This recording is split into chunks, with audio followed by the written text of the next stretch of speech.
from survivors, various community members, as well as industry players in commerce and private security. Following an application by the evidence leaders, the panel granted a ruling for an inspection in loco in Pietermaritzburg and Phoenix and surrounding areas, and such inspection took place on Friday, 19 November. The hearing has overwhelmingly received positive reception from all quarters of the country and from many stakeholders, especially the public. Media reports. Without detracting from the positive welcome the hearing has garnered in light of the issues at the center of the investigation, the Commission notes with disappointment and concern the misleading, mischievous, and factually incorrect attacks on the hearing and the Commission in the independent newspaper's opinion column, Jauntus Eye. This opinion column grossly exceeds the parameters of fair comment and falls below good journalistic practice. The opinion column is replete with inaccuracies that amount to misinformation. It maliciously undermines the integrity and dignity of the South African Human Rights Commission, protected by Section 181 of the Constitution and Section 4 of the SAHRC Act.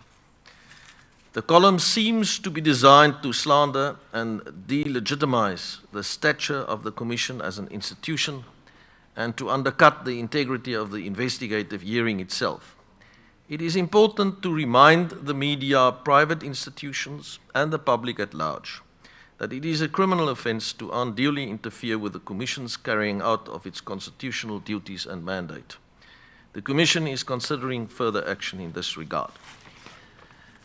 Invitation to the President of the Republic.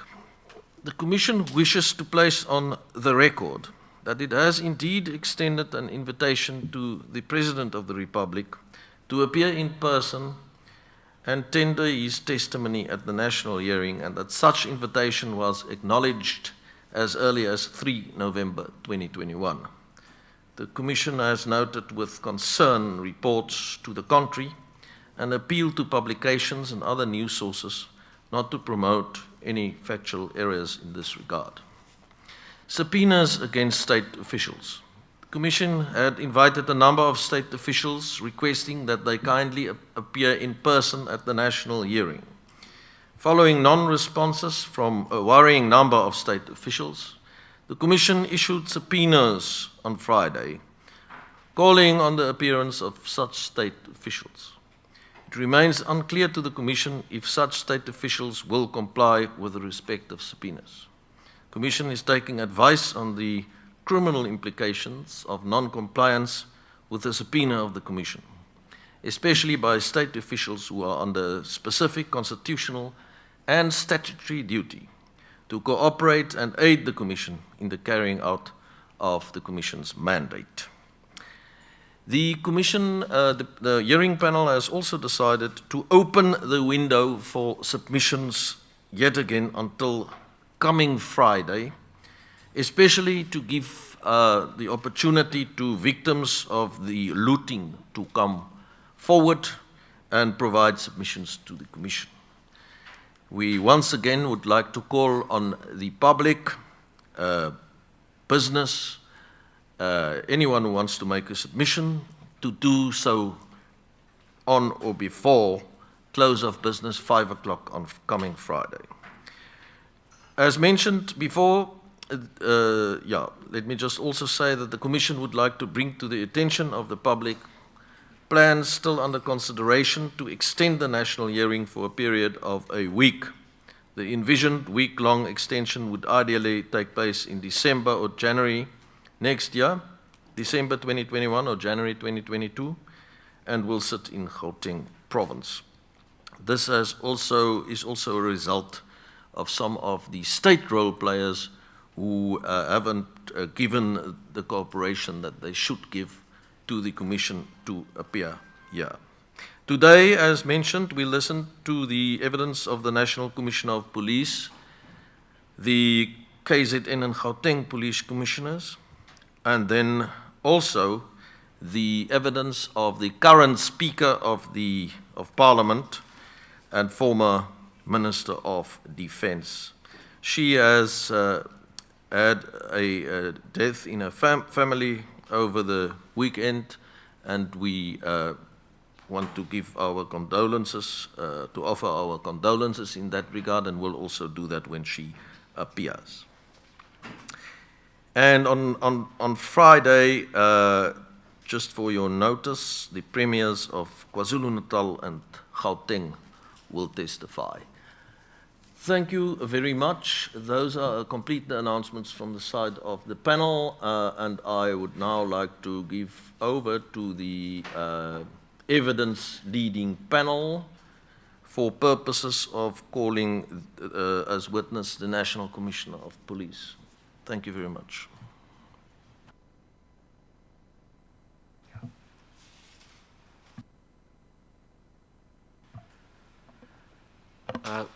Good morning, Chairperson and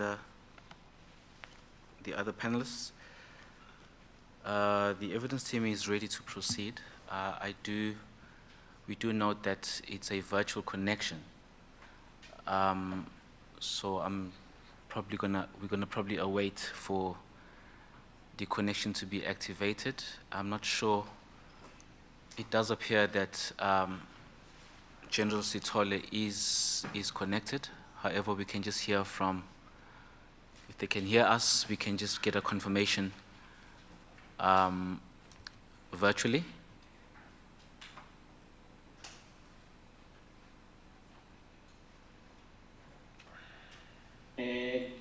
Good morning to the leadership of the Human Rights Commission.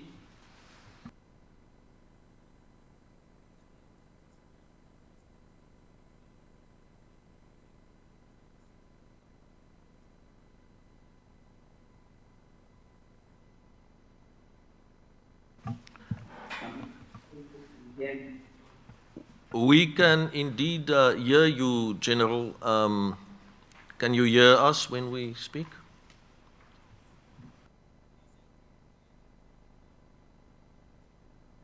Thank you very much. Then it seems that you can go ahead, Lloyd. And welcome, General. Thank you very much for giving the cooperation of the South African Police Service.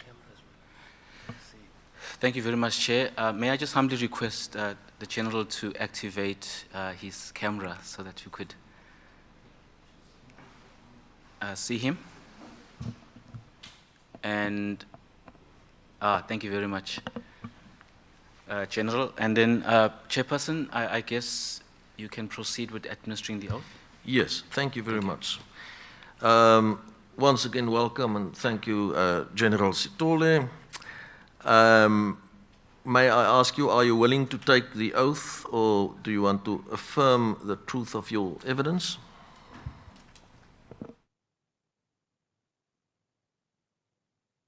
Yeah, I'm willing for both, but more to affirm the evidence in terms of our submission. No problem. Whatever the prefers. You would prefer to confirm and not to take the oath, do you know? Yes, sir. Problem with that. Do you affirm that your evidence will be the truth, the whole truth, and nothing but the truth, General Sithole? Yes, sir. I affirm that the evidence would be the truth. Thank you very much. You may continue, Advocate Lotz. No, thank you very much, Commissioner, and I'd like to hand over to my colleague to proceed. Thank you.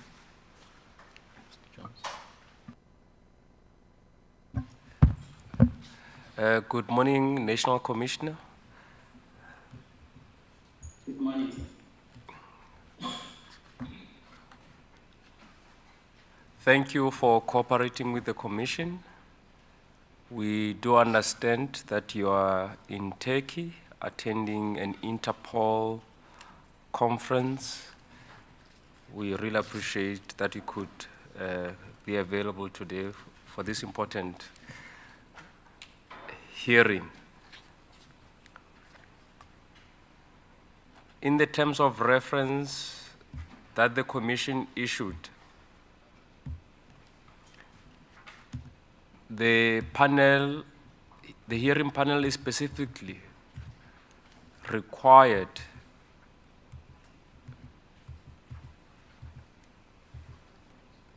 to look into the role that was played by the law enforcement agencies before, during, and after the unrest.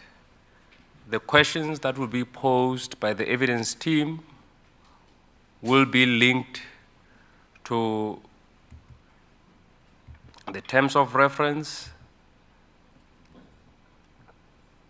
3.1.3, the causes of the apparent lapses in law enforcement by state security agencies, particularly the South African Police Service, and the role of private security companies in the unrest. We also received a request from the Minister of Police. He's also attending the same conference. Are you aware of this? Chair, I was made to understand, yes, that the minister will also be leading evidence, but we are both in Turkey. I haven't got confirmation of his attendance in the current one, but I am aware. And how's your relationship with the minister? My relationship with the minister is professionally average, since it is governed by prescript. Thank you. To start off, I would like you to take us through the SAPS structure. Most of my questions will be confined to public order policing, as the events related to the unrest fall within the purview of public order policing. Could you kindly take us through the national structure and provincial structure of the SAPS? Okay, thank you very much for the question, sir. Firstly, from the National Commissioner, in terms of the current structure, there's 3 deputy national commissioners. The first one is the one that oversees public order policing, and the function is the Deputy National Commissioner for Policing and Operations. The second Deputy National Commissioner is the Deputy National Commissioner for Crime Detection. The Deputy National Commissioner for Crime Detection oversees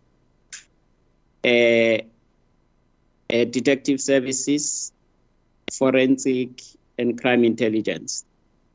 But the one for policing oversees policing in the whole country, and then as well as protection and security, which then include visible policing and public order.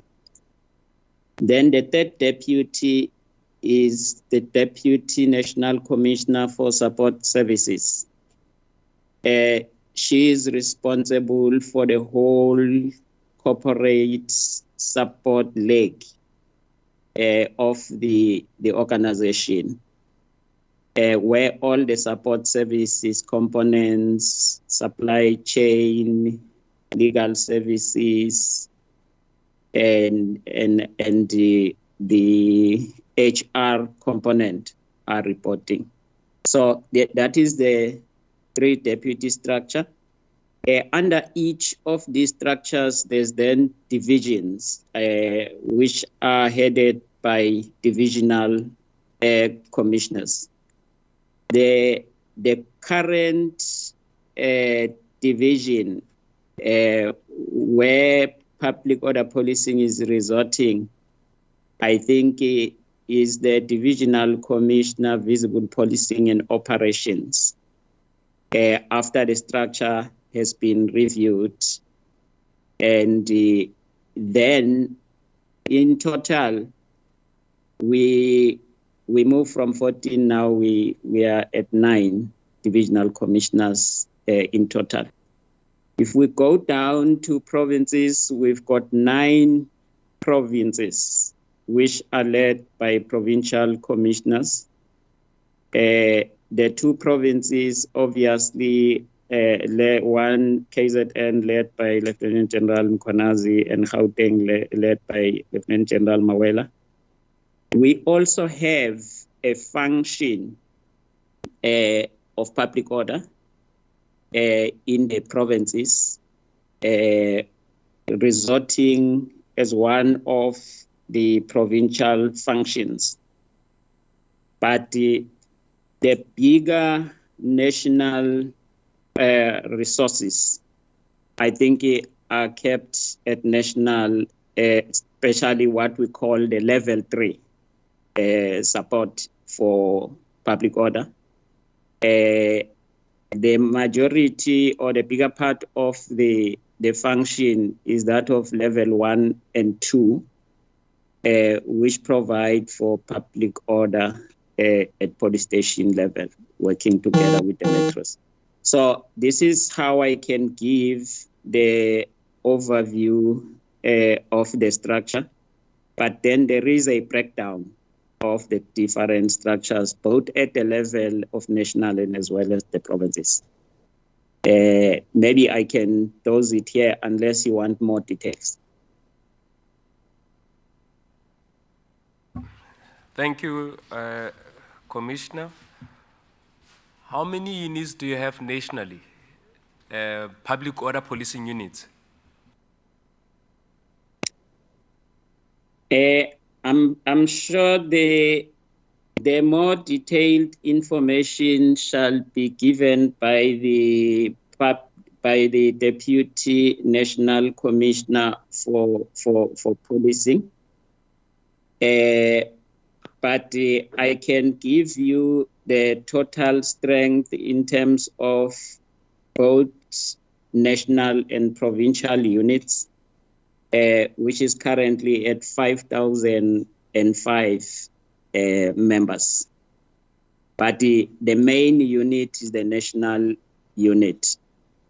And the rest of the other units, why we cannot give you a total number is that there's also a work study going through on the enhancement of public order, where from the 5,000, we are actually supposed to move to 12,000. We have a discrepancy. But this is the total establishment.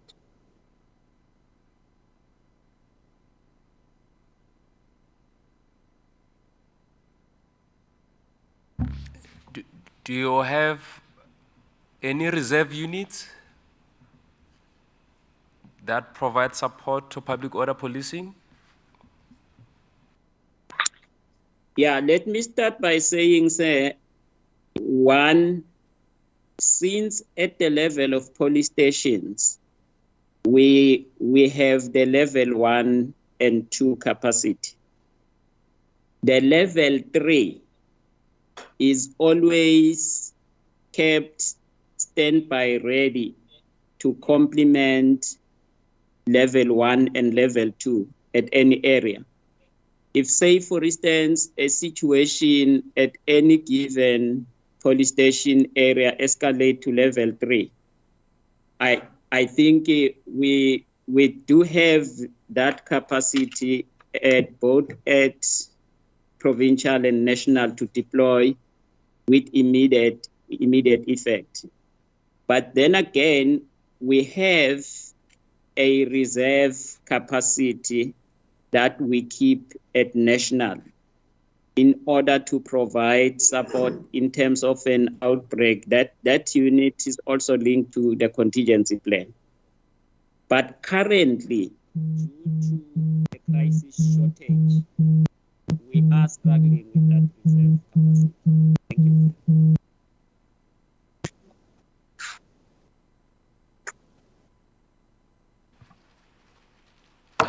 General, if you could just, I'm not sure if there's a phone that is beeping on your side or somewhere with someone else that is connected.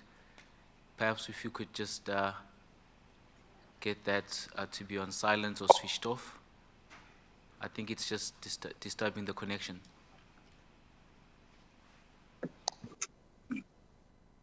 Yeah, thank you very much. Let me apologize. There was a phone, but can I confirm that you captured the response, or must I repeat? Please repeat your response. Oh, thank you very much. I was saying we according to the current structure, we have level 1 and 2 capacity at each and every police station, which is there to provide an immediate response to a public order situation should there be any instability arise. But then we then have a level 3 capacity kept in terms of the structure at the level of province and national, which is always there awaiting for any situation to escalate to level 3. The moment a situation escalates to level 3, then the level 3 capacity is then deployed from both at the level of the province as well as national. But then over and above that level, we then have a contingency plan. And then that's where we keep a further reserve to complement any province by national, should there be a crisis shortage. But at the present moment, we've got extremely limited capacity of that particular reserve complement because of the fact that our numbers are completely limited and down. As I indicated before, that instead of us having 12,000, we're at 5,000. And the demand by Gauteng alone is 4,000 of the 500. Thank you very much. Thank you, Commissioner. You've just mentioned that the ideal number should be 12,000 members.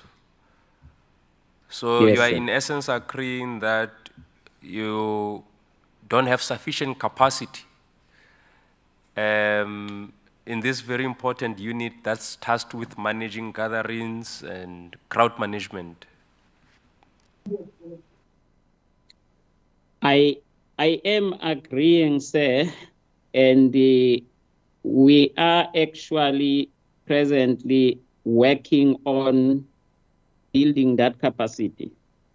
But I'm sure you will also understand that during the transformation of the whole service, starting from 1995, then there was a scale down of the capacity in this particular unit.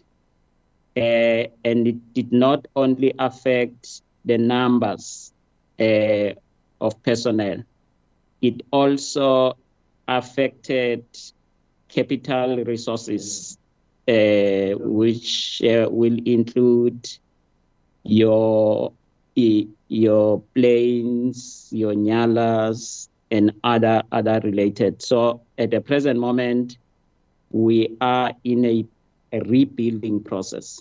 And a part of this rebuilding process is to reinstate the numbers back to 12,000. Thank you, sir. It is interesting that you state you are in the rebuilding process. During the Falam Commission, this issue was highlighted about the inadequate numbers. This was more than 5 years ago. Yet to date, these numbers have not even moved beyond 6,000. Is there a reason for this?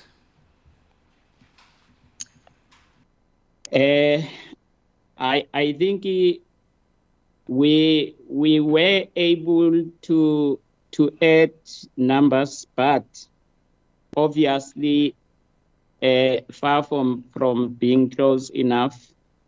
Where I can draw your attention to is that there's been a decision that we increase our recruitment to 7,000, the intake, which in turn was supposed and expected to contribute towards increasing the number of public order. But then again, due to budget cut, which brings down again the establishment, I think as and when we're increasing these numbers, we await, or we're also controlled by the allocation, the MTF process. And as we're getting the scaling down of the establishment, then again it affects the growth of these particular numbers, hence the slow growth. But the decision we have taken at the present moment was a reorganization and restructuring just to get more resources to the operational side or the production side of policing, which also then would include another addition to increase these numbers. I have given a directive that all human capital that was removed or moved away from public order during the reorganization and restructuring of the organization, we must try as far as possible to reinstate them. But the slow growth is because of the budget constraints. Thank you, sir.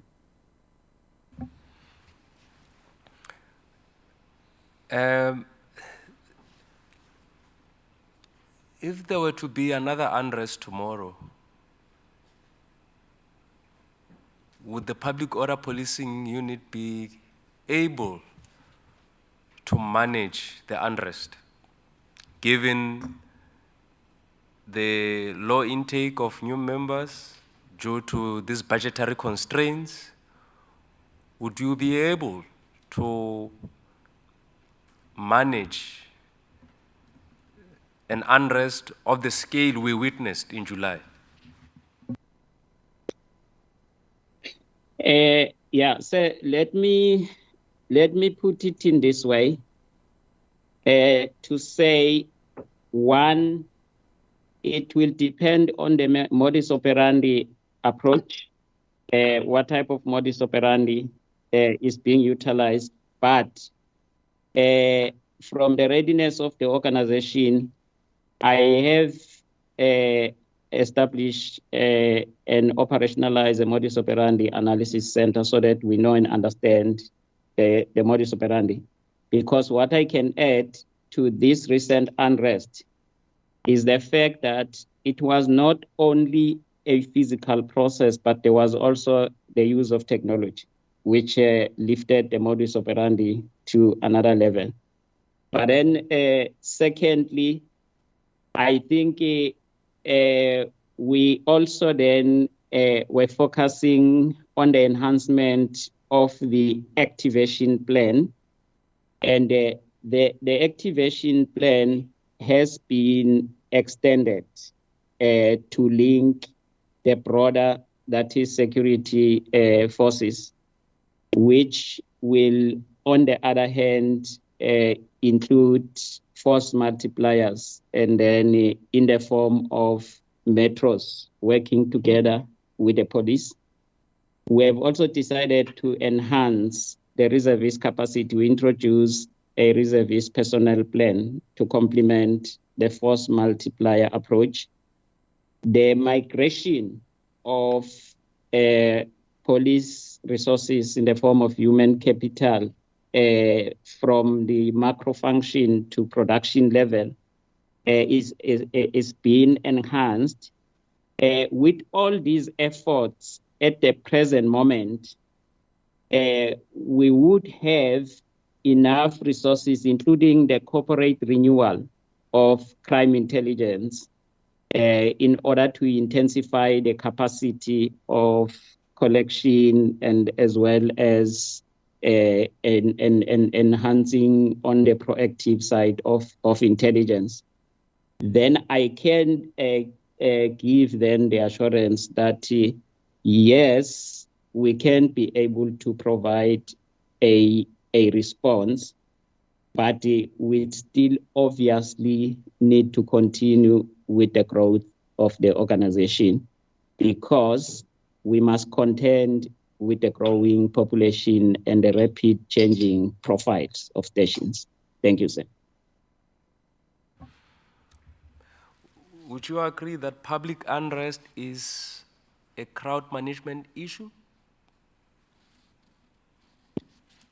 I fully agree with you, sir, to say it is a crowd management issue. But I also want to add and say that it is all equally a root cause analysis issue because there's a proactive prevention side that requires the removal of root causes and as well as the suppression of root causes from taking higher influence so that if the two are dealt with together, they complement each other. Thank you, sir.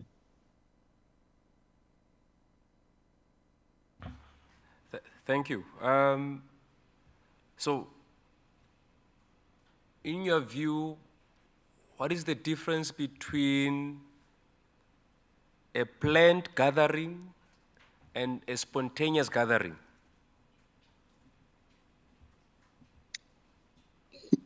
Yeah, they said the planned gathering, it then means the police has got all the opportunities to come up with a fully fledged operational plan which should cater for any eventuality in case the planned gathering goes wrong. But a spontaneous incident, it depends on the readiness. It means we must go on rapid deployment and in order to respond, and there must be an activation plan in order for us to respond. And there's no time to plan for that particular response. So it means we must stay ready. That's where you then need to have reserve resources even to provide such a response. Thank you. How would you characterize the July unrest? Was it a planned gathering or was it a spontaneous gathering? I think from the unfolding process and what we have experienced, it was a planned gathering with an unpredicted modus operandi. So I think the planners of the July unrest, they first invented a new modus operandi and they thereafter executed it. But it was the first modus operandi of its kind, and it was lifted very high. Like for instance, for example, the July unrest is the first unrest that started directly at level 3. It did not start at level 1 and 2. By the time the unrest started, level 1 and 2 capacity was already written off. So you needed a level 3 capacity. So that was the nature and level of the modus operandi. So this is how I would describe it, but evidence gathered through the process of responding, I think it proved that it was planned. Thank you. Thank you, Commissioner. If we align ourselves with what you've submitted, that this was a planned gathering, it would mean there would have to be an operational plan developed by the SAPS, correct? Yes, for any planned gathering in which we formally receive information, there will have to be a plan developed by the SAPS. Was there a plan to manage the unrest in July? Okay, maybe let me respond this way. The unrest in July started with the execution of the court order. There was a fully fledged operational plan. And then after all, there was an early warning that was issued without specifics, but there was national instruction, NCCF instruction 3 that was issued by the Deputy National Commissioner Policing from the National Crime Combating Forum for contingency and alertness. So contingency planning operational instructions are always there. But because the modus operandi was not exactly known, there wasn't an approved operational plan that was put in place for execution. I think, but there was contingency alertness for response for any eventuality. As we indicate, the unrest was unpredicted. The modus was unpredicted. So, but immediately after the outbreak, then there was a fully fledged approved operational plan. Thank you, sir. Could you kindly make this plan available to the Commission? We would like to have sight of this plan that was approved. The approved plan immediately after the outbreak would be made available, sir. Thank you. If you can't, following the judgment by the Constitutional Court, there were reports of trucks being banned or roads being blockaded, and this was not diffused by the police within 4 hours. So what happens in terms of your own operations when a gathering or an unrest is not diffused within 4 hours, the first 4 hours? What else would you do in that situation? Okay, it depends at what level. If the unrest is at level 1 and there's level 1 capacity trying to diffuse the operation, then we call for the intervention of level 3, and we would deploy level 3. And if level 3 does not manage to diffuse the operation, the unrest, and then we would then call for the defense backup and other related forces. Then again, it will also depend on the nature and modus operandi applied, which will determine which level of force is required in order to diffuse it. Thank you, sir. Thank you. As the National Commissioner, did you give an instruction for the deployment of public order policing units to the hotspots or to KZN in particular during the unrest? I definitely did. I gave an instruction to both the Deputy National Commissioner Policing to make sure that we deploy complementary forces to support both KwaZulu-Natal as well as Gauteng. But I also equally gave instructions to both provincial commissioners for the deployment of level 3 capacity, including the coordination of support. Thank you, sir. Which provinces which members from other provinces were deployed to come and assist KZN?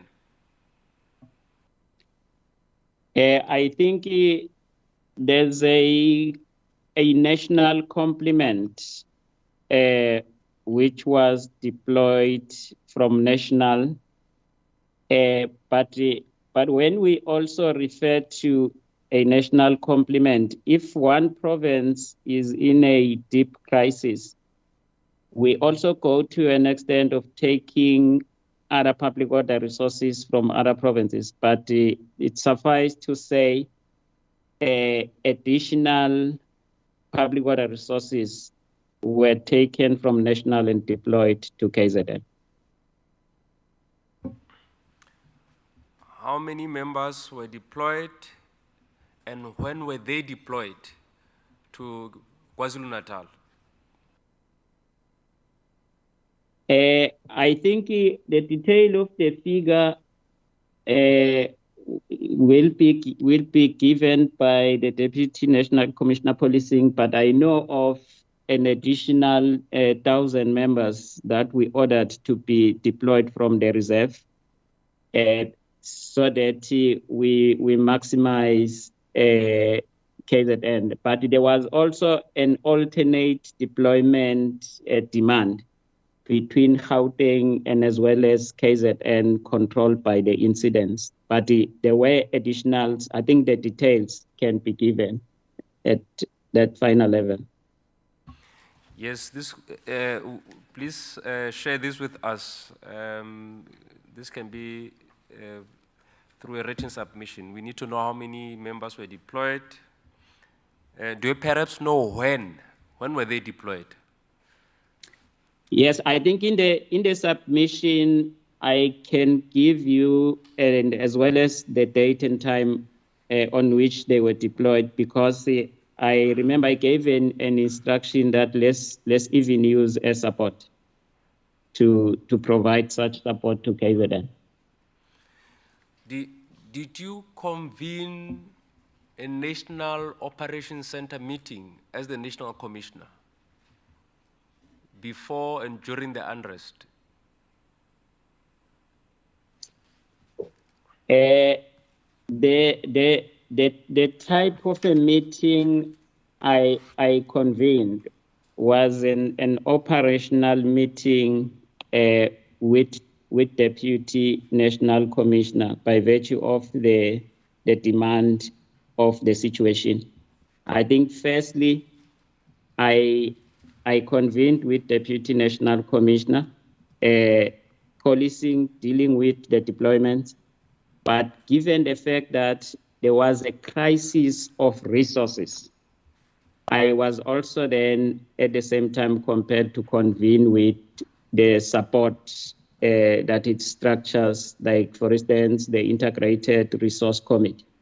And then the operational meetings, they are convened through the National Crime Combating Forum, which was then overseen by the Deputy National Commissioner Policing. So the Deputy National Commissioner Policing convened the operational meetings before and after, but was reporting to me and I was giving the instructions. And then at the same time, I was also then giving instructions on the rapid deployment of resources. Thank you. what do you mean by when you say there was a crisis of resources? Are you talking about human resources, financial resources, or physical resources? Could you please clarify that for us? Okay, maybe let me start by saying one, the modus operandi applied here was that of overstretching the police resources. The nature of the public violence, they will start something at a particular hotspot area. When we stabilize that hotspot, before we finish, then they will start at another one. Now, as a result of that, they were actually drawing us to a human capital crisis. But at the same time, again, there was a need for the deployment of capital resources like your nyalas and as well as your water cannons. But then there was also a need to fly members for rapid deployment, which required air support. And as a result, I also then I called all the support role players. So both operational and support role players, they were convened and given assignments to say, let us see where are we required to rapidly deploy both physical as well as human resources. But then again, there was also, based on the same modus operandi, other intelligence suggesting that the spreading was now planned to move to other provinces, more specifically Mpumalanga, Limpopo. And as a result, we had to look at the whole country nationally. Thank you. Thank you. Please also share the records of the POP units that were deployed to KZN and Gauteng. Commissioner, you are very vocal about the 72-hour action plan. In many instances, when there are crisis situations, you always talk about this plan. Did you, before or during the unrest, activate this plan, the 72-hour plan, which I reckon is only activated during extreme situations? And this was an extreme situation, correct? Yes, sir, I think 100% correct. The 72-hour activation plan is a standing instruction, is a standing directive that any nature of crime incident that takes place where the communities may be endangered or including their property, we must respond within 72 hours. The instruction 3 that was issued by the Deputy National Commissioner was also inclusive of the 72-hour activation plan. And this 72-hour activation plan was part of the response to the unrest. Thank you, sir. Thank you. That's helpful.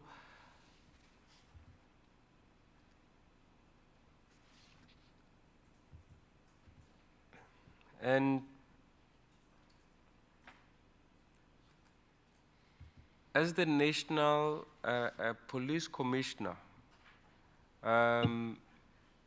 you would receive reports from the two provinces from time to time. Is that correct, regarding the implementation of the operational plans? Yes, you are 100% correct. I will receive reports from time to time and also give instructions from time to time, but at the same time escalate the reports from time to time. And I still need to know which provinces were activated to come and assist KZN. Um, if you can, please, could you establish just provinces, not units, but which provinces were asked to assist the KwaZulu-Natal province? Okay, yeah, thank you, sir. Let me first say, for provinces, firstly, provinces have got inter-provincial coordination and cooperation where they do assist each other and one another without national direction or intervention, which is at the level of provinces and is at an operational level. But secondly, whenever one province is in crisis, and due to the outbreak of incidents that is likely to go beyond the capacity of the province to control, that incident get escalated to national, and it becomes a national intervention type of an incident. Then provinces are then given an option whether to assist the province in question or not. They are then given a national instruction to say, shift resource A, B, and C to the next province. But that becomes a national directive. During this particular crisis, there was a national instruction that was instructing certain provinces to provide resources. I know that there's certain resources which were shifted from Mpumalanga, and I'm sure in Limpopo to support KZN, and including Eastern Cape. So, but it was a national directive. It wasn't the provinces deciding to assist. Thank you. So this instruction to provide support would entail support in the form of nyalas, water canyons, protective gear, And helicopters. human resources, helicopters. Yes. Thank you.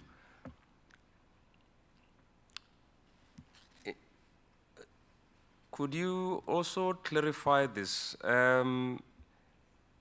If I'm a member of the public order policing in the Eastern Cape, you've mentioned that some were deployed from the Eastern Cape. If I drive to KZN, in terms of your communication, the communication radios fitted on the vehicles, when I get to KZN from the Eastern Cape, will I be able to communicate with members of the SAPS when I enter KZN? Yes, I think you will be able when you enter KZN. Though the radio system is also subject to technology upgrade. We are also upgrading in order to be more technological effective. But when you get into the vicinity, you can be able to communicate effectively. And when you are in KZN throughout, would one be able to communicate effectively using the radio system if I'm from another province? Let me say, sir, if you are from another province, when you enter the radius of the vicinity, you would be able to communicate effectively because our radios are acquired nationally. We use the same quality. But from Eastern Cape to communicate while we're in the Eastern Cape to KZN, that's where we cannot 100% guarantee the frequency there. So at the moment, what we did, like for instance, during the unrest, was to move members either by transport on the ground and where possible, use air support so that we get them to the vicinity of KwaZulu-Natal and we equip them while they are there and make sure that then they start using the radio communication system. At a distance beyond the province, we were also resorting to cell phones and other means of communication. Thank you.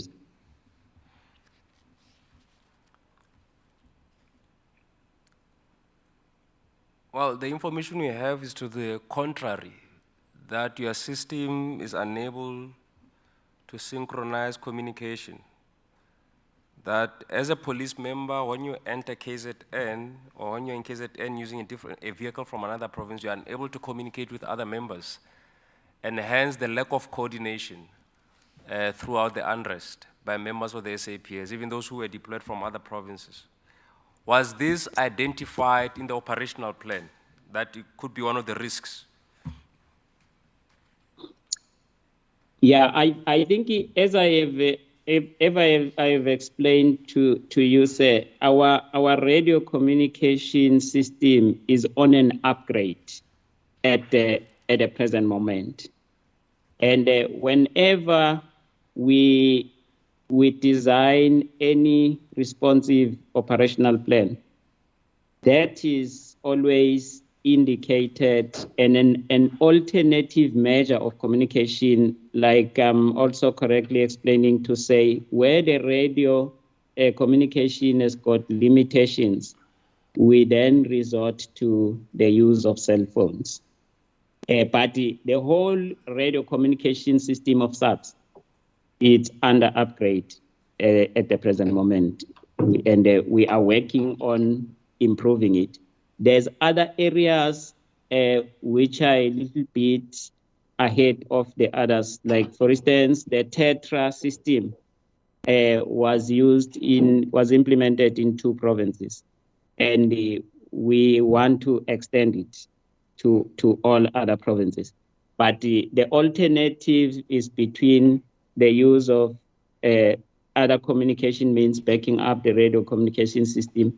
But whenever there's such, the operational plan outlines the alternative communication means while we are busy with the operation. They need to upgrade. Isn't that an acknowledgement that your current communication systems are not effective? I think, let me say you are right, sir, because you may not opt for a decision to upgrade, obviously, if you are at 100%. But the other point of substantiating what you are indicating is the fact that the technological developments are going on a high speed outside there. And we are trying to adjust to the technological pace. And as a result of that, the communication within Saps is actually an integral part of that. So we are not yet effective up to the expectation. Yes, we are upgrading, and we're trying to work hard on it so that we improve on it. From a crisis management point of view, are you willing to concede that due to this lack of communication, there couldn't have been a proper coordination and members who were mobilized to come and provide support in KZN could not have been properly coordinated as a result of this lack of communication. And hence, people were emboldened to do what they did during the unrest. I will not necessarily attribute the whole thing to communication, because, like for instance, earlier on, there's several factors, of course. Earlier on, you indicated that those members came with vehicles that could not communicate. But whenever we deploy members, if, say, for instance, we use air support to deploy members to a particular spot, those members, by majority, they will use vehicles from the province where they are deployed. The only vehicles that are coming from other provinces by majority are your capital vehicles, like your Nyalas, and as well as your helicopters and others. And those capital vehicles, including the water cannons, they are actually fitted with national adapted communication. So yes, communication was another area of discrepancy that needed to be improved, but it's not necessarily the main cause of maybe holding back or putting limitations on our response. I think the main cause was a shortage of capacity. I think we did not have enough capacity to respond, but the other main cause was the nature of the modus operandi used. I think Saps was overstretched in such a manner that the current establishment could not be everywhere in time, and again, the other factors was the spatial development stretch. There's other areas where we were supposed to have police stations already in terms of the population growth and expansion from a spatial development point of view. And those particular areas we would have then helped us to augment capacity in order to respond or to prevent.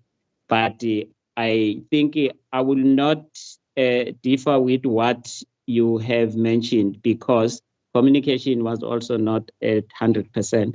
But we are giving attention to all these factors. We don't want to leave anything out in order to make sure that for the next situation, we are 100% ready in all respect. Thank you, sir. I'm almost nearing the end.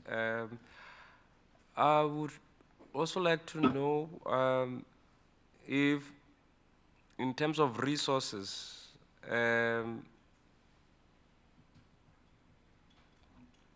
did you have, at the time of the unrest, did you have enough water cannons? Did you have enough protective gear? Did you have enough helmets? Did you have enough stun grenades, smoke grenades? Okay, let me say, sir, that I would have had enough for those who are deployed. The members who were deployed, they were properly equipped, and everyone was sent down to provide support was given the equipment.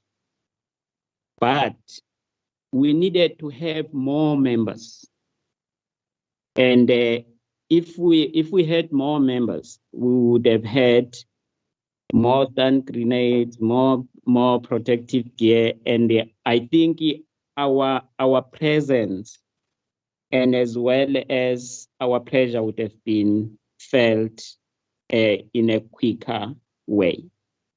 So generally, we need to increase those resources, starting from human capital and going beyond. And obviously, my instruction, which was also flowing across during the unrest, was the rapid deployment and checking the stock levels so that we proactively provide. And some of the resources, we flew them through the air support just to make sure that they are there where we're realizing we are facing a little bit of shortage of stock levels. Thank you. Commissioner, one would think, given the fact that we are the so-called protest capital of the world as South Africa, that under your tutelage, the SAPS would have properly resourced the public order policing unit. You have stated that you are in the process of enhancing and capacitating this unit for up to 7,000 members. But would you say, given the fact that we have service delivery protests, we've had Feast Must Fall protests,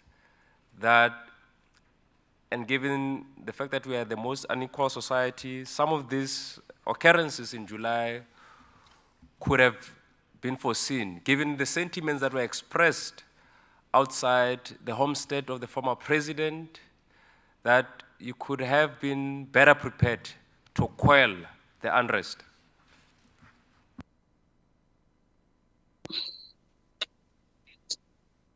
Yeah, thank you very much, sir. I think, firstly, let me acknowledge the fact that, yes, we could have done better. Although after the learning experience, we started doing better, but obviously for each and every situation that crops up, your very beginning, it determines whether you win or lose the battle. So we're supposed to be more effective in the beginning, but there's factors which weighs and outweighs each other. The first factor is your intelligence foundation. We obviously need to sharpen and capacitate our intelligence. And for that reason, we put them on corporate renewal. And that is our front line. That is a priority. But secondly, we have now captured the modus operandi. I think in the history of public violence, where dealt with by the South African Police Service, it has been for the first time that we experience a public violence modus operandi that starts at level 3. And the modus operandi has been of such a nature that they knew that if they overstretch the resources, we will not be quick enough to respond. So they will disable our response. But then the whole improvement approach requires a holistic approach to this particular process, where we are going to be attending to all the factors that requires of Saps to sharpen the response. But also say, though you've correctly said it, I also need to say that me as a South African, I'm not proud to say that we are the public violence capital of the world. And I then want to indicate that this particular subject requires a multidisciplinary collaborated approach in which we need to work together, even with civil society, to transform the current situation and prevent such incidents from occurring again, but we will continue to work hard as the South African Police Service, sharpen the resources, increase the capacity, but at the same time, I am also glad because through the community policing strategy, our cooperation and working together with the communities is helping. And we have introduced the community in blue, and they are working together with us, and they help us even to put this particular unrest to an end, intervening together with the police. Thank you, sir.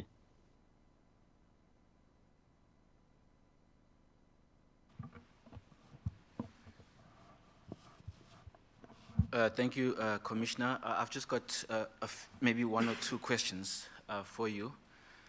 Then I'll hand over to my colleagues if they have any further questions to ask you. Having answered to the questions posed by my colleague in the manner in which you have, is it correct then to say that the manner in which the South African Police Services handled the July unrest was going against the grain of Section 2053, which says that the objects of the police service are to prevent, combat, and investigate crime, to maintain public order, to protect and secure the inhabitants of the Republic and their property, and to uphold and enforce the law. Would I be correct in saying that, Commissioner? I think it won't be correct to say we might have violated that provision of the Constitution, or we might have ignored it. But it would be correct to say we did not do enough, because we are guided by the National Development Plan, the Vision 2030 specification, which in this case, I think we did not meet the specification. But the sacrifices and as well as the inroads, because there were great achievements by the police during this particular unrest, and there are those other incidents which were foiled down and others were prevented. But at the very beginning, I think we were not there equal to the task to prevent. So there's part of this provision where we did quite a lot and well, but it wasn't enough. Thank you, sir. Okay, thank you, Commissioner. I guess also it will be for the panel to actually make that particular finding if necessary. However, I must just also highlight that this hearing heard last week some evidence that some members of the police specifically instructed or were specifically instructed to stand down during the unrest. Now, are you aware of this? And if so, what are the implications of that particular instruction in the midst of the unrest that unfolded? No, sir. The instruction that I know, which was issued by myself, was that all resources of the South African Police Service must be deployed, and a written instruction was then complemented through the Deputy National Commissioner for Policing, that all South African police members should deploy. And in any situation like this, there's never any other instruction that would be issued contrary to the instruction that I would already have given as National Commissioner. I am therefore not aware of this particular instruction, and if members are in a process of saving a situation in which the lives of community members and their property, exactly in terms of the provision of the Constitution that we have read, if they are in that process, and any person instruct them to withdraw, then it would mean we're exposing members of the community to that particular danger. In terms of the Saps, both Saps regulations and the prescripts, it would amount to a misconduct. So I'm not aware. Thank you very much for that. I would also just like to know, I mean, we've been receiving numerous reports, I guess, from the time of the unrest and post. And one of the questions which is also being asked is the total number of deaths. In fact, we also heard from some members of the community, in particular Pietermaritzburg and Durban and other parts, through submissions, that it does appear that many people died. And I would just like to know from the South African Police Services, have you conducted a tally of the number of deaths, the causes, the places at which these deaths actually occurred, and any other investigation, inquest that have actually been conducted by the South African Police Services? Yeah, thank you very much for the question.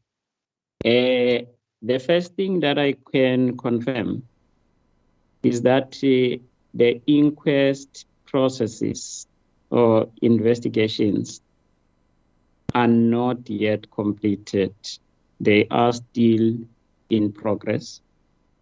I then want to confirm the number of deaths that, yes, there has been quite a number, but what is delaying for us to come up with a final figure is the fact that the inquest processes, I think they've got different time frames, and as we were proceeding with the operations, the discovery of bodies was also happened in different times.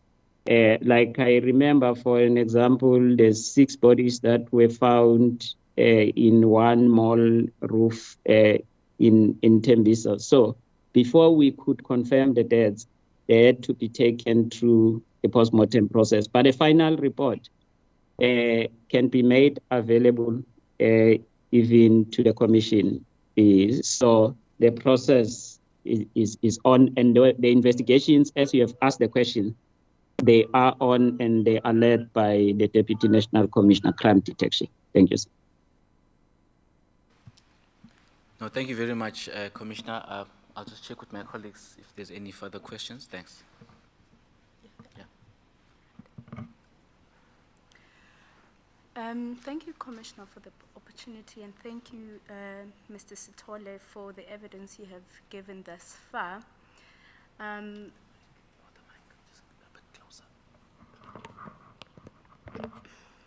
Okay. Will you kindly just briefly explain to us the history of your employment within the SAPS?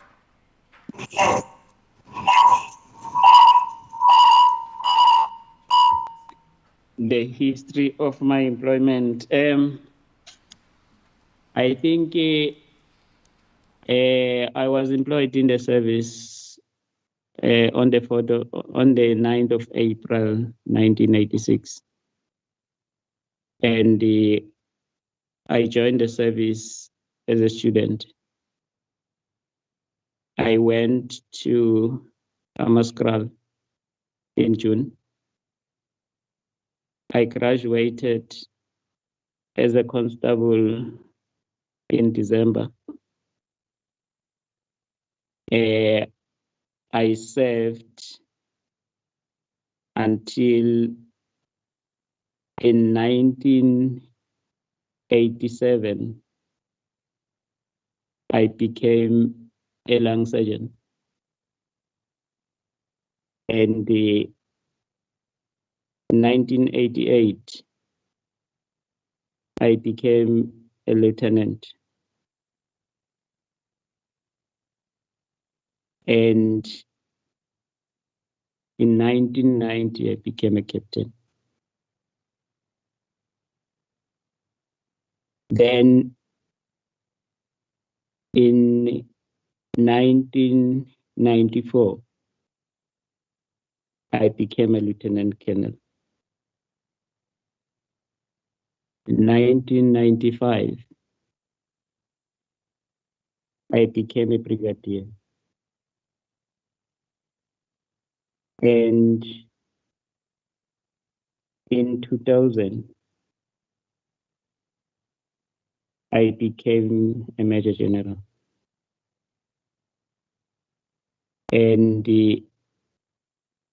in 2012,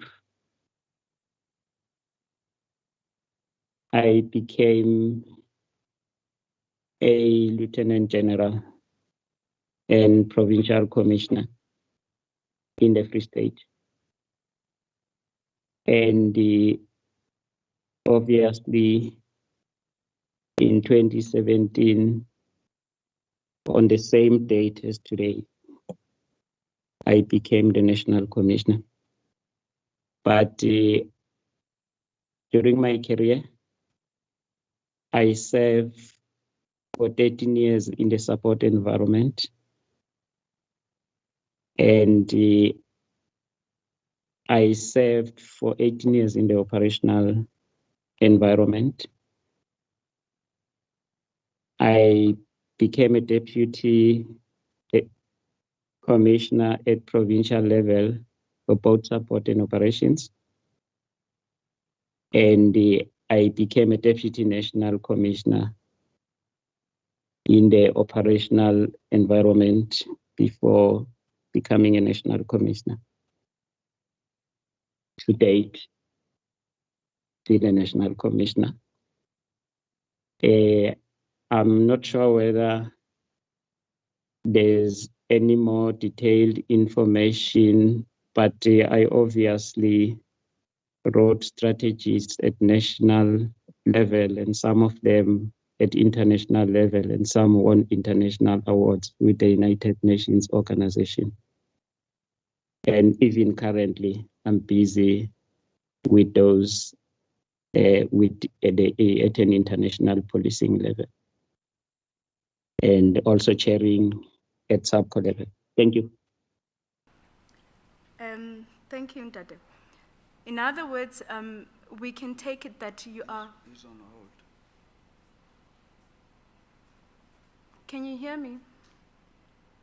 I can hear you. Okay. In other words, we can take it that you are well experienced with Saps operations. Am I correct? Yeah, I'm not sure from the tour that I have explained. Yeah, I'm sure you can make that conclusion, but I will confirm I would say it's correct. Thank you.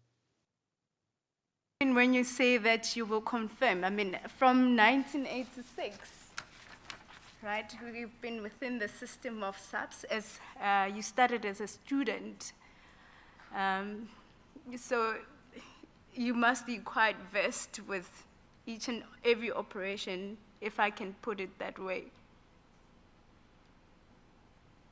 I fully agree, and I did not only start as the student, but the best student of the course in the whole country.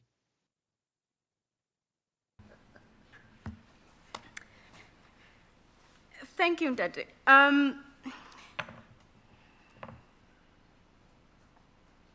I just find out from you, are you aware of what exactly transpired during the unrest, especially within certain areas in the province, more especially Phoenix and in Pietermaritzburg, Khan Road Corner, informal settlement? Yeah, thank you very much. From the reports, I think all the senior operational commanders of the operation were tied to me in terms of reporting and giving me situational reports. And from those reports, yes, I was aware and I am aware what transpired. From what you've just said now, you've never been to these areas that I've just mentioned. Let me explain it this way. During the occurrence, I was not there. Like for instance, during the occurrence or when the unrest was in progress, we were all deployed and we had to attend to our command responsibilities. I was taking a bird's eye view, looking at the whole country. The provincial commissioner of KZN was responsible for KZN reporting to me. The provincial commissioner of Gauteng was looking at Gauteng, reporting to me and giving me reports. But all other 7 provincial commissioners, I gave them the instruction. They were also tied up to me and giving me situational reports. That is why at the time of the incidents, I was not there with them. I looked at the whole country and I attended to the movement of resources. Thank you. Shall we then conclude that all that you will be testifying about today is dependent on the reports you were receiving from your subordinates?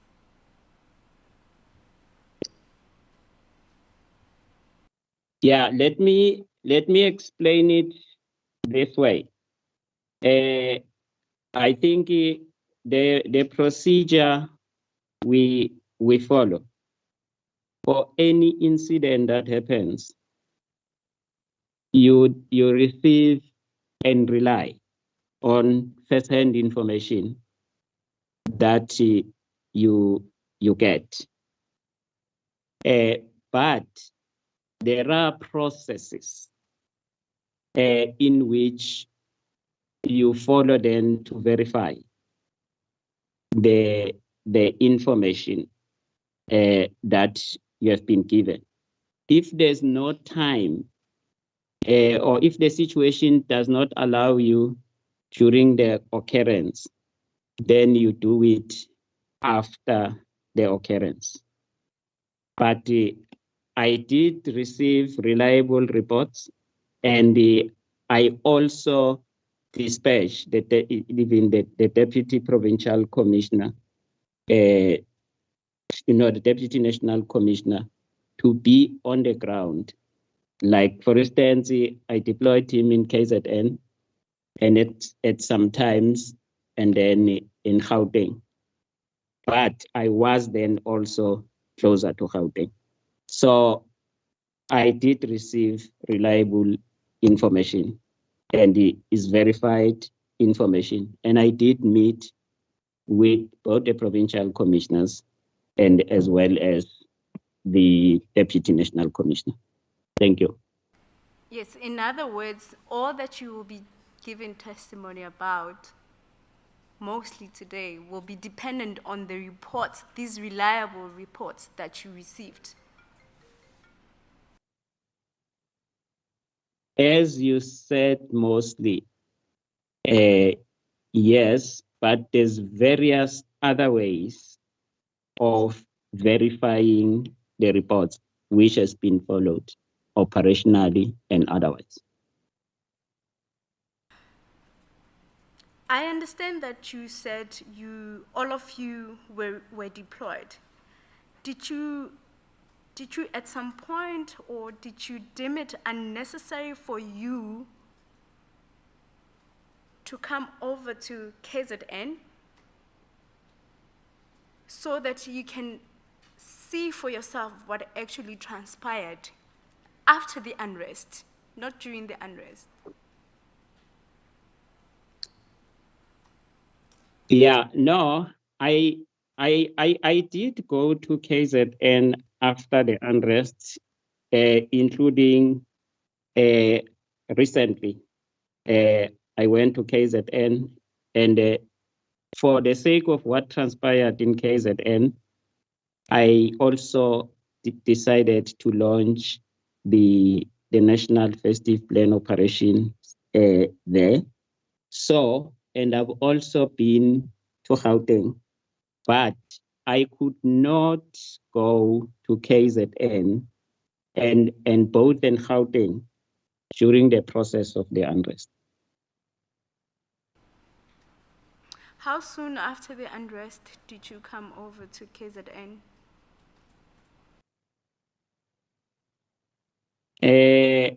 I think my program, I can be able to give you the dates because it's several dates, but the last date is recently when we're launching the festive season. Were you also part of the team that came over with the Minister of Police? No, I was not part of the team that came over with the Minister of Police. At the time when the minister went down, I was coordinating the national processes. And I think there's a time when the portfolio committee also went down, and the portfolio committee chairperson asked me.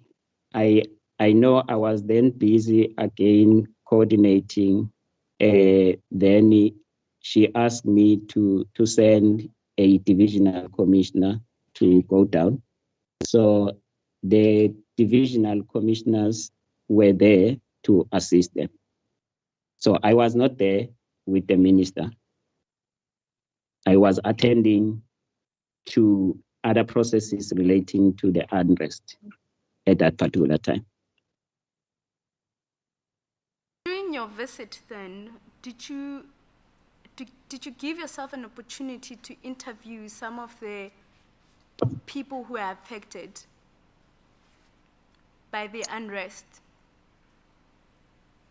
Okay, let me start by saying one of the people that had a direct interaction with me about the unrest right from the beginning is the honorable member who serve in the portfolio committee. I think we had an in-depth discussion in which he was briefing me about what transpired. And I also instructed interventions. But my interviews were only at the level of key people, not at an investigation level, because at an operational level, the interviews are left to the investigators, and I don't interfere at that particular level where there's investigation. So the operational level related interviews were conducted by the investigators. Okay, I'm not sure how to ask this question. So in other words, you have never, up until now, met any of the victims who were affected by the unrest.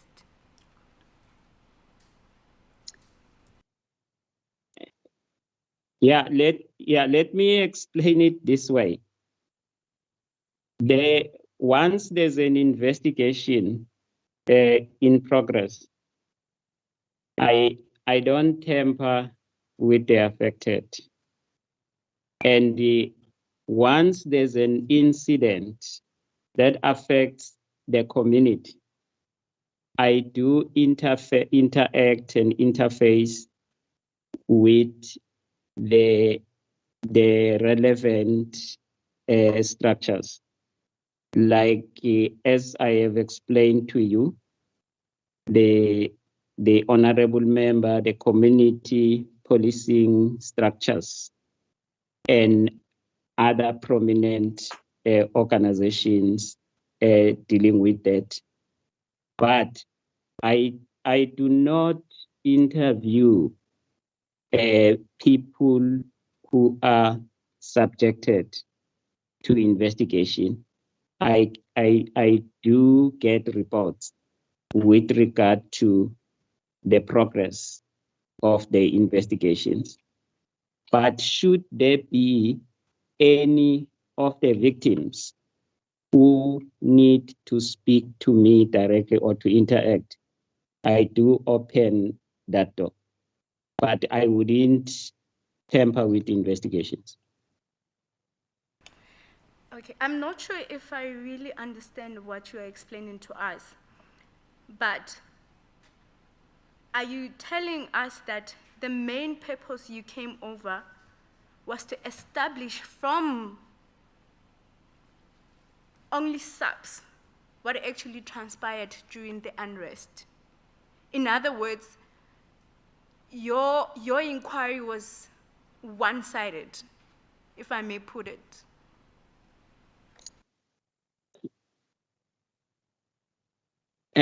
Well, I am not sure, but let me try to answer this question.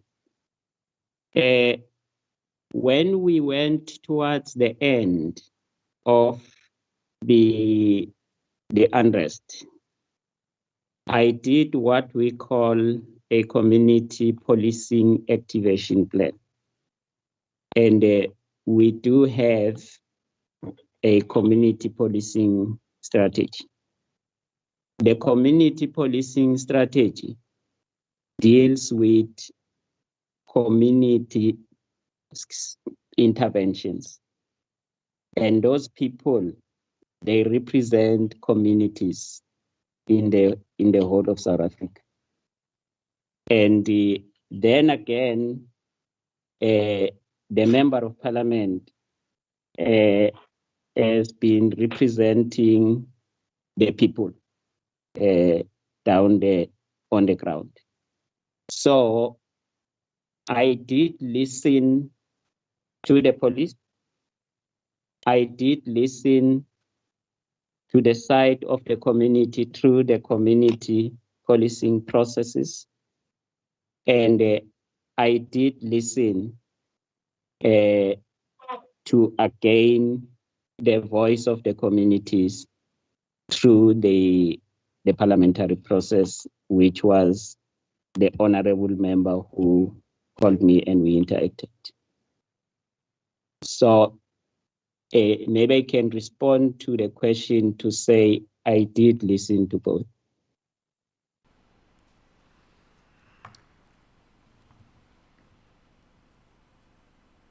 I'm not sure your reluctance to actually try and engage with the members of the community, especially those who are affected, would mean to those who are affected, right? Because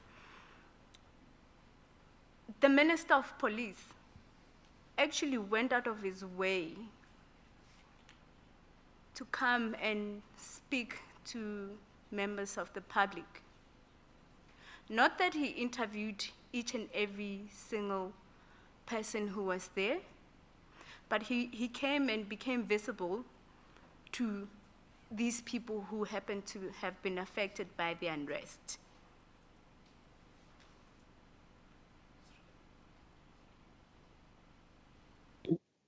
Yeah, I'm not sure whether is reluctance, but I want to say I wasn't reluctant. And obviously, myself and the minister deals with more with the community side of coordination, and me, I deal with the operational side. So whenever there's a need for me to go, firstly, when the situation allow me to join the minister, I do. We go together to Imbizos and we attend to other matters. So if the situation at the time allowed me to be together with the minister, I would have been there. But after the incident broke out, I then tasked the provincial commissioner. I said, first, let me listen to the report. Then I gave directives to say, okay, let us then attend to this matter. And at the same time, that's where and when I received the call from both sides of the community. And I then also cooperated.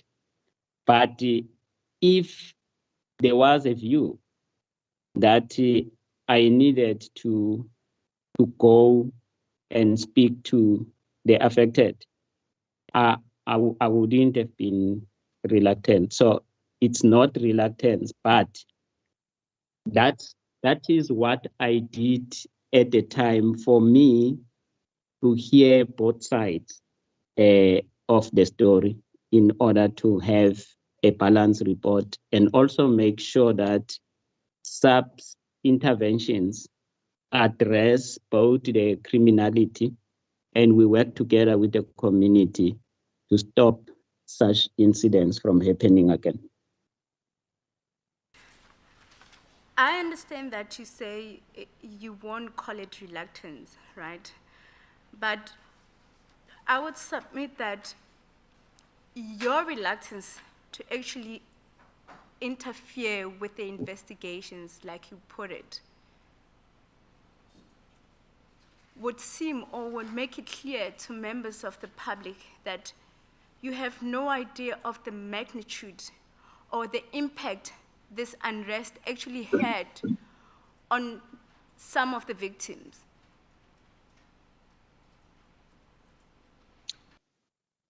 Okay, can I say that the victims, all the victims in the country, they are well represented through the community policing strategy. And as and when I do interaction with the community policing structures, they do fully represent the victim and the victims, and we deal with the victim profile. And whenever the community policing structures themselves suggest and advise that let us go to a particular area and can you come and support us, I would do so. I support them. But the fact that I am saying I don't interfere with the investigation, that is by law. And I can't go beyond it. I do instruct investigations to take place. I do still do my own interventions to complement both the investigation and as well as the communities that might have been affected, but without tampering with the investigation. Thank you. Thank you, Ndati. Now, let's go to the actual operations. There was an answer which you gave to Mr. Buang earlier on that there was an operational plan that was in place, right? May I kindly ask what was this operational plan for? Yeah, the operational plan, as I answered, was an operational plan after the outbreak. And the purpose of that operational plan was to provide a response to the unrest which already broke out at the time. And it was flowing from the national crime combating process. The purpose was to respond and stabilize the unrest or the public violence, which was already in progress. And according to you, this plan was executed? Yes, the plan was executed because the deployments kicked off through it. And the part and parcel of one of the deliverable wings of the plan was the assembling of an investigative response that led to putting together an investigation team. And that's where we started effecting arrests. So there was various aspects of the plan implemented. And that's where I also then started receiving progress reports according to this plan on a daily basis. What were the responses, what were the arrests, but it also included the deployment of intelligence in the other provinces and other areas which were not affected yet. And I was also receiving reports from those provincial commissioners. So the purpose of the operational plan was fulfilled, which eventually at the end we managed to stabilize the unrest, and it then overlapped to normalization.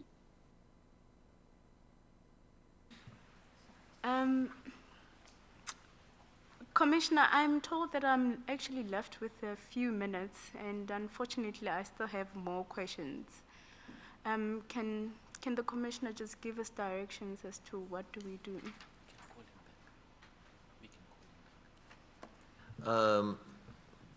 Yes, well, if you can try and wrap up as soon as you can, because the panel also still have questions and we are running into time problems.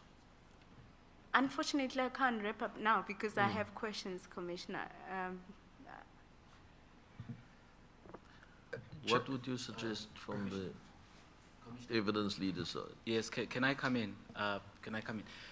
Thank you very much. I think that the proposal that one can put on the table to the panel, because I believe there will also be questions coming from the panel.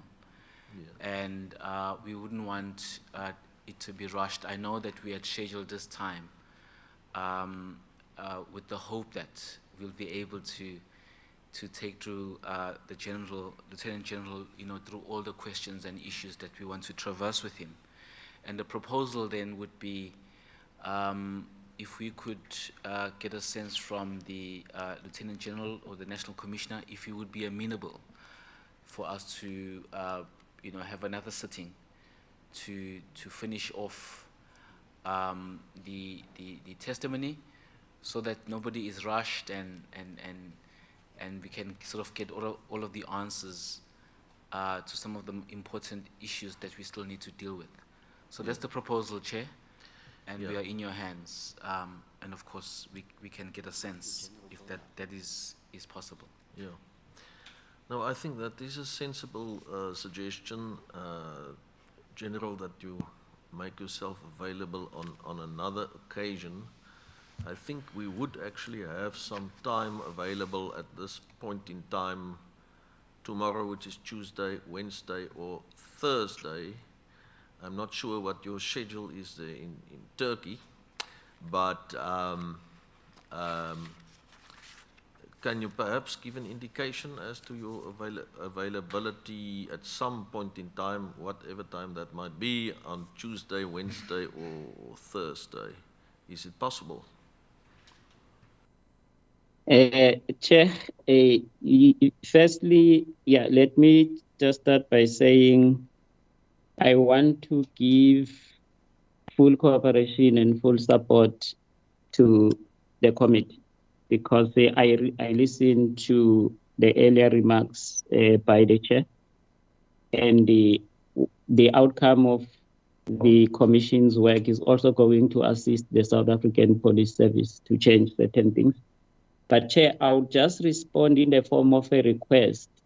I am told that our process here in Turkey, we asked for time today, but starting tomorrow up until Thursday, we will be fully engaged with the whole international body of policing. So the only time I can get space is Friday or next week. But if the committee will have an understanding for me, any other time except the 3 days, I would be available. And I can then provide any or all the information that the committee needs just to support you to fulfill the objective of the committee. Thank you, Chair. Thank you very much for your continued willingness to cooperate, General. May I just have an indication? The Speaker and former Minister of Defence will give evidence this afternoon. When is she scheduled to be done with that evidence? The schedule is such that by close of business today, 4:30. I see. Okay, so General, I think best would then be that we are in touch with you to arrange for further evidence next week. Would that be in order?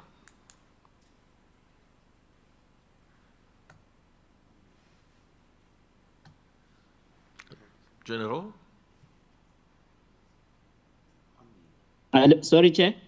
Yes. Now, I think we should then look at the possibility of next week, it seems to me, because we also have certain evidence on Friday.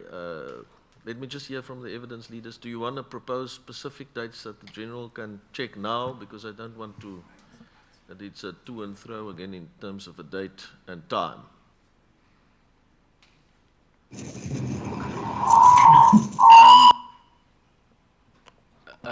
Chair, I was going to propose that we specifically interact with his office so that we don't have a back and forth now. Okay. And we do, of course, accept the indulgence and the General's willingness to come back. So I think let's take it outside, and the team will interact with his office. Then we can propose dates and times, and hopefully, perhaps also, if the General is back in the country, perhaps he can visit us in person. Yes. Yes, okay. So at that point then, General, we will be excusing you at this point in time. The evidence leading team, our legal team, will be in touch with your office to try and arrange another date and time for next week. Thank you once again for your cooperation and for the evidence provided thus far. Thank you so much. We really appreciate it. Thank you very much, Chair. I will wait for your activation and I will avail myself. Thank you. Best, General. Thank you.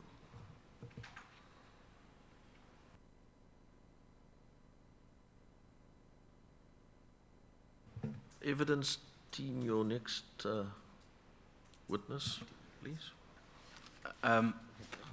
Or are we breaking at this Chairperson, point? I think we need to break for tea now, and then we can resume. I believe that we've got the two provincial commissioners for KZN and Gauteng, Yes. and they will be joining just before 11:30, so that we are ready at 11:30 sharp. Okay. So we will then stand down until 25, let's say 11:25. Thank you so much. Thank you.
We're just checking. We're just checking this out. Major General Groenewald, can you hear me? Yes. Now, We can't hear you. now,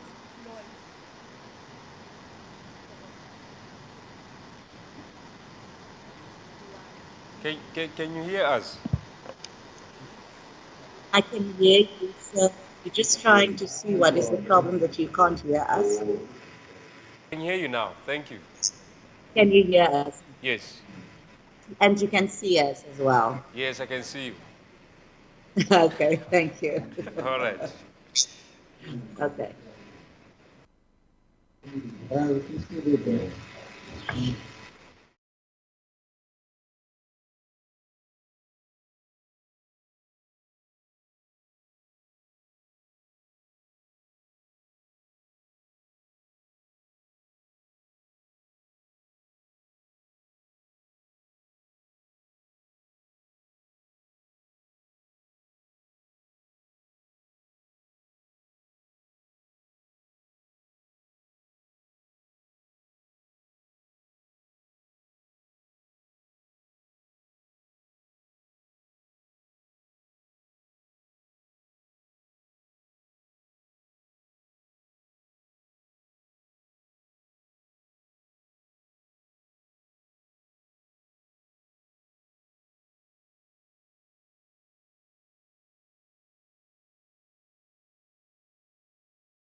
You're calling your next witness?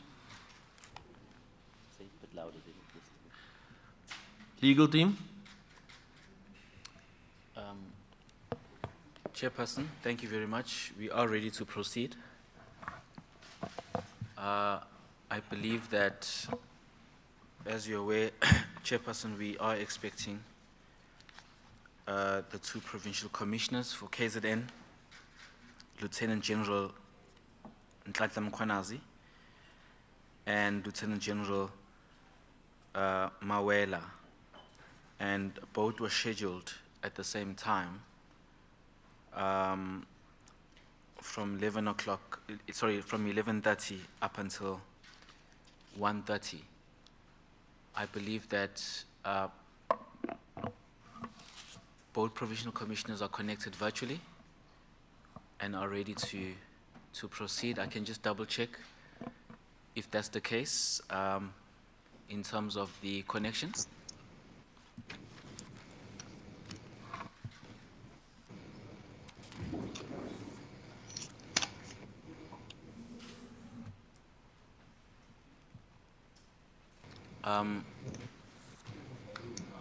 General Lieutenant General Mkunazi, are you there?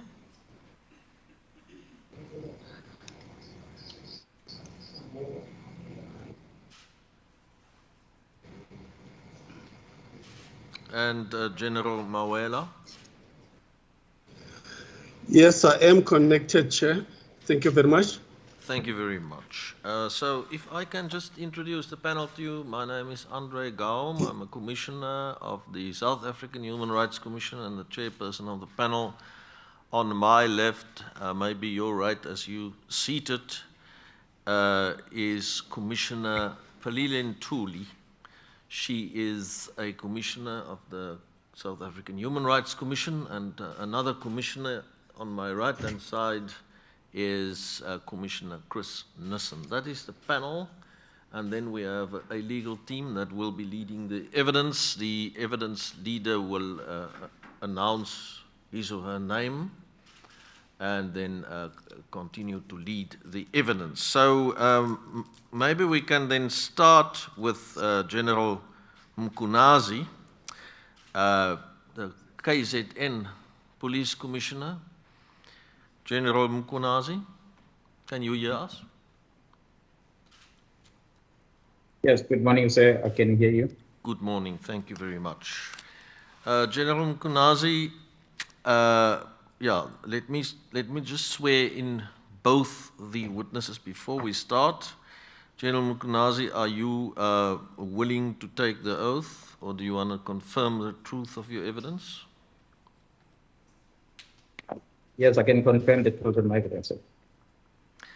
So, General, do you confirm that your evidence will be the truth, the whole truth, and nothing but the truth? That's correct. Thank you very much. General Mawela,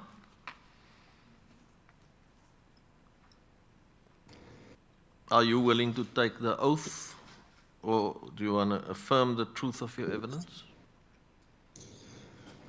I can affirm. General, do you affirm that your evidence will be the truth, the whole truth, and nothing but the truth?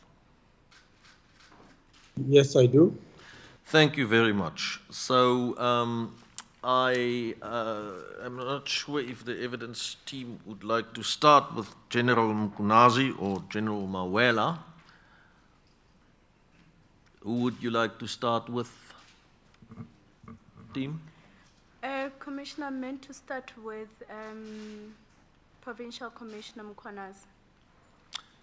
Right, so the evidence team will then start with the evidence of KwaZulu-Natal Provincial Commissioner Mkhwanazi. Over to you. Chairperson, just before we proceed, just a quick logistical issue. I just want to confirm, as mentioned earlier, that our scheduled time for both the generals is 11:30 to 1:30. Just wanted to confirm from their side that they have the same understanding. Generals, do you have the same understanding that we will be continuing until 13:30 General Mkunazi.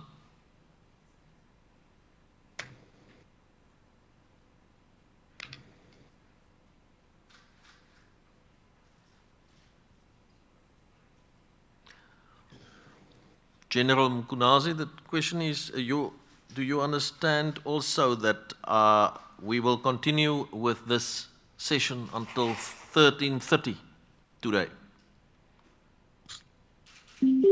Yeah, well, I'm available, sir. Thank you very much. General Mawela? Yes, it's the same understanding. Thank you. Thank you very much. You may continue, please.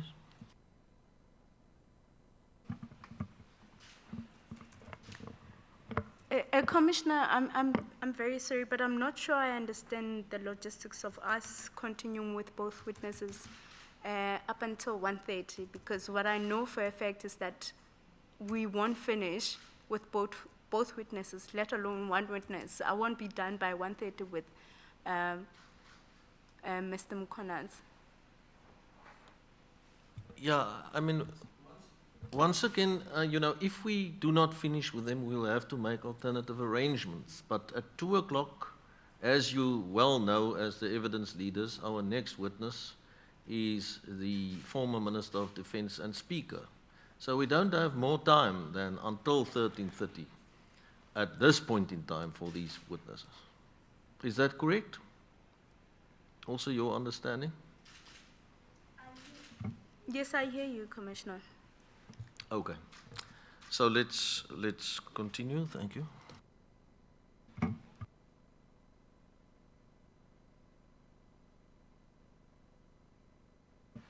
Thank you, Commissioner. I'm told that Mr. Jones will start with the witness.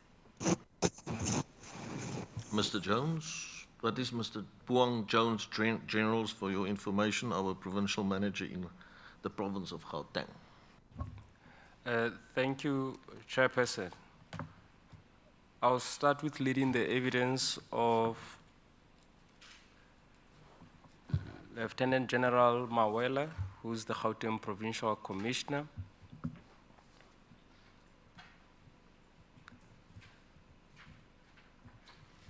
Provincial Commissioner Mawela, could you please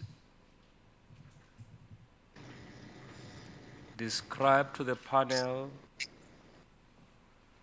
the nature of your role at the police and your role in respect of public order policing in Gauteng?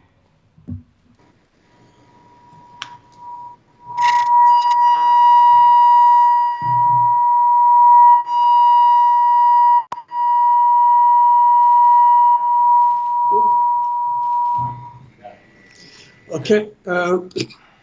Thank you very much, sir. I am the Provincial Commissioner for Gauteng, and my role, obviously, is to manage all the police resources assigned to me at the province. And with regard to the issue of public order policing, it is one of the components which falls under my deputy responsible for policing. So in Gauteng, we do have 5 units which are placed at the province for operational purposes. But as we all know, that public order police is a national competence. Thank you very much. And where are these 5 units located? The units are located, one in Johannesburg, the second one in Pretoria, the third one in Springs, the fourth one, Krugersdorp, and the last one in Vereeniging.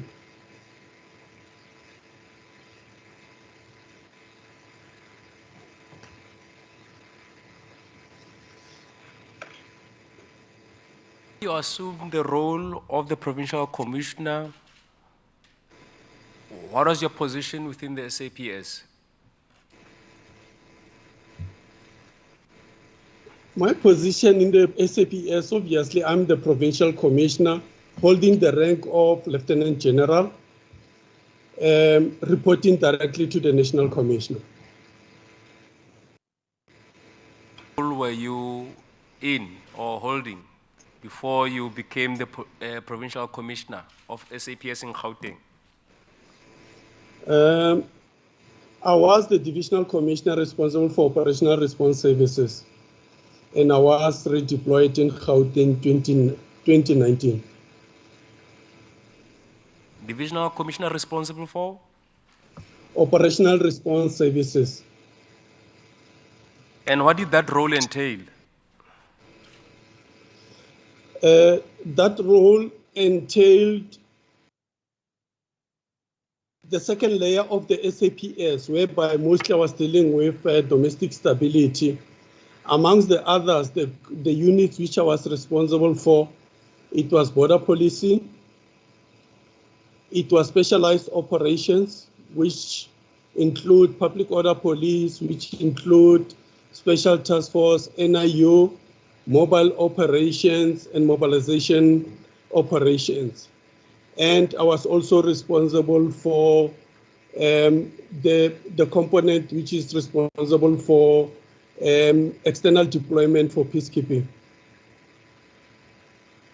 You do confirm that you're responsible for public order policing as the Divisional Commissioner. For how long were you in this position? From 2011 as a Lieutenant General.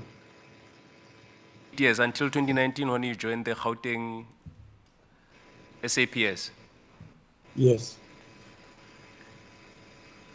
At the time when you were the Divisional Commissioner, how many members were part of the public order policing unit? There were 4,000 plus, but less than 5,000. This was in 2011? Yes.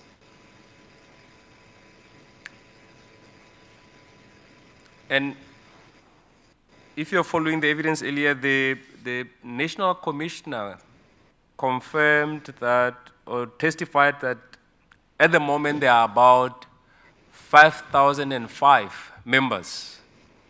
Is that also your understanding? Yes, that's my understanding. Over a period of 8 years, the SAPS has only been able to recruit just over 1,000 members to join the public order policing unit. Yes, that's what it.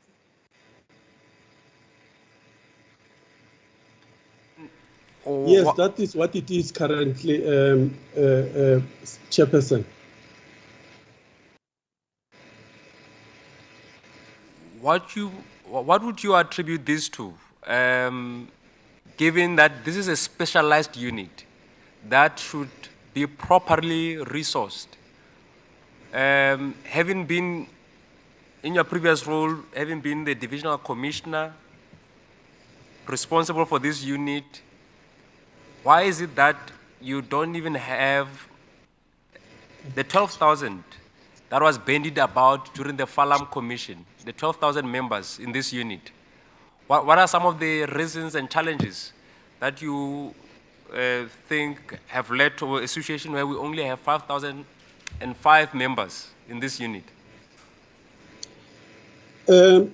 When I was there, we developed a very good plan.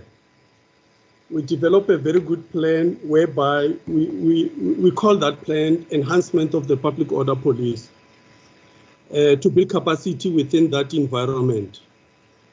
And we did put a plan together to say in year 1, how many members are we going to recruit, year 2, year 3, year 4. So it goes, so that ultimately we must find ourselves with a total of 12,779. But our planning figure was, at least if we are not reaching that 12,000, we should be at 8,759. So the plan was in place, but due to the dynamics within the police, competing needs and so forth, the plan was not followed through, whereby the recruitment processes went according to the plan. But the plan was there, and the plan was approved, and it was ready for implementation. Perhaps know if this plan was costed.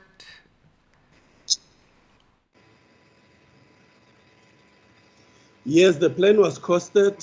Implemented. Because the plan, yes, the plan was costed, and the plan didn't just only include the home bodies, but it also include the physical equipment within the public order police.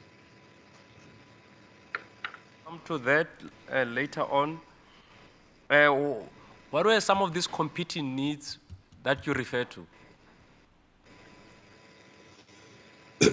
The competing needs, within the SAPS, the way the areas are growing, and the needs for new police station, and the needs for us to establish and re-establish the specialized units and all those things. So they were competing. But the basic policy is the needs at the police station. You see how areas are growing. You see how communities, they demand that police stations need to be built in their respective areas. So the National Commissioner have to make a decision, to move around the resources and so forth, and try to ensure that he distributes the number of police officers recruited, evenly so, and attend to all the competing needs. Would you agree that protests are a perennial challenge in Gauteng? Yes, it is challenging in Gauteng. There's no doubt about it. Adequate resources are required to manage and quell these protests. Yes, definitely, we do need those kind of resources. And as a result, to complement what we have physically within the public order police, I think a decision was taken some time ago within the SAPS that each and every new recruit who's undergoing the basic police training, he or she have to be trained in the basic crowd management, so that as time goes on, these people can also be used to complement what we have. So these members who are recruited and go through our basic training, they will receive this basic crowd management as a course, but they will still have to go for the advanced course as time goes on.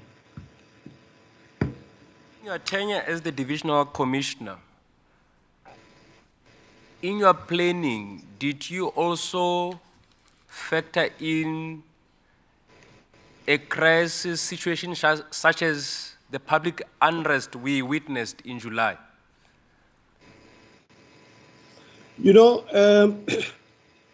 Within the public order police, you plan for different scenarios. But if you understand the crowd dynamics, you can plan that, this is how the crowd will behave. But they may come up with something else. Because, what we call it the mob cycle. Somebody may start something, and everybody within the crowd, they follow that particular person. So there's no way in training, when you put together training and then you use scenarios, but you can cover each and everything which may happen at any given time. Somewhere along the line, you'll find new things which are emerging, new modus operandi used by the people who are protesting and also influenced by the crowd dynamics.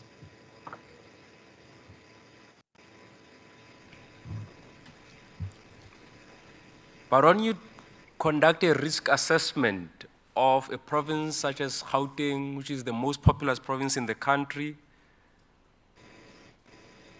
and given what is happening in other parts of the world, one would think you'd prepare for any form of modus operandi as the SAPS.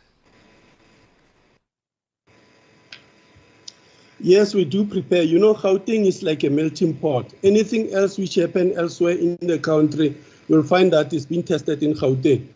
So we forever plan for any eventuality, but it doesn't mean that we have covered everything which may happen. Something new may surprise you.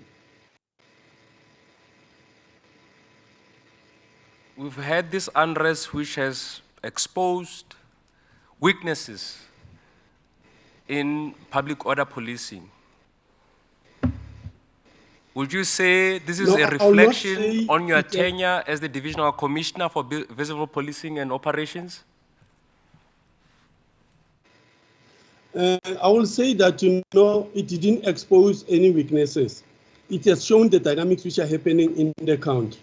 If you understand, crowd management is about numbers. We have police officers who operate as individual police officers, but within the crowd, within the public order police, it requires a form police. They need to operate in the form of sections, platoons, and so forth. So it's about numbers. You may have numbers to can deal with a certain crowd. It will also depend on the behavior, the conduct, the dynamics within that particular crowd. You may go to the FNB stadium to go and deal with happy people who are watching the soccer game. Their behavior won't be the same with the behavior of angry community members who are having issues to raise. So their behavior, it will change. It will also change from one community to another. Other community members, they may protest in a peaceful manner. Others, they may decide to be violent. And the scale of violence, it may differ from one community to another. It's quite startling you're saying you didn't expose any weaknesses. Why would you make such a statement that the unrest did not expose any weaknesses in public order policing when your national commissioner has conceded before this hearing that there are challenges from physical capital and human resources? He also acknowledged that there are challenges with the radio system, that communication was not 100% effective. Yes, the radio system, it may have happened elsewhere, but remember here in Gauteng, we are using the single radio system. So it cannot be referred to Gauteng that it was a challenge. The issue here, what we have in Gauteng is the number of protesters who are more than what we have. Even if we were having 12,000 public order police members nationally, and all of them deployed in Gauteng, they will still have a challenge to can deal with the crowd which they were facing at that particular time. And remember, that crowd was dynamic. There were children, there were women, there were people with disabilities, there were criminal elements within the crowd. So all these things are taken into consideration. The challenge of the unrest of July, it is not only about the police, but it was the challenge for the country. Using your logic that there were no weaknesses, it would mean that in Gauteng, as the PC, under your tutelage, you are able to quell the unrest, you are able to apprehend wrongdoers and criminal elements, you are able to conduct counterintelligence, you are able to prevent loss of life, you are able to ensure that properties are not destroyed. No, this is not what I'm saying. When you talk about the challenges, obviously, in any government department, in any organization, you will forever have challenges. You were saying that the June, specifically the July unrest, exposed the challenges. It doesn't mean that we didn't know about the challenges which we are having within the organization. We only became aware of those challenges because of the June unrest. No, the challenges, we know our challenges which we are having, but it doesn't mean that those challenges were only made to us by the incidents of July. What were those challenges then, before the unrest? Yeah, the challenges we have, obviously is the challenge of resources. We don't have enough.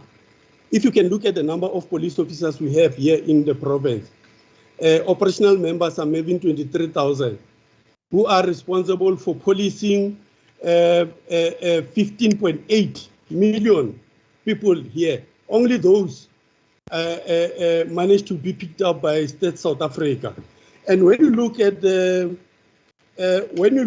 some of the profile of this province, I'll give you a practical example. We are responsible for 370 tertiary institutions. There is 6,386 schools. We have 168 hospitals, 910 clinics, 55 magisterial courts, 2 high courts. The off-site liquor consumption, we have 5,195, the registered one. The off-site consumption, the taverns and the shebeen, only the registered ones. We have 29,632. Train stations, we have 221. Taxi ranks, we have 1,266. 8,000 churches. The shopping malls and centers whereby there is 10 or more shops, we have 992. Spaza shops, we have 11,126. So you will see the number of police officers we have on the ground to can deal with everything and creating a safe and secure environment for the people of Gauteng. Surely we don't have enough. So those are some of the challenges which we are talking about. The types of equipment which we are having, we may have the equipment in our disposal, but those equipment doesn't mean that we have the best of all or the modern equipment which we can deploy at any given time. So the challenges are there and we are aware of our limitations. You've just painted a picture of an overwhelmed law enforcement agency, which is required to discharge its constitutional responsibilities. I'll move on. I'll still come back to some of the issues that you've raised, but could you, okay. As the unrest was going on, or there was unrest in KZN, and before it even started in Gauteng, what is it that you did as the Provincial Commissioner of Gauteng? Okay, thank you very much. I'll talk about the Office of the Provincial Commissioner of Gauteng, what we did before.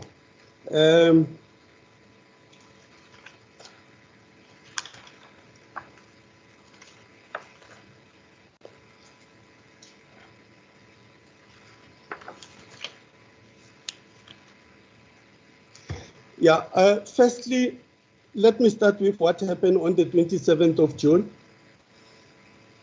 When the state president, President Ramaphosa, announced the change for alert level number 3 to alert level number 4 under the disaster management regulations. And due to the high increase of infection rates in Gauteng, restrictions were imposed limiting the inter-provincial movement to and from Gauteng. And on the 28th of June, a joint meeting was held in relation to Gauteng alert level number 4, wherein the acting provincial commissioner then, because I was on sick leave, was in attendance. Subsequent, on the 28th of June, we requested as Gauteng the support so that we can mount all those 10 roadblocks focusing on the main national roads leading into Gauteng to ensure that we enforce those disaster management regulations of inter-provincial movement. And as a result, we put a plan together whereby those 10 roadblocks were mounted in all those roads. And national office, they've assisted by also requesting the neighboring province to also assist Gauteng by manning some of the smaller routes which are leading into Gauteng so that we enforce that. It was not a matter of choice, but it was an obligation for us to implement that. We further requested from head office that they should engage at joint level, that we are supported by the SNDF. We have also requested from National to say that they need to assist us with some of the operational members who are based who are based at the national office, because of it is here in Gauteng to can assist us, and we've also requested some logistical support.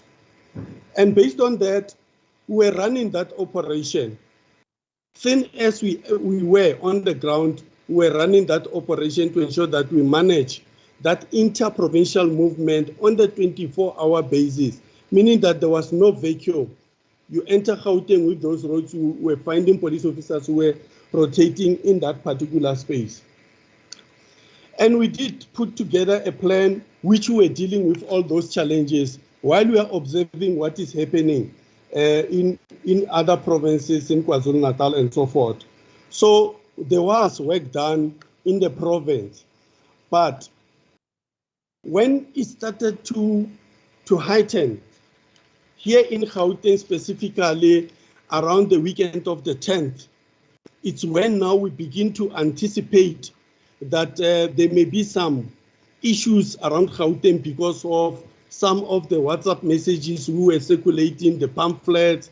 In particular, I will talk about whereby somebody was mobilizing people to say we are going to meet at Mai, so that we support what is happening in KwaZulu-Natal. Plans were made, were put in place so that we are going to deal with those issues. At the same time, before the 10th, I think it was on Sunday, before that, on a Saturday evening, that's when now we started to experience challenges, especially along the M2 road. People from Denver Hostel starting to block the M2 road. The good thing is that the acting provincial commissioner on that night, he was on duty with Operation Okai Molao, and they had enough members on the ground to can deal with those challenges. They managed to can deal with those sporadic road blockings which were happening midnight of Saturday. It also happened in Alexander. People from that hostel, Madala hostel, they also mobilized, and then they went to the shopping malls and so forth. They were also contained because of, it was the night whereby there was Operation Okai Molao. And in Johannesburg in particular, they were around Sandton. So they could push the resources back to Alexander and manage to can deal with the challenges. So that's when it started. And we have managed to can deal with it overnight. But the people, they will continue to come in numbers, even on Saturday during the day. Remember, these members who were working the night shift, they have to report off duty, they have to go home, and then we need to put the members on the members who are on day shift to can continue to sustain what the members of the night shift have done. So it was a very challenging situation for the people of Gauteng, especially the law enforcement agencies. Provincial Commissioner, did you activate the venue operation center that Saps usually convenes when you have high-risk situations? The good thing is that we have what we call it the Provincial Operational Coordinating Centers in all the provinces, and those centers, they operate 24/7. So the center was in operation. It was also collating the reports and ensure that those reports are also escalated to the National Operational Center.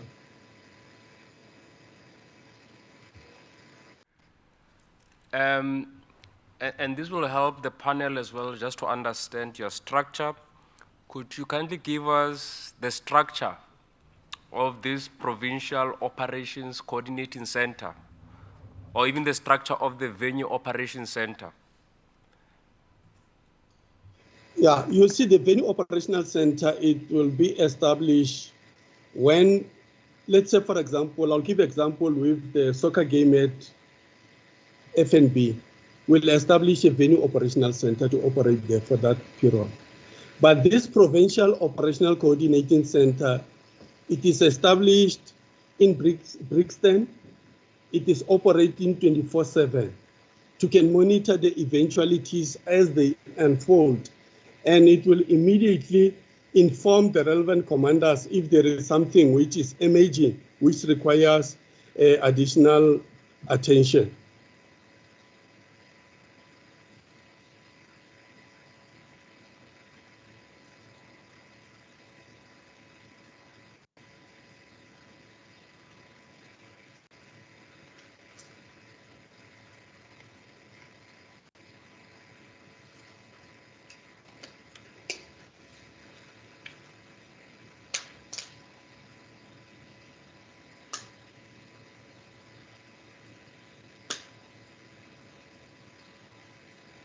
The Provincial Operations Coordinating Center. I've lost you, Chair. I didn't hear. I think you were muted on my side for some time. Will you kindly repeat?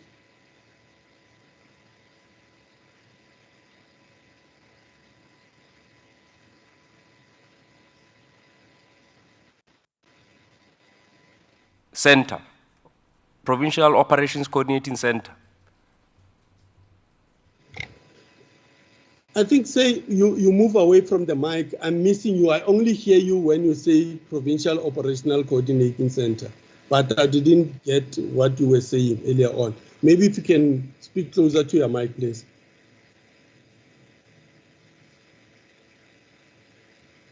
You are muted. I can't hear anything.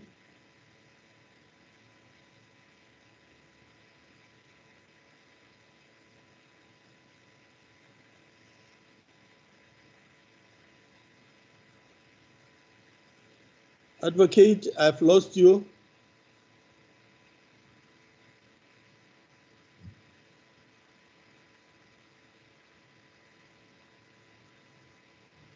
Operations Coordinating Center activated. Could you kindly give us the date? When was it activated?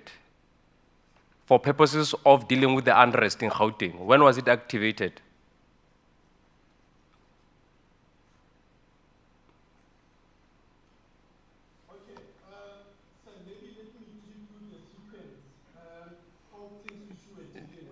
No, we don't have a lot of time. Could you just address my question, please?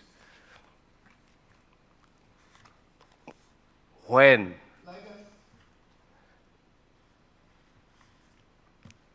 If you don't have the answer now, you can supplement your answer through a written submission.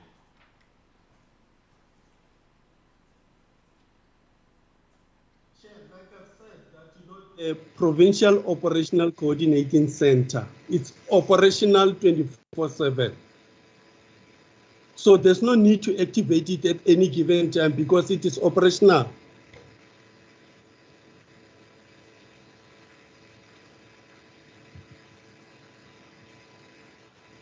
To deal with the unrest in Gauteng.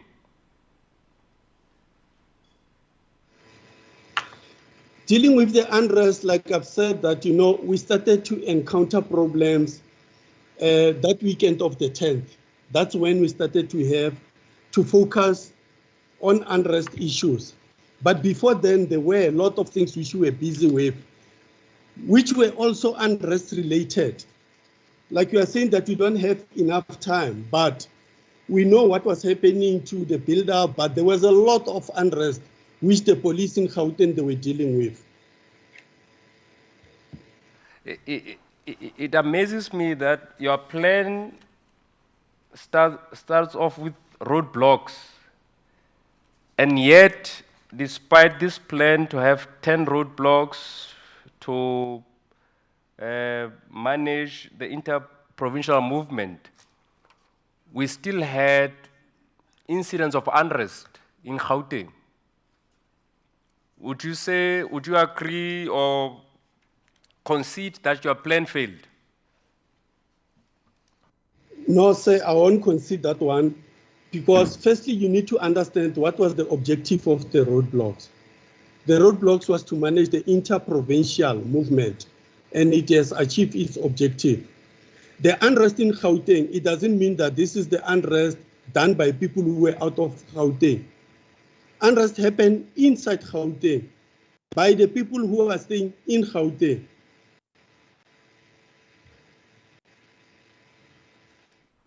No, thank you for that. I needed clarity because you went on about this plan when the nub of what we are here for is the unrest that happened in Gauteng. So by mentioning roadblocks, I thought you wanted to link the unrest in Gauteng to persons from other provinces. But thank you for clarifying this. Do you, as the province, have an early warning system?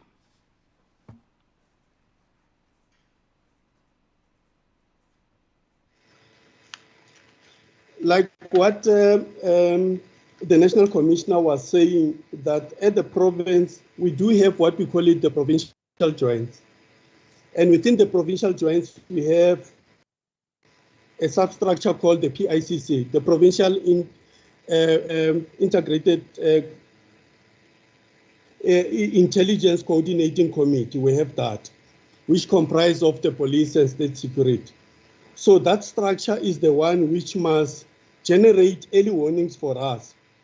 So it does generate the early warnings reports daily, the threat and risk assessment reports on a monthly basis, the intelligence overviews on a weekly basis. So once these products are generated, are being shared by the operational units for executions. Then early warning. Come again, sir, I've missed you.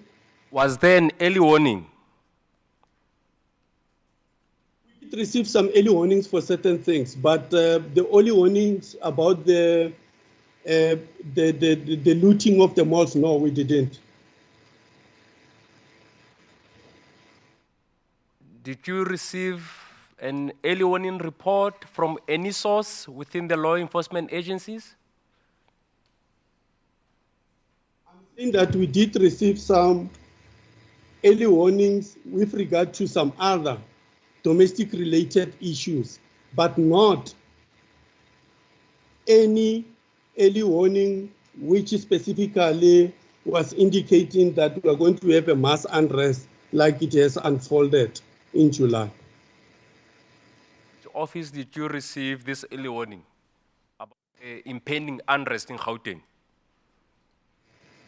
No, for this unrest we didn't receive any. Been aware that there would be an unrest in Gauteng as the provincial commissioner?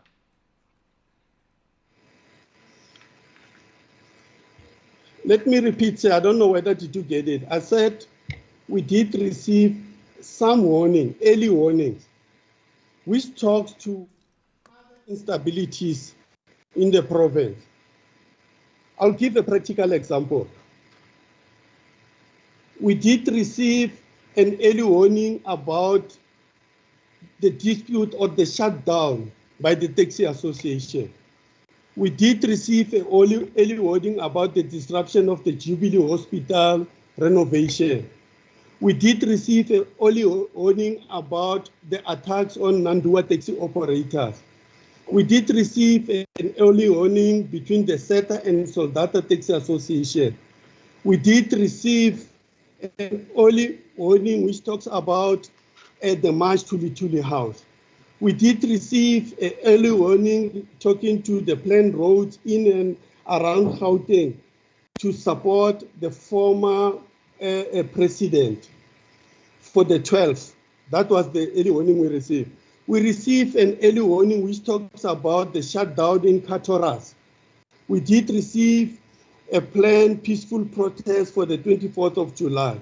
We did receive an early warning about the University of Pretoria students. We did receive an early warning about the conflict of Mamelodi Amalgamated Tax Association. You know, those are the early warnings we received. But with regard to the mass unrest, which happened in that magnitude, we didn't receive any. Did you receive any warning from crime intelligence or the state security agency? No, sir, like I'm saying, the warnings which I spoke about are generated by these two committees under the umbrella of the Provincial Intelligence Coordinating Committee.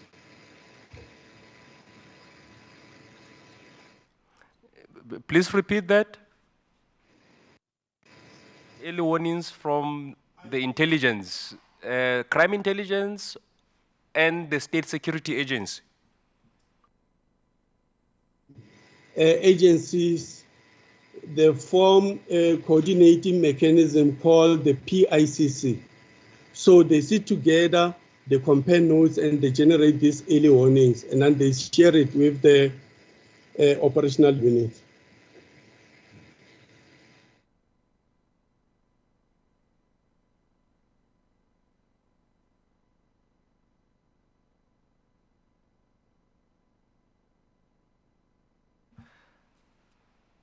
So when did you receive this report from the PICC, which comprises of crime intelligence and the state security agency?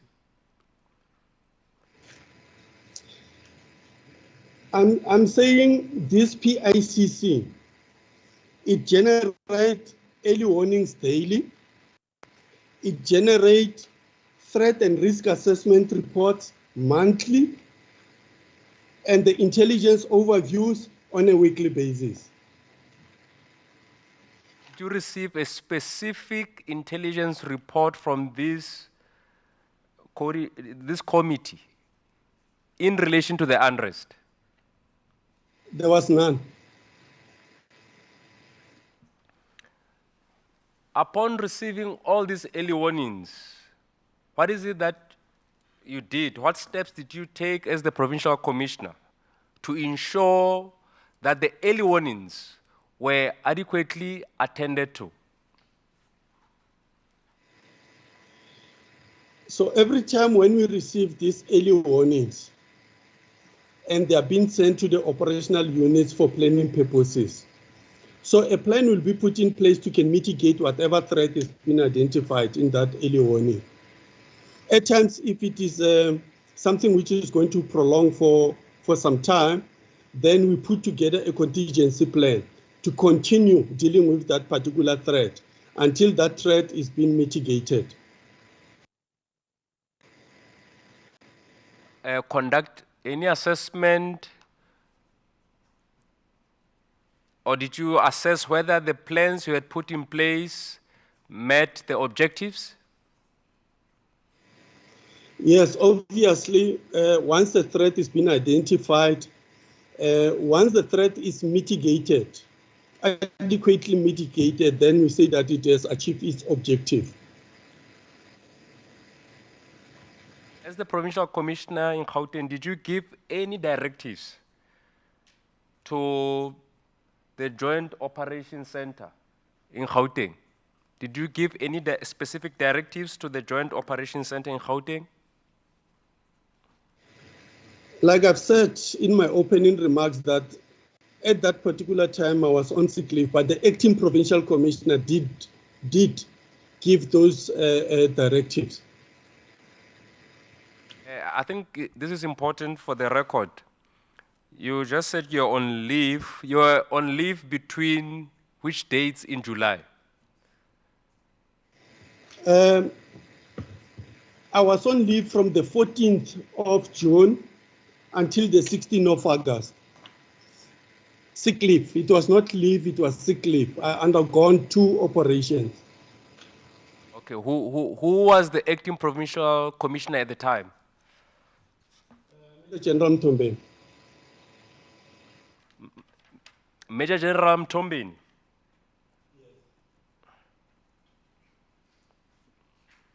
Is he the delegation that's accompanying you, or that's with you? He's with me now. Okay. Did you deploy, as Saps in Gauteng, did you deploy any members, any of your members, to KZN to come and provide support to the KZN Saps? Yes, some of my public order police members were deployed in KZN. How many were deployed to KZN and when were they deployed?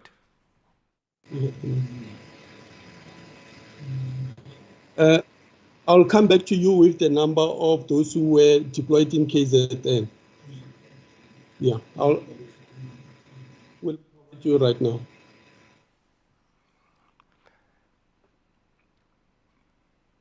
You'll also come back to me about the date, like as to when were they deployed?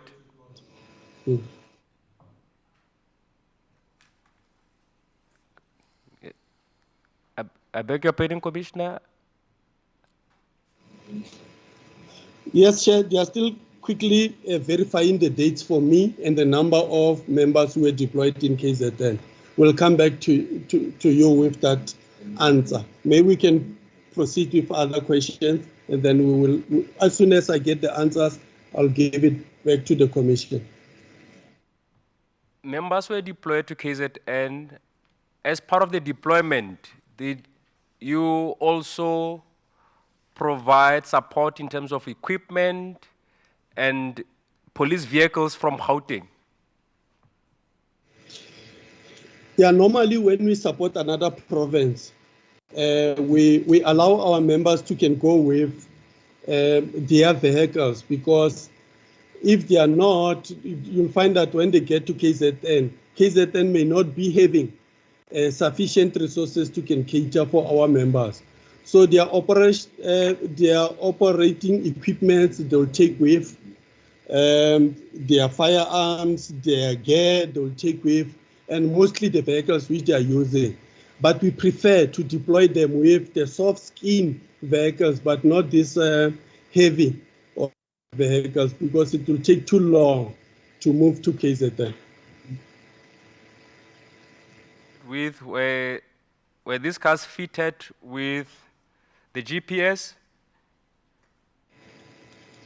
Our vehicles are fitted with what we call it AVL, yeah, automatic vehicle location.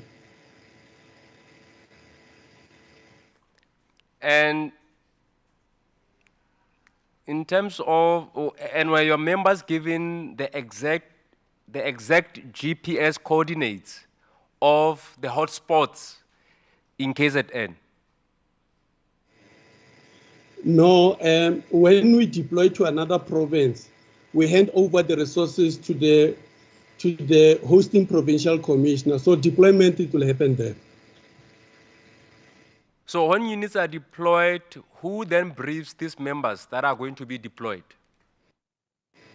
Now, obviously, when they arrive at other side, they will be briefed by the operational commander in the hosting province.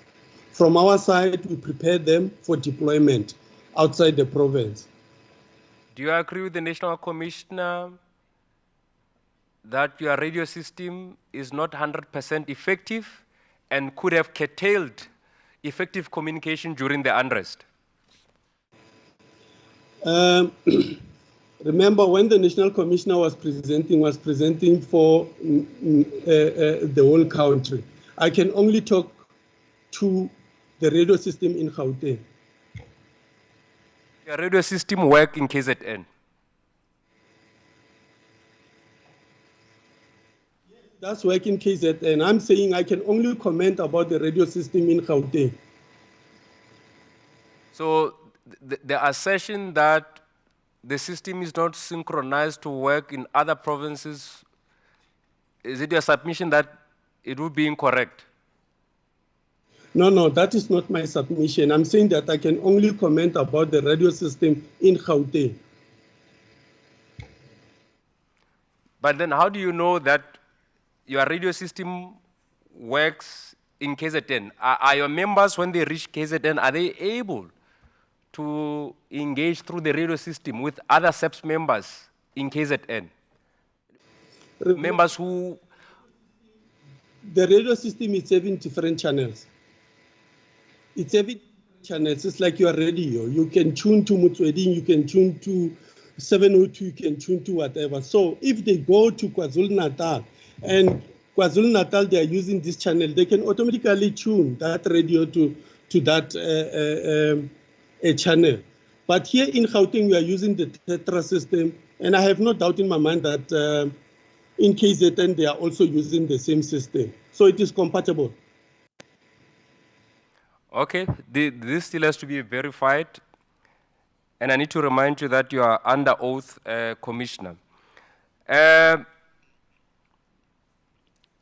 When the police are deployed to KZN, the person that briefs them, do they produce at the end or before the briefing, do they produce what is called a briefing certificate? I think the PC is in the position to can comment on that because those members were handed over to him, that side. Helpful. How many water cannons were deployed in Gauteng? In Gauteng, I think we have 2 water cannons.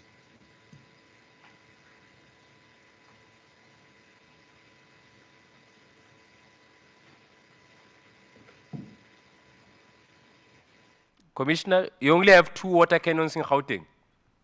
Yes. For the entire province? Yes. Ideal figure. In an ideal world, how many would you like to have in order to adequately respond to protests?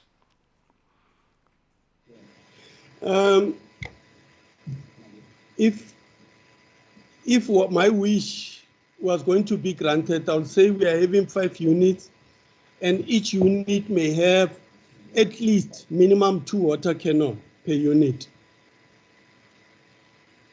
How many units do you have in total? 5 units. The ideal number is 10 water cannons, and at the moment you are sitting at 2.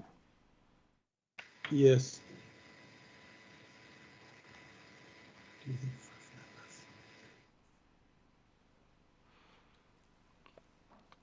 And in your operational plan to deal with the unrest in Gauteng, you also included the water cannons in your operational plan? Yes, all the tools of trades are considered when we put together a plan. Chairperson, I do have the number of members deployed in KwaZulu-Natal and the date. Can I also share? Yes, please proceed. Thank you very much. Total 55 POP members, and they were deployed in KZN from the 10th of July.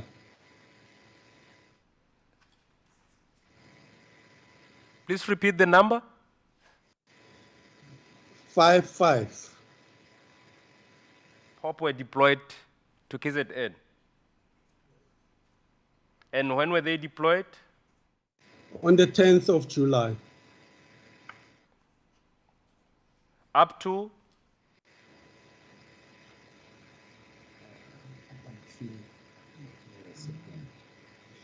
I will verify the exact date, but I was informed that they were there until early September. But let's first check the date, the exact date.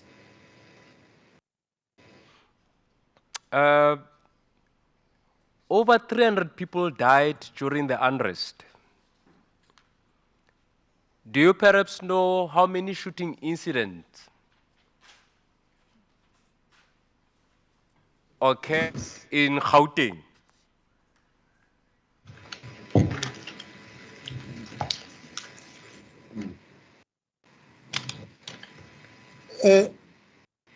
Chair, maybe come again with your question. You say how many shooting incidents? I'm asking, how many shooting incidents happened in Gauteng during the unrest? Who was shooting? I think if you can be specific, who was shooting? Or the shooting incidents you are referring to? You are referring to the police shooting or the people who were striking shooting? For now, I want to know about your members. How many shooting incidents were they involved in Gauteng during the unrest? Let me quickly check for you how many stun grenades were fired and so forth. I'll quickly give it to you. 8. You are still waiting for the figure. What are the protocols of reporting a shooting incident? Okay, before we come to that one, let me share with you the number of CS, that is the gas, which was launched by our members. It was 869, and a total of 312 stun grenades were launched, and the number of shotgun bullets fired, it was 16,971. Also, I must hasten to remind you again that you are still under oath and you should desist from talking to persons who are with you.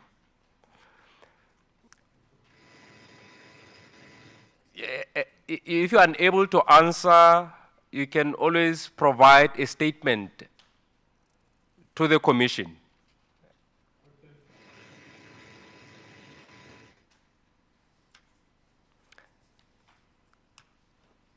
I just need to check quickly. So you say only the KZN Saps can provide us with the briefing reports and briefing certificates by those who were in charge of the operations in KZN? Yes. Okay, no, that's helpful. Coming to equipment, you earlier mentioned that there are challenges. You've already acknowledged that ideally you would need about 10 water cannons. Do you have enough, did you have enough protective gear, helmets, stun grenades, smoke grenades at the time of the unrest? Within the public order police, they were adequately resourced in terms of the arms and ammunition, but there were times at other police stations whereby they will run out of the rubber bullets. But it didn't mean that as a province we didn't have. That station at that particular time, they may have run out of those, but they were able to get support from other stations and also from the supply chain environment of the additional rubber bullets. Okay.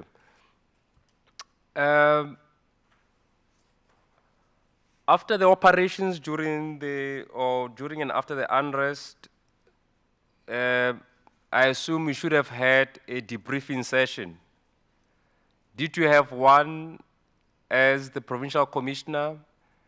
And in your debriefing, what would you say were some of the key learnings for the SAPS? Yes, we did have a debriefing session. And in those debriefing sessions, we've also identified some of our weaknesses. And we also identified some of the strong points. And then the opportunities, and also that moving forward, we can try to address those things.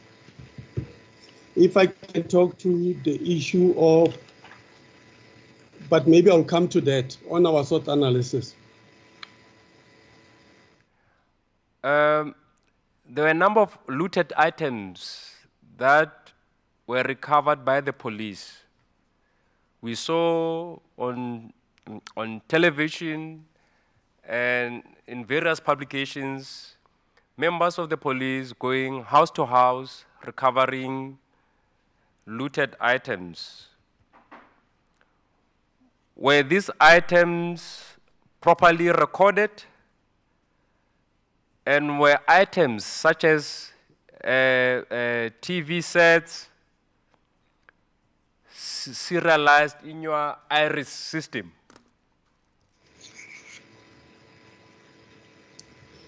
Yes, the items recovered, they were recorded in various SAP13 stores, and those with serial numbers also serialized. And the lawful owners of some of those items, they've already came to the police station to claim their items.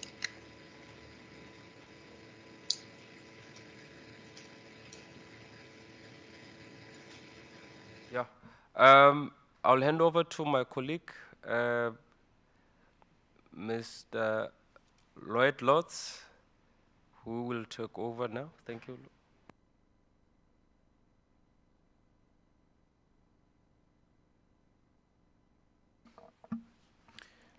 Thank you very much.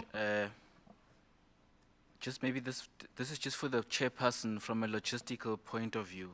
Chair, I'm just noting that it's now 12:35 or 36, and there's a few questions for the Gauteng Provincial Commissioner.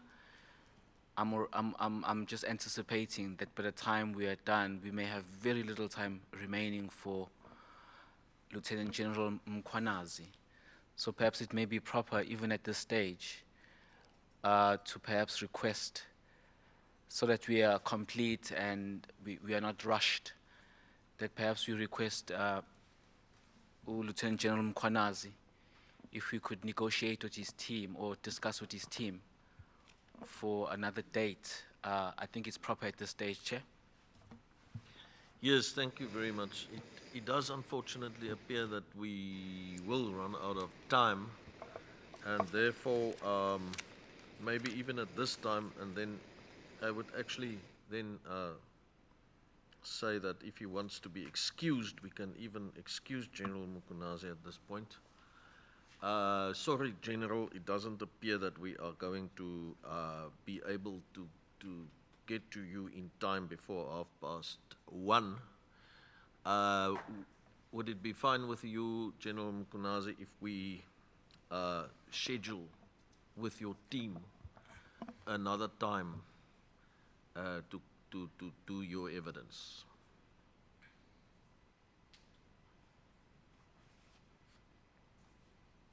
General Mkhwanazi?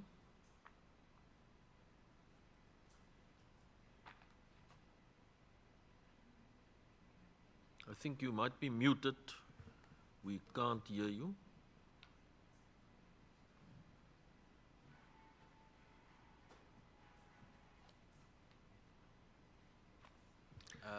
General Mkhwanazi, we can see that you are speaking, but we can't hear anything. You are inaudible. Perhaps you are muted.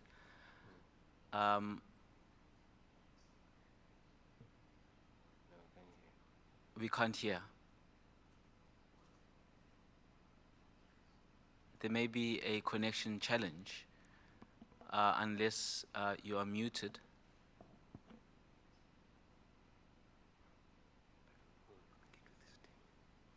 But if you did hear us, I think that the chair is basically just requesting that if you know, to allow you to be excused, and then the legal team will be in touch for us to reschedule because of the interest of time, and we did not want to keep you any longer, noting that, you know, we may have very little time remaining for your testimony, and we would want to do justice. So if you did hear that, that was the plea of the chair.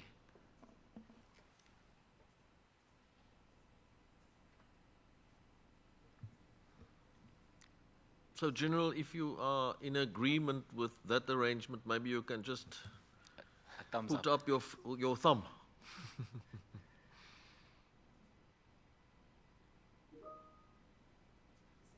It appears that he will write the message there. Okay. We saw the thumbs up. Thank you very much.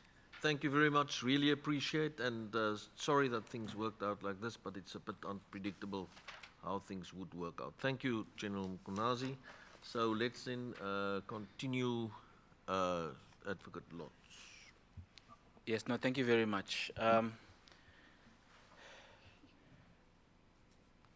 Lieutenant General, I may take you back just on one or two issues that came out of the testimony, and I'll also have just a few questions to pose to you. I noted that there was specific mention of the equipment when the question was posed, and you did say that, in particular, with regards to the water cannons, that you only have two for the entire province of Gauteng. Just wanted to double check with you that the two that you have, are they in operation?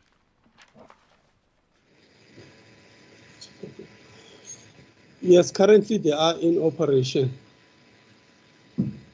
Okay. No, thanks for that. I think we just wanted to clarify that in particular. And then, for clarity's sake as well, the issue of the public order police being deployed, could you also clarify so that I think for the record it's also very clear as to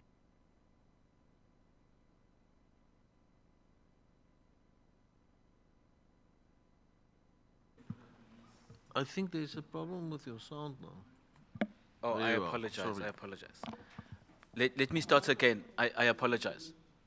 Yes, I apologize. I was muted. I just want to clarify the issue of the deployment of the public order police unit. For the record, and so that the panel is also very clear, was the deployment at your instance, or was it at the instance of the National Police Commissioner?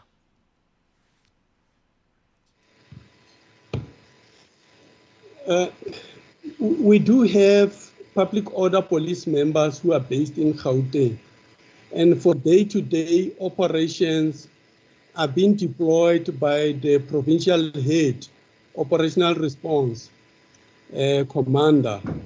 The National Commissioner deployed them across the borders. No, thanks for that. However, perhaps to be more clear, I think my question is really more directed, because I think the focus is really on the unrest of July, and I recall you indicating that, in as much as there was some responses to the unrest, you gave a date of the weekend of the 10th.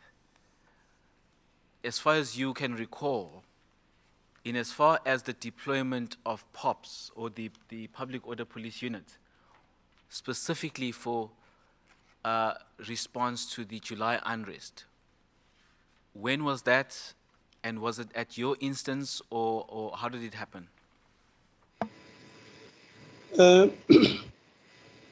For the July unrest, the public order police members were activated upon request by the local police station to the head, provincial head, responsible for operational response. So they were deployed, and I also recall that the very same Monday, majority of all those public order police members, they were deployed around Concord, because there was an expectation that Concord is going to give a judgment on a certain manner. And the intelligence we got on the ground was that there will be people coming to the Concord due to the interest of the matter, which was going to be a talk about in the Concord. So they were deployed, and deployed by our head operational response. Okay, and maybe a follow-up on that one as well, because you made reference to it and I must address it. The intelligence now information that you received, was it still coming from the PICC, as mentioned earlier? Yes, the one of the Concord was coming from the PICC. And maybe just to be more practical and more direct, how does such intelligence, how is such intelligence information shared? Is it the report? Is it discussed in a meeting? How does it happen? Yeah, they generate an information or intelligence, and at times they put it down in writing, send it to all the operational commanders, so that operational commanders, they must put together the contingency plans or the plans to mitigate that. It may come in writing. At times, we may not have time to can put together that kind of intelligence. So we do have the WhatsApp groups whereby such information, as and when it is generated, it is immediately shared with the commanders, and each commander have the responsibility to can act. But at other instances, we may receive this information whereby the Deputy Provincial Commissioner will call all stakeholders together in a meeting whereby the intelligence community will be requested to can present to them what they have, and from there he will give some instruction as to what needs to happen. And if plans have to be developed, plans will be developed, approved, and executed. Okay. From what you are saying, I'm understanding you to say that the information received and shared, it's done in various ways. You mentioned WhatsApp groups, you mentioned meetings called, and at times it's also in writing. Now, to be more direct, in as far as the unrest is concerned of July, for the Gauteng, for the Gauteng province, was that information shared in the variety or in the bouquet that you've just mentioned, or was it specific to a particular mode or method?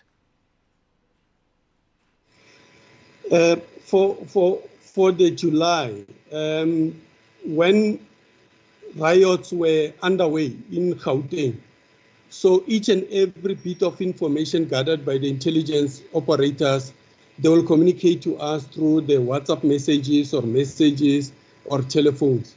But remember what I've said, that for this massive unrest, we never had any intelligence report that suggests that we are going to have this massive unrest in that magnitude. All right. And of course, just to be more complete, so you did say there was no intelligence report, but there was just you call it intelligence, what's the word you used? Because you said there was no report. However, there was some, I'm not sure whether I should call it some signals or some warnings. Is that correct for us to understand in that manner? Yes, at times we'll receive just an information based on the flyers, or on the social media, people, they will publicize that this is what they're going to do. It will be picked up and shared with us. But the intelligence community, they will say to us, we have picked up this thing, but it is not verified. So even if it is not verified, they bring it to our attention so that we can put together the contingency plan to mitigate such. Sorry, may I just understand your evidence? The way I understand your evidence is that prior to this mass unrest, let's call it that, there was no intelligence you received on this mass unrest. But after the unrest started to unfold, you did receive sporadic reports on intelligence pertaining to the unrest. That is how I understand it. But that there was no intelligence prior to the unrest pointing to this mass unrest that's going to take place. Is that correct or not? You're so correct, Chairperson. Maybe just for my sanity as well, because I think maybe the commissioner can also just reiterate this. Mr. Jones, I think, asked about the PICC, and you are quite emphatic to say that there was no report. And then when I posed the question, you did say that there was some intelligence received, and I think there was a deployment of POPs to the Concord. And I was a bit confused, and hence the question as to whether there was a report or it was something else. And then you mentioned that it was, well, you affirmed when I said, was it then warnings or some, information, etc. But you are quite emphatic to say that there was no report. Could you clarify that? Because now I think I'm slightly confused as to whether there was a report or no report. Because I think it's either there's a report or there's none.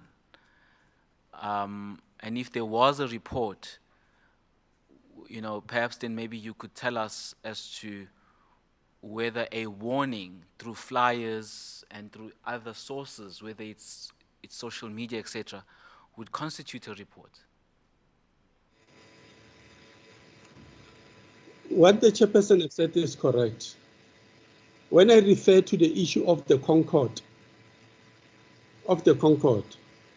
it is not related to the mass unrest which you are talking about. We're referring to the deployment of the public order police. They were deployed to the Concord based on the intelligence they've received that during the sitting of the Concord, there will be a lot of people who will be coming to the Concord. So it was based on that. But we didn't have any intelligence that suggests that we are going to have that large-scale looting in the province or in the county. All right, then. Thank you for clarifying. So there was no intelligence report on the large-scale looting and unrest. However, there was a report on specific events, such as the one that you gave as an example of the Concord. Exactly. No, thank you for that. I think I'm also much clearer now, Chair. Perhaps there was a confusion around the issue of a report not existing. However, issues relating to a report or information coming through in relation to the Concord. Now, Provincial Commissioner, there was another issue I think that perhaps we should traverse. And that's really got to do with, I think you've dealt with the issue of the public order policing, but you also mentioned earlier that there were some key lessons that you actually learned, and you did not specify those in any detail.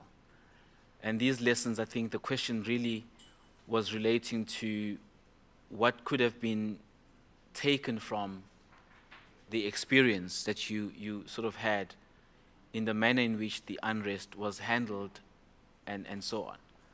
Do you want to specify any of those key lessons that you perhaps would like to flag for the Commission? Thank you very much, Chair. We have done what we call it a SWOT analysis. And when coming to our strength, we have observed the integration of different law enforcement. As we all know that in Gauteng, we do have the 3 metro police department, that is Johannesburg, Tshwane, and Ekurhuleni. We also have the Gauteng traffic. And we have also observed that, working together with our social partners, in particular the Business Against Crime in South Africa, whereby they were assisting us with their information technology and also some of their resources. And we have also observed that, the proactive planning and deployment of logistics, it also assists. When you look at the number of malls we have in the province and the number of malls which were looted. We have also, it's something which is not known to the public because it was not on TV, but there was other proactive deployment which we have done, whereby we have prevented some of the malls from being looted. And we have also realized that, in event of emergency or crisis situation, the JOCOM structure is ideal in terms of coordinating everybody and talking together so that we are on the same page when we are dealing with these issues.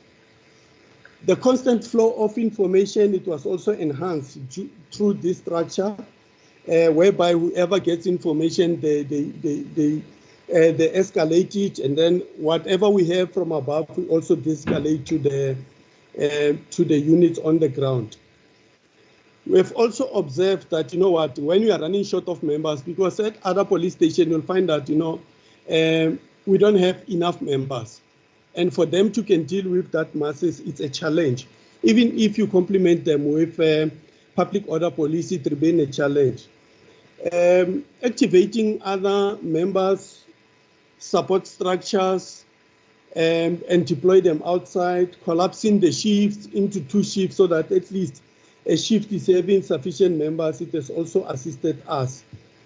The collaboration with the local community police forum, we believe that it's a strong point because majority of those ones, the command respect in their communities. So in other areas whereby the CPF, they were forefront to can discourage the damage to property and so forth. We succeeded on that one, working together with them. Working together with the community patrollers established by the Department of Community Safety, it also assisted us because it increased police visibility. So all those things we felt that were our strong points. But what we have seen as our weaknesses is especially with regard to the police to public ratio. In Gauteng, we have seen that, one police is to 540 civilians, of which it's a challenge for us to can deal with those things. And again, when we look at the number for our public order police, with the number which is there, surely they will be overwhelmed. Whether we like it or not, they will be overwhelmed. We need numbers. We need lots of boots on the ground so that public order police members, they can work according to their SOP, work according to their structure as it is in their national instruction. But another weakness, obviously, it was lack of proper operational intelligence, which addresses the 5 Ws and hotel. We didn't have. At times you get this flyer, but we can't ignore it. We need to act on that. But if we have intelligence which addresses the 5 whiskeys and a hotel, it can assist in terms of deployment. We've also realized one of the biggest weakness, it was lack of the air support. At that time, we didn't have the police helicopters, which it would have assisted us to hover around in those areas where we had a lot of people, to disperse them. But we didn't have any because majority of those were grounded due to mechanical problem.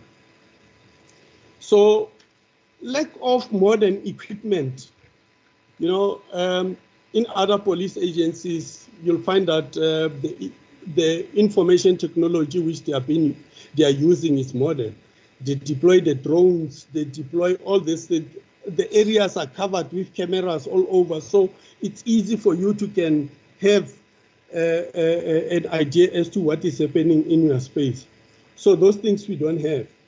But we believe that out of that we have learned and will strengthen the relationship between all law enforcement agencies, including the private sector.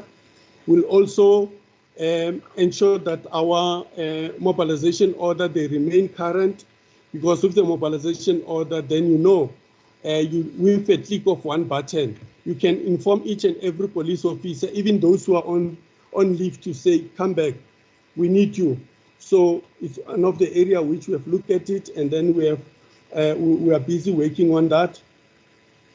The role of the media, we have felt that we need to improve on that, communicate more, so that we make our communities to understand that, a destruction of property, public property, we are hurting ourselves. We hurt nobody else other than ourselves, because of tomorrow it will be the very same property which we will need. For example, in Gauteng, there was a time whereby people, they were taking taxis to go to other suburbs to go and buy bread. They could not get bread because of they've looted, they've damaged their own shopping malls. So if we can also be strong in terms of communicating a lot with our communities, and especially the influential people within the community, making use of those ones, it will assist us, because there are people who are being listened by the communities if they speak to them. We also felt that, increase the capacity within the public order police. It's a matter of agency. We need to increase that one, even though we take note of the budget cut and all those things which goes with it. It's a problem. Coming to the threats, we have also identified the leaking of information. I think many people have observed. Among the others, the plan was put in place to mount the 11 roadblocks. It was leaked to the media, and it was all over the social media. And people, they were saying that Gauteng, they are putting a plan in place to prevent the people of Gauteng from going to KwaZulu-Natal to support the former president. And that was not the objective. The objective was to address the COVID regulations, whereby we need to put roadblocks to manage the interprovincial movement. We have also observed that, there is a blatant lack of respect of the rule of law by the people in this country. And we have also observed that the people, they are daring the level of provoking the police, that let the police do something so that they'll be in trouble. And we are so grateful that our police officers, they have exercised maximum restraint, and they didn't go overboard and end up killing, especially women and children, because they were among the people who were looting in that particular space. So those are the things which we have seen. And the natural attrition in the police. People, they are leaving en masse. People, they are retiring. People, they take early retirement. People, they get sick, they leave. But the recruitment to replace those ones, there is a challenge in that one. One can also attribute it to the COVID, because for the past 2 years, we didn't have any intake for basic training. So those are the things which we have seen that we need to look at it and then moving forward. But what we also call upon is maybe people like yourself, the Human Rights Commission, to can also assist us to can educate our citizens that all the rights, they go with responsibilities. Because the challenge which the people they are having, they think that their rights are just, unlimited. They can do as they wish, and then let the police there act on them, and then police officers, they will be in trouble. So police officers, they're also human beings. They think about all those things. But the instruction is that let's maintain public order, but we maintain it within the ambit of the law and exercise maximum restraint. Let us not use lethal weapons. Let us use the less lethal weapons. This is what I can say, Chairperson. Yes, no, thank you very much for that. And Commissioner, we would really appreciate if you could share that SWOT analysis. It would give us a lot of insight to see as to what you captured in the detail that you were sort of enumerating. Commissioner, is the Saps in Gauteng investigating any cases of incitement to violence or insurrection by virtue of the use of online platforms and the spreading of misinformation? Yeah, in Gauteng, during the unrest, a team of detectives was also established to look at those cases. And in particular, those whom were arrested for incitement, initially there were 13, but now we have 11 cases which are going through the court processes. And the other people, we've charged them with malicious damage to property, and also the, what we call it, unrest incident, public violence. Yeah, we are also investigating those things. But in particular, with regard to the incitement of violence, we have 11 cases which are currently before court. Thank you for that. Perhaps a follow-up on that one specifically. Is there a dedicated unit that's dealing with those particular investigations? And is that unit, if you affirm, is that unit sufficiently capacitated to conduct those investigations? It's not a unit per se, but we have a group of detectives who are brought together by the Deputy Provincial Commissioner Crime Detection to can deal with those cases.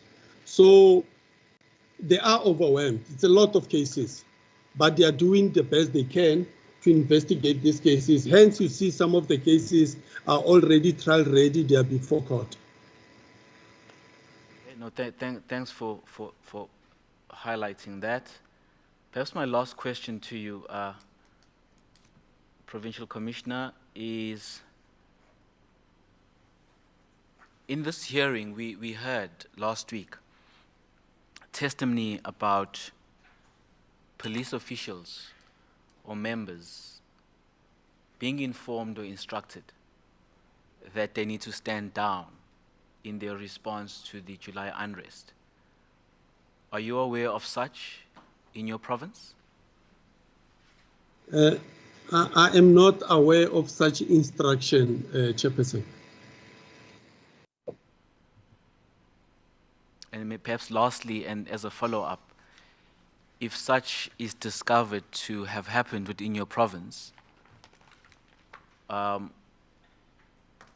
what would that mean, and what steps could you take against such instructions being given to your members? Surely, to me, it will be unlawful instructions, and members of the service, they know that they cannot comply with unlawful instruction. Our functions are clear, and there's no confusion about that. They are there in the Constitution in terms of section 205, subsection 3. So it is clear that it's a legal obligation on us to can act on incidents of crime, whether we prevent crime, we investigate crime, we maintain public order, we enforce the laws of the land. Anyone who can issue the instruction to the police to say that they should not comply with that section in the Constitution, surely the laws of the land must take its course. Thank you very much, Provincial Commissioner. I'll just highlight why I raised that question, because there has been a view that there was an absence of police, particularly over 3 to 4 days. Whether it's, I think, from the weekend or from the Monday, which was the 12th, onwards. And I guess when we heard the testimony of members being instructed to stand down, it sort of created this link that perhaps if that is true, it was then apparent, because members of the public were complaining and have been complaining about the fact that police were not visible, police were not seen. At times when even police were approached to assist, there was no responses and the like. However, you have clarified that the police was stretched, and you've used words such as being overwhelmed and the like. I just wanted to put a context to my question for the record. I will stop there. I don't have any further questions. I am aware that it's now 1:10, Chairperson, and we still have 20 minutes or so to go, as we're due to end at half past 1 with the Provincial Commissioner.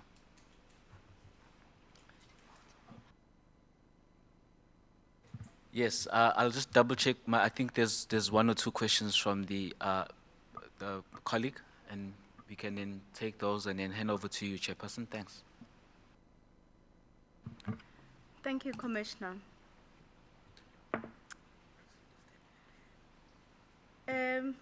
Provincial Commissioner Mawela, if I understood your testimony quite well, is that from the 14th of June to the 16th of August, you were on sick leave.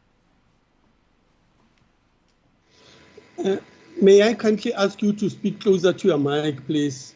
I didn't get all the question. Your testimony is to the fact that from the 14th of June to 16 August, you were on sick leave. Yes, that is correct. I undergone a surgery on the 14th of June and the second one on the 30th of June. All right. So if I'm correct, your testimony today is largely based on the report that you received from Major General Mtobi after you came back from your sick leave. Yes, because General Mtombeni was the acting provincial commissioner during that time. So it was largely from the report I got from him, and also from the debriefing report we have done when I returned.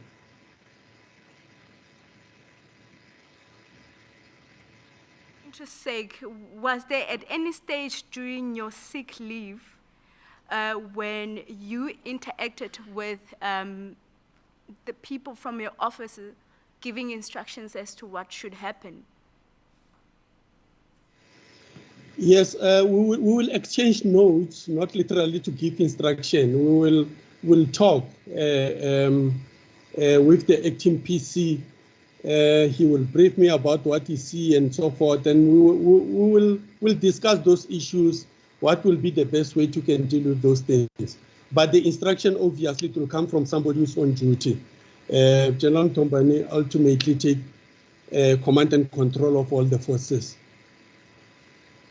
Then, will I then be correct to say that Major General Mtobi is in a better position to actually give us the exact details of what happened between the period or for the entire period of the unrest? Yes, given the opportunity, he can take the commission blow by blow as to what happened from day one until the last. Thank you. No further questions.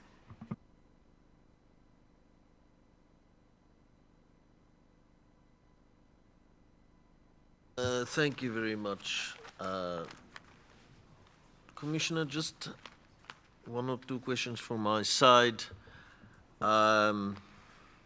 Is it your view that the unrest, we're talking about the mass unrest now, as you've termed it earlier, is it your view that it was planned and orchestrated or not?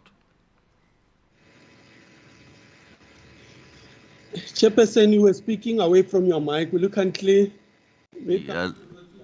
Can you hear me better now? Yes. Okay. Thank you. Sorry for that. Is it your view that the unrest, the mass unrest, was planned or orchestrated or not? I can only give the opinion, and my opinion doesn't mean that I'm correct. Surely, I'll give a practical example of what happened Saturday evening in Alexandra. When the residents in that hostel decide to wake up, all of them, around 10 o'clock in the night and walk to the mall, surely it cannot just be a coincidence that I see somebody walking this direction, I'm following that one. Somebody must have said to them, on this time, I'll wake you up, or we must all be up. And on this time, let us all go to this mall and do the following. So that is my opinion, and it doesn't mean that my opinion is correct. But surely, these people, the way they were moving towards some of these areas where they were looting, you could see that they were coordinated. And over and above that, it may also have some other people who just join after they've seen that it is cool for looting. They just join, even though they have no information what is the reason thereof. Because of you find elderly people, they just go to the mall, they pick up whatever they want to pick up, and you see children that are there. I can't say the children were also mobilized by somebody to can go to the mall. So it may be a combination of the two. Others, they are coordinated. Others, it's just the matter of copying from what the others are doing.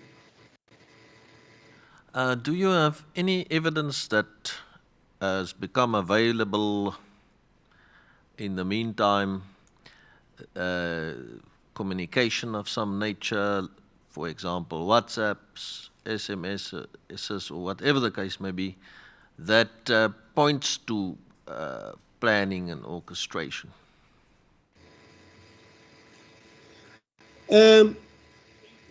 I think that one, Chairperson, I will carefully not like to dwell on it, because it does form part of the cases which are before court. The investigators, they've collated those kind of evidence.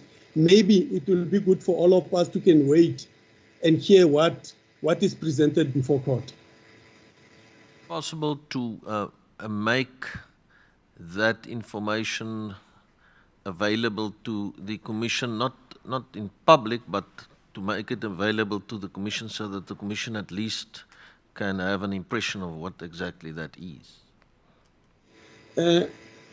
I stand to be guided by the legal department. Surely, I'm not sure whether it is, we will be guided by them, but to check with the investigators, with the prosecutors, whether can they make that kind of information available. I stand to be guided.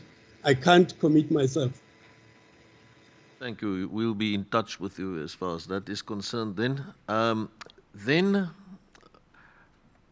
I just wanted to know, with regard to the modus operandi that was used during the unrest, is there anything you can perhaps tell us about that? In the sense of, we heard the word modus operandi quite a number of times now during this hearing. Was there similarities between the modus operandi used at one mall, for example, as opposed to another one, or at one business as opposed to another one, that you can point out?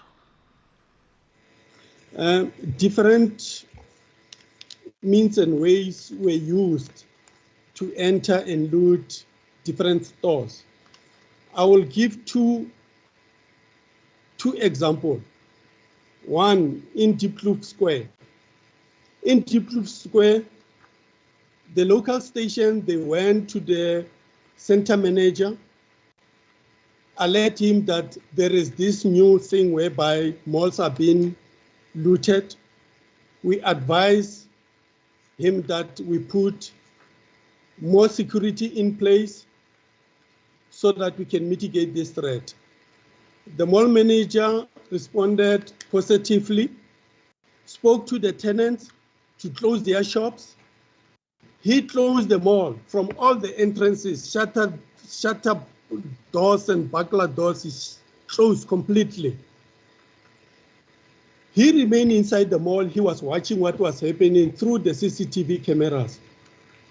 And people, they were coming en masse, pushing those butler doors until they bring those doors down. and entered into the shops and break each and every window in the shop, take whatever they want to take, even from the pharmacies. This is what it was happening. And then you go to Jabulani Mall. In Jabulani Mall, the police officers, they block the roads, all the roads leading to the mall. And those who know Jabulani Mall, in front of Jabulani Mall, it's a hospital. And next to the hospital, it's a police station. People, they were coming in numbers behind the mall. They could not enter the mall. But ultimately, these people, they hijacked the pick-up truck. And they use that truck to can break the police barrier and to ram the gate of the mall with that pick-up truck. And they use the pick-up truck to can damage whatever they want to damage so that the people they can do. So you can see that in this one, they use another method. In another one, they use another method. In other shops in Alexandra, people, they literally come and petrol bomb the shop completely. Why they are not stealing, why they are not breaking and steal whatever, but they decide to bend down. So you'll see the modus operandi used. It was different people using their own thinking or their own means just to gain access into the mall or into the shop and take whatever they want to take. Those are the few examples I can cite, Chairperson. Last question is, the Minister of Police mentioned at some point, and it was widely published, that there are 12 people that they know about, meaning government or the police or whoever, that were actually responsible for this, for planning and executing this unrest. And that, do you have any comment in that regard? Are there any of these 12 people being arrested in Gauteng that you know about, or what is your comment on that? For Gauteng, what we know is that we have arrested 13 instigators, and then 2 cases were withdrawn against the 2. Currently, we have 11 cases before court. Thank you very much. Any questions from you, Commissioner Thuli, and then Commissioner Nasser? Commissioner Mawe, good afternoon. Good afternoon. Are you able to hear me well? Yes, I am, Commissioner. Thank you, Commissioner. Commissioner Mawela, Advocate Lords asked you about recovered items and if you had kept a record. Now, a follow-up to that question goes as such. South Africa witnessed through media, both mainstream and social media, the burning of some recovered items, particularly food items, by members of the South African Police Service. Are you aware of the burning of food items by members of the police? I may not have seen those articles on the media, but what I can comment on is that we do have a procedure in place on how do we dispose of the items recovered or seized by the police after the cases have been finalized.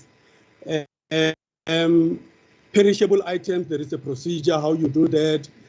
Other items, how do you dispose them, whether you forfeit it to the state.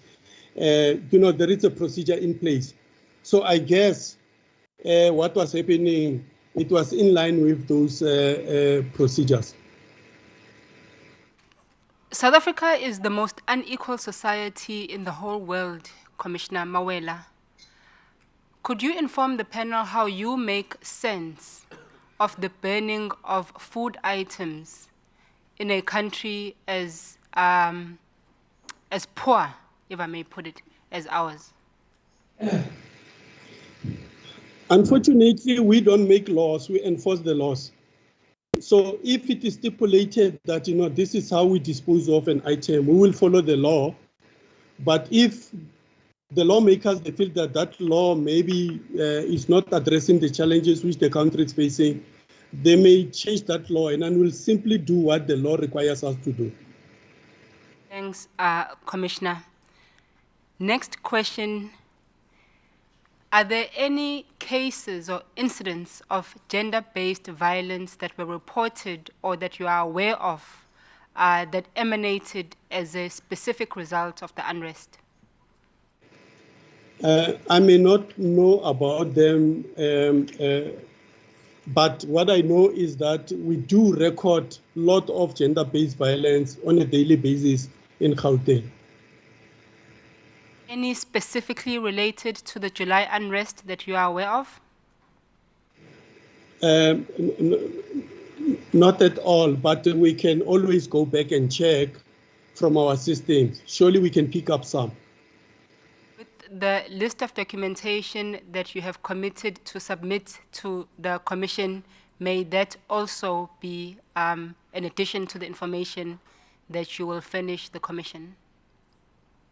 Yes, we'll do that, Commissioner. Thank you very much, Commissioner. Last question from myself relates to misconduct charges. Are there any charges of misconduct that have been leveled against any of your members as a result of the July unrest? Yes, there were. There were 2 police reservists who were pointed out by the community to have participated in the looting. And officers, they went to do their houses, they find them, they were still in uniform if they looted items. They were arrested and dismissed from the service. And yeah, I recall that another police officer who were also reported to us by the community, action was taken and all of those were dismissed from the service. Very much, Commissioner Mawela. That will be all from me. Thank you. Commissioner Nissen. Thank you. Thank you, Chairperson. Good afternoon, General. How are you? Can you hear me? Yes, I can hear you, Commissioner. Thanks, General. I just want to follow up on the issue about the food. It does appear that in some other areas, station commanders had the discretion to do what the food with in terms of the perishable and the veggies and etc. In one station, the station commander has called NGOs and gave them the food to distribute to the for the NGOs to assist, instead of calling people to say what to do with the food. Another one, again, gave to NGOs and they could distribute the food, both the perishable and the dry goods to the different NGOs. But that was, so I don't understand, you do one thing here and another thing somewhere else.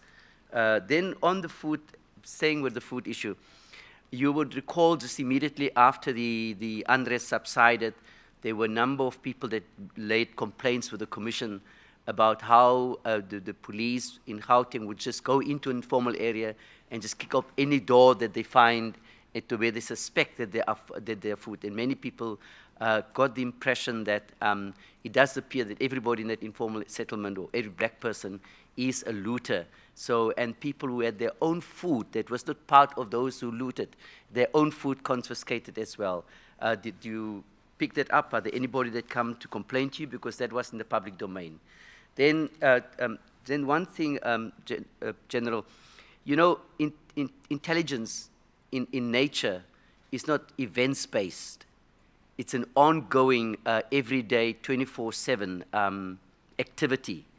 And we've heard here at this hearing, people testifying that even some of the employees, and you have just confirmed as well with that mall in Diepkloof that you mentioned, that that workers knew about what happened in the townships or in the discussions. We've also had somebody saying here that in one particular area, the night on the 11th, they were saying there will be a bloodbath.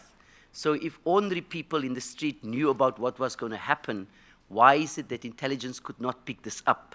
And where were they in not picking up this kind of crime intelligence, picking this up and then passing it on to the relevant authorities?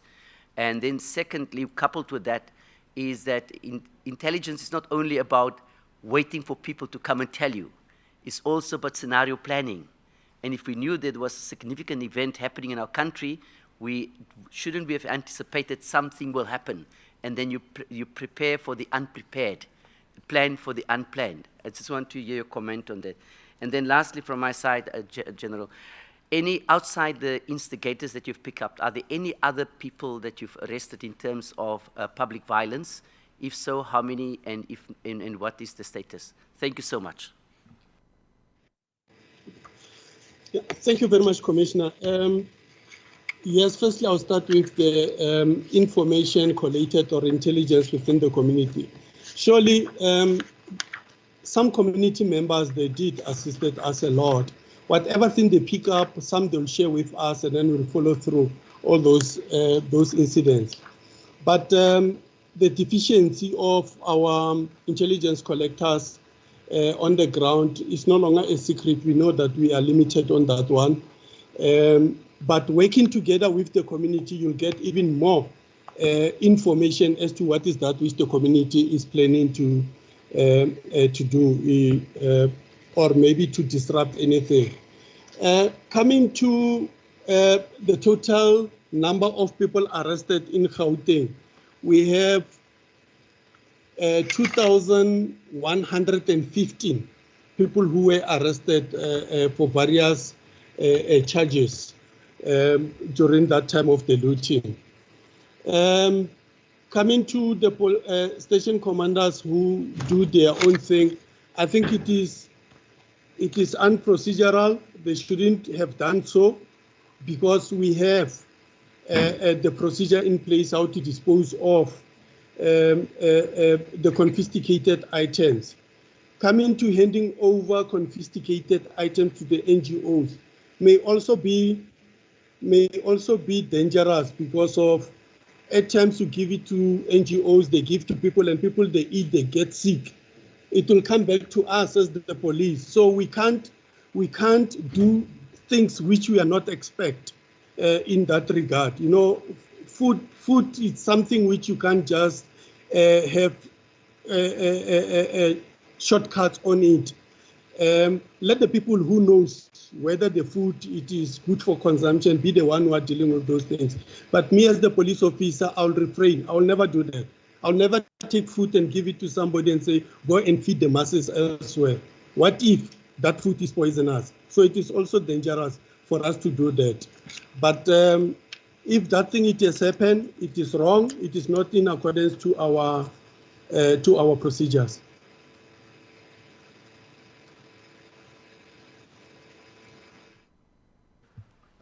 Thank you very much, Commissioner. I think that brings us to the end of your evidence. Thank you for availing yourself, for cooperating with the South African Human Rights Commission as you have to do in terms of the Constitution. We really appreciate that very much, and all the best to you. You are excused at this point in time. Thank you so much. Thank you very much, Commissioner, and thank you very much for all the evidence leaders and all the commissioners, and for the opportunity. Thank you. Make sure then that those documents, or whatever the case may be, that you have indicated that would be provided to the Commission, that and the advice you want to take from your legal team, that that we do deal with all those matters. Thank you very much. Really appreciative.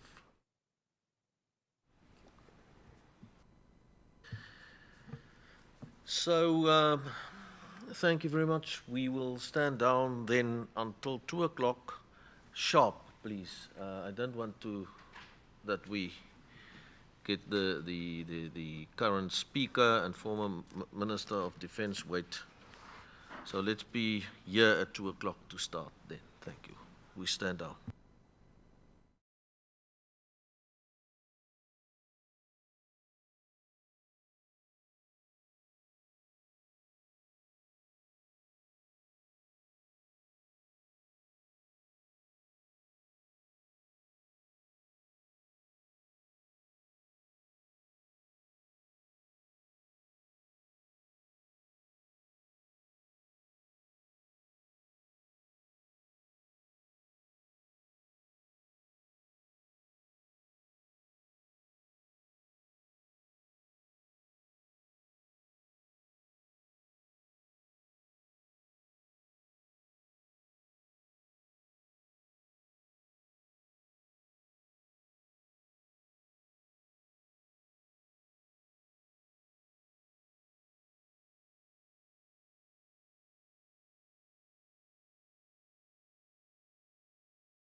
And we have the pleasure, Madam Speaker, of welcoming you here to the proceedings. I am chairing this particular panel. To my left is Commissioner Felile Ntuli, you met earlier as well, and as you know, Commissioner Chris Nissen here on my right. First of all, we would like to convey to you our sincerest condolences and also specifically to former Minister of Police, Mr. Charles Nkakula, who is accompanying you on the passing of Mr. Nkakula's niece. Former Minister Nkakula is accompanying the Speaker to the hearing today. Welcome also to him. Second, Madam Speaker, we want to thank you for coming to appear in person and in doing so setting a sterling example as most senior office bearer of Parliament to all other office bearers to assist the Commission and cooperate with the Commission as the Constitution requires. Thank you very much for that. I think that is very important. Thirdly, and to get the ball rolling, just like to know from you whether you would be willing to take the oath or whether you rather want to affirm the truth of your evidence. I'm ready to take the oath. Thank you. Thank you very much, Madam Speaker. Madam Speaker, do you regard the oath as binding on your conscience? Should I stand? No, you don't have to stand. Okay, thank you. Yes, yes.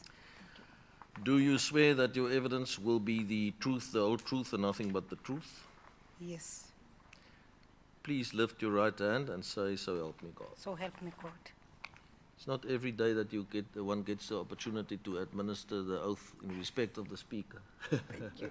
Thank you very much, Madam Speaker. Thank you. So on your right-hand side, we have our defense team, the evidence leaders, and we have had the benefit of your statement that you have provided to us.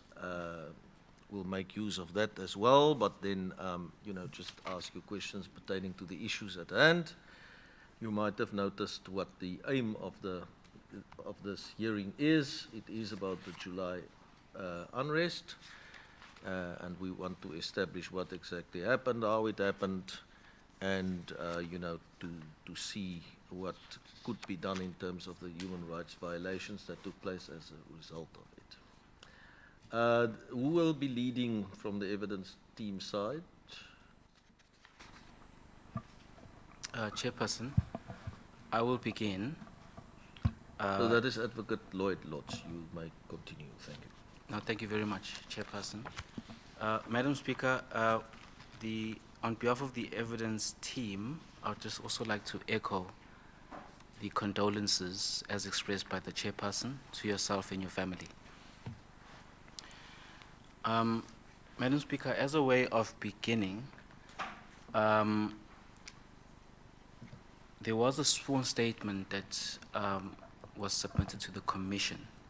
I believe a copy has been made available to you as well for your ease of reference. And the same was also, a copy was also given to the Chairperson and the two panelists. Chairperson, I would like us to admit the statement, the sworn statement. I believe that it would be Exhibit B if I follow the order of what we've admitted so far. If that's in order, Chairperson? Yes, it is so admitted as Exhibit B. You corrected. This is Exhibit B. Are you, sorry, are you referring to my statement? That's correct, Madam Speaker. Addressed to Advocate Majola. Let me just, it was a sworn statement. I just want to make sure there's a submission of sworn statement of former minister. Is that the one? Yes, the sworn statement, Okay, thank you. Madam Speaker. Thank That's you. correct. Then there is the affidavit which says response to question, to request to appear before the South African Human Rights Commission, which says I, the undersigned, Nosiviwe Noluthando Mapisa. That's the correct. one. Thank That's you. correct. Thank you. Thank you very much for that. I think that clarifies, and it also gives specific context to the sworn statement, because there was also a covering letter that accompanied that, which was addressed to the chairperson of the commission. Thank you very much. Yeah, so what I would suggest is that we take the letter together with the sworn statement and mark that Exhibit B. Okay. Would that mean? That's in order. Fine. So ordered then, yes. Thank you. You may continue. Thank you very much. Madam Speaker, just for, from a logistical perspective, I will have a few questions for you, and then I'll also hand over to my colleagues who may have questions for you as well. That's okay. Okay, thank you very much. Madam Speaker, in your statement, there was, I think from paragraph 4 in particular, you had, I think paragraph 4 is titled the Unpacking the Request by the South African Human Rights Commission in relation to the role played by the SANDF during the unrest. And what follows are sub-paragraphs, Yes. which basically go into some detail. Yes. I think sub-paragraph 4.1 up to sub-paragraph 4.5. Perhaps without getting into any specific sub-paragraph, could you just enlighten the panel in terms of the role of the SANDF in the deployment of its members in assisting or cooperating with the South African police services? And I raised that question because we have heard evidence in this hearing last week, which evidence also made reference to either the side of SANDF members or the lack thereof. So I thought maybe we should start there, if you could just enlighten the panel in terms of the role of the SANDF, or the role played by SANDF in as far as members being deployed in cooperation with SAPS. And that's just a general question, if we may start there. Thanks. Okay. Thank you very much, evidence leader. I think the first thing we need to understand is that in the letter which I received from you, it talks amongst others to the role, issues of law enforcement. And I want to state very clearly that the role of the South African National Defence Force is not that of law enforcement. The role of the South African National Defence Force, once required to do so by the law enforcement agencies in the form of the police, then the South African National Defence Force comes in support of the police. This is a matter I always like emphasizing, because those of you who know the history of South Africa and where we come from will appreciate that there was a time when South Africans actually had to call on the government of the day then for them to remove the troops out of the townships because of the transgressions they were committing against the people of this country. And therefore, when we were writing the Constitution and when we wrote the Defense Act, we were very clear that we do not want to go back to a situation where the troops are used against South Africans. We were clear that the role of the South African National Defence Force should be that of looking and defending, protecting the sovereignty of the Republic of South Africa. And therefore, when they come in, it should be by design. It should be that the police have reached a point where they feel they require the support of the South African National Defence Force. Now, there were several campaigns then which South Africans launched, where they were calling on the troops out of the townships. So, as government, and I know from the side of the Commander-in-Chief, and in particular from my side as the executive who was responsible for defense, I would always be very careful, be cautious of the fact that when you send, including, by the way, in the Western Cape, remember, there was a time when there've been a lot of gangsterism, the activity which was impacting negatively on South African people. Before you take a decision to deploy, the Commissioner of Police and the Chief of the South African National Defence Force should do a proper analysis as to what extent will the deployment of the military assist the police. Because, as we say all the time, the Defence Force is not trained for crowd control. It is not trained to prevent people from committing crimes. The manner in which they have been trained, it is such that it is easy to find a situation where, instead of stopping what they are supposed to do, transgressions are committed. Particularly because, for some reason, amongst our people in our communities, people still get very excited when they see soldiers, and they provoke them just to see how the military person is going to react. And this is the reason why we made sure that there has to be proper processes. You don't just wake up and deploy the military. You think through issues. You must know exactly the reasons why you are deploying the military. It must be a request from the police after a proper assessment has been done. And once the police then decide, they then make a request through the Minister of Defense.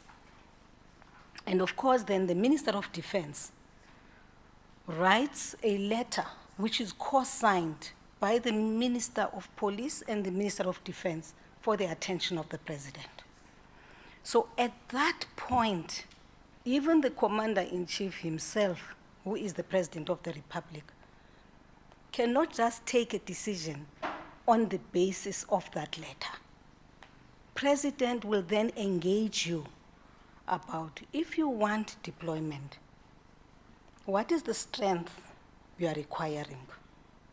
What will be the budget for that? Which areas require deployment of the military?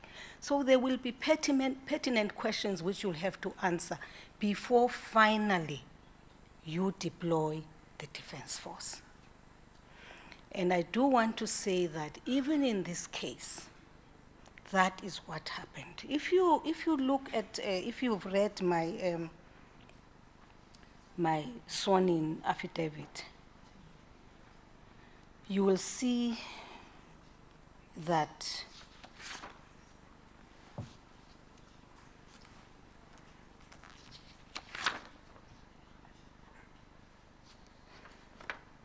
okay, let me start with the legislative framework, which says only the President, as the head of the National Executive Committee, may authorize the employment of the Defence Force.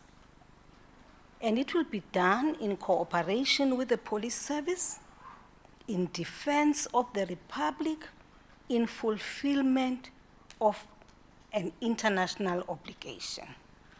And when the defense force is employed for any purpose mentioned in this subsection, one, the president must inform Parliament promptly the reasons for the employment of the defense force, the place where the defense force is to be employed, the number of people, which means the booths, and 4, the period for which the force is expected to be employed. Now, it then goes on to say, if Parliament does not sit during the first 5 days after the defense force is employed, the president must provide the information required in subsection 3 to the appropriate oversight committee. And I must say this, even in this instance, during that period. Remember, there was no sitting of Parliament, but the president did write a letter, firstly, to the Speaker, 2, to the chairperson of the NCOP, and to the chairperson of the Joint Standing Committee on Defense. Now, when you do that, it enables the committee to then, if they so wish, invite the minister to come in and provide clarity in relation to the deployment. I did say earlier on that even that request by the Minister of Police, it can't just be a telephonic kind of request. Minister of Police will write a letter to the Minister of Defense, and then the 2 ministers co-sign and then submit to the President. Now, in this case, and I want to refer you to, I was just giving a context. I want to refer you to my affidavit, and I want to start with page 7. Page 7.6 says, Operation Prosper employment in accordance with the applicable legislative framework. You have that. Now, it says 6.1, protest action, acts of violence and looting broke out in parts of KZN and Gauteng on the 9th of July. I've got the dates there. And then it goes on to say 6.2, on Saturday, the 10th of July, in a discussion between myself and the Commander-in-Chief, it was agreed that it was not yet necessary to employ the South African National Defence Force in cooperation with the Saps. You know the reason why? Because as soon as this looting and violence broke out, you had immediately statements, even through the media, of people saying, where's the army? Where's the army? So at that point, on the 10th in the evening, we had a conversation with the president. We said, at this point, we should not deploy the South African National Defence Force because there were no indications from the police that the police were overwhelmed by what was happening.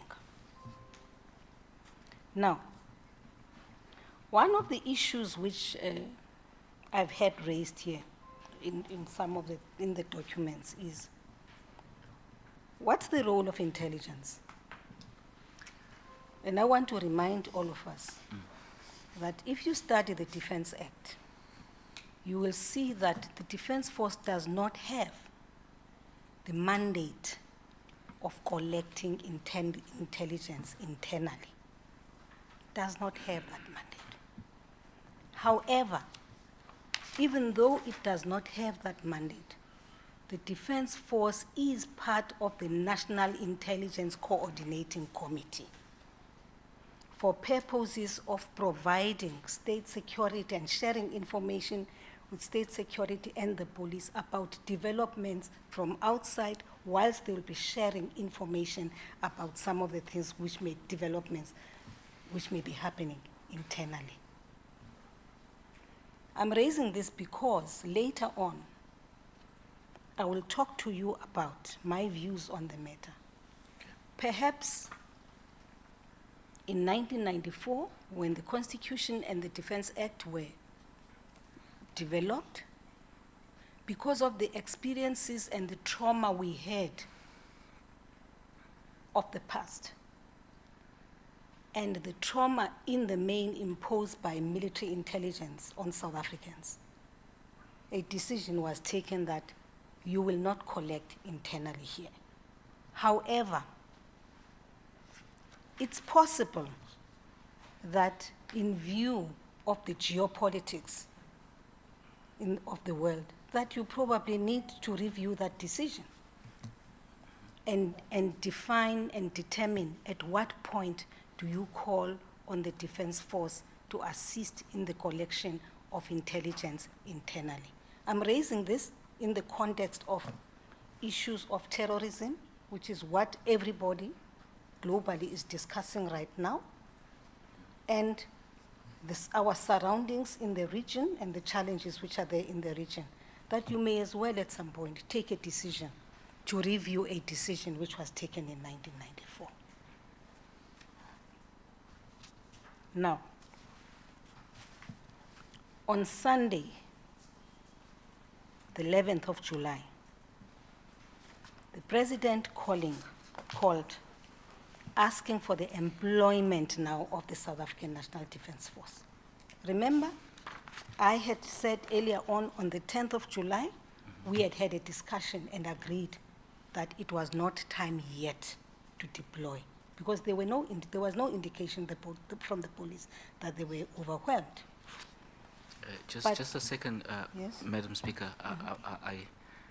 I don't want to stop your trajectory of going forward, but there's just one question that goes to what you basically mentioned earlier with regards to the co-signing of, if there's going to be a deployment, some assessment is done, and the letter or the request will come from Saps, and then for that letter to come from Saps, a request then is transmitted to the Commander-in-Chief.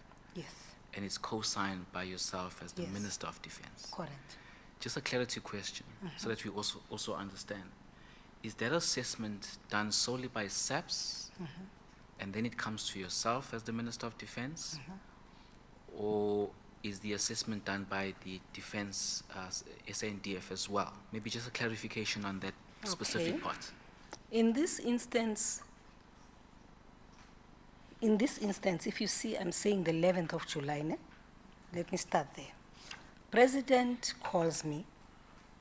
President is asking for the deployment of the SANDF, right? By then, there is no request which has come from the police, right? So when I receive this instruction from the Commander-in-Chief, I then picked up the phone and spoke to the Minister of Police. And I said, this is the wish of the Commander-in-Chief. And at that point, the minister says, yeah, I actually think it is about time. So I say, well, put it in writing. So minister put it in writing, sends it to me, I sign, and I send it to the president. So the moment the president receives that, then the president then directs us to activate everything we have to deploy the Defense Force. That's the process. Now, you were asking then, who does the assessment? It is the police. Remember, the police have crime intelligence. It is the police who do the assessment and make a determination whether they do need the support of the South African National Defense Force or not. It can only be the police. You cannot, as the Defense Force, impose yourselves on the police and say, we think, what informs that? You can't do that. You wait for the police to say, we think we are overwhelmed now in the Western Cape.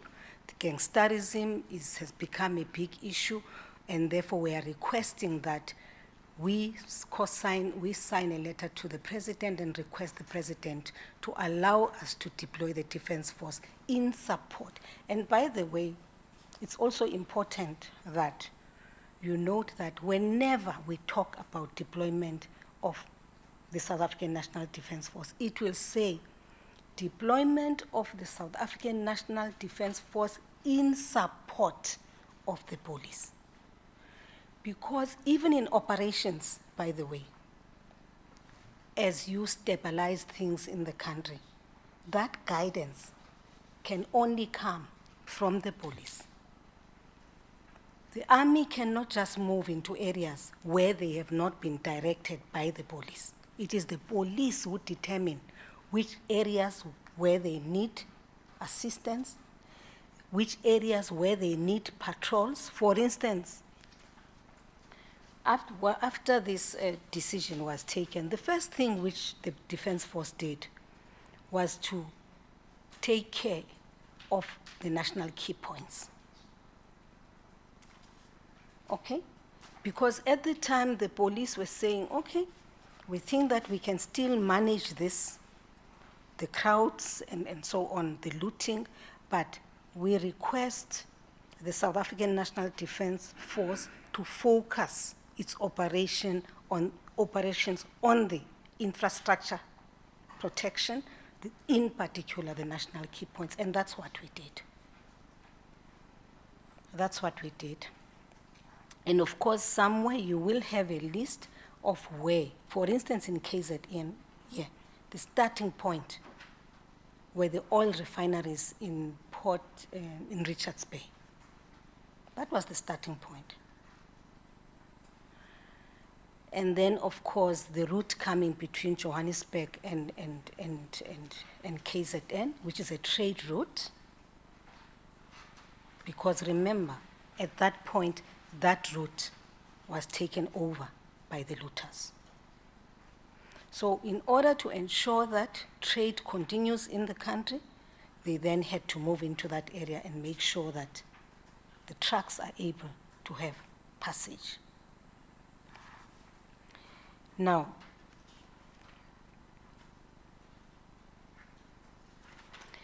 the moment that a request was done between ourselves and the president and everybody, I then, as the Minister of Defense, directed the Chief of the South African National Defense Force to kick in the process of deployment. And what does the Chief of the South African National Defense do? The Chief of the South African National Defense Force then gives an order to the Joint Ops of the Defense Force. And that is an entity within the Defense Force which is responsible for the actual deployment. Now, the focus here is not just on the process, the focus is on what happened during that period and what did I do. I think one of the questions said, what did you do as minister? Just to come in there as well, Madam Speaker, before you move to that, and I think it is a point of interest because it's mentioned on page 8, moving over, which is paragraph 6.6, and it goes on to paragraph 6.8. I want to highlight specifically the issue of the numbers. Yeah. I think under paragraph 6.6, you mentioned that on the evening, Monday evening of the 12th, there was an announcement by the Commander-in-Chief, and the initial numbers were set at 2,500. And then it goes on to paragraph 6.7. The next day, which is the 13th, the President requested that the number be increased to 10,000. And then lastly, paragraph 6.8, on the morning of the 14th of July, the President, together with key ministers, I believe you were present there as well, yes, with leaders of political parties, and there was a request to increase the number, and it was agreed following this this particular meeting to employ 25,000. I think it's of particular interest. Perhaps you could clarify as to, in a space of 3 days, we've heard evidence here as well as to how acute the situation was on the 12th in particular, and it was escalating as the days went by, especially over the next 2 to 3 days. There's an interesting paradox with the increase in the numbers. Could you perhaps maybe take us through as to what really led to and what informed the increase? Remember, on the 12th of July, the proposal, remember, letters have gone now. There's an order now for deployment, right? You depend now. President doesn't determine the numbers, right? I don't determine the numbers. We are politicians. The people who determine the strength of the boots on the ground, it's your operational people, okay? So, when they made the proposal, eventually, after the discussion between the police and the soldiers, they decided that 2,500 would be enough. Why? Because these soldiers in the main were to be employed at national key points. Remember that? Right. So they were going to be employed at national key points because the police would have been responsible for crowd controls and protection of the malls which are being looted. Okay? Right. Now, on Tuesday, the 13th of July, President requested that the number of employed SANDF members should be increased to 10,000, right? I would say that at this point, the feeling was that it can't just be about protection of the national key points. You now needed the soldiers to move in and assist the police, even in crowd control. Hence the number 10,000, which was a proposal by the president. Now, on Wednesday morning, the president, together with key ministers, myself included, and political parties met. And of course, as you know, by then this thing was escalating, right? And if I may say this, it is the political parties we met that morning who actually said, President, thank you very much for increasing the numbers. We are aware now the numbers have been increased. Remember, each time you increase the numbers, they must be informed in Parliament. So they know that we moved from 2,500 to 10,000. So they said, in view of the fact that we don't know how far this thing will go, it is better for us to increase the numbers up to 25,000.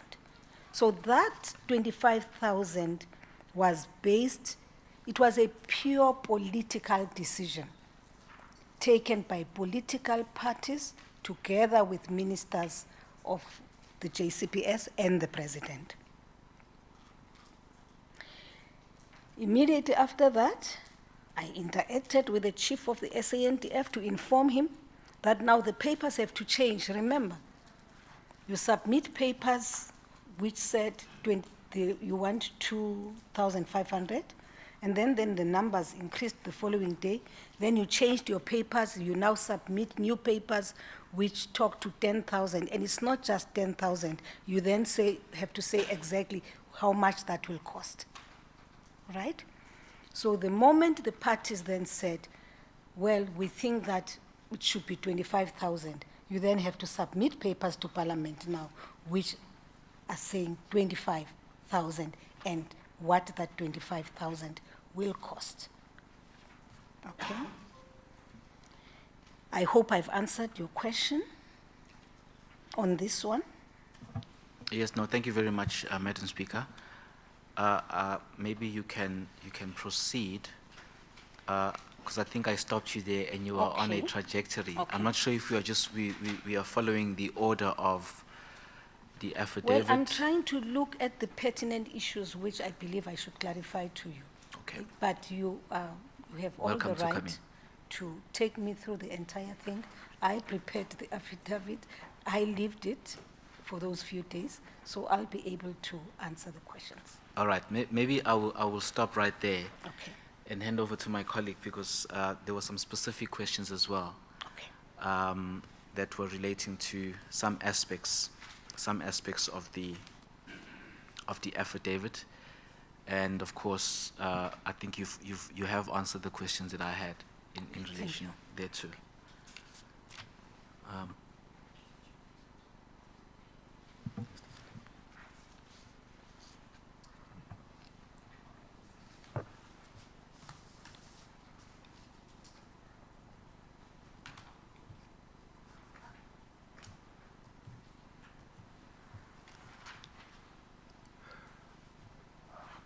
Good afternoon. Good afternoon, sir. Yes, thank you very much. Let's go to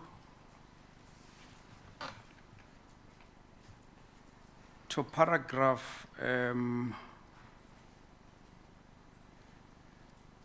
5 of your statement.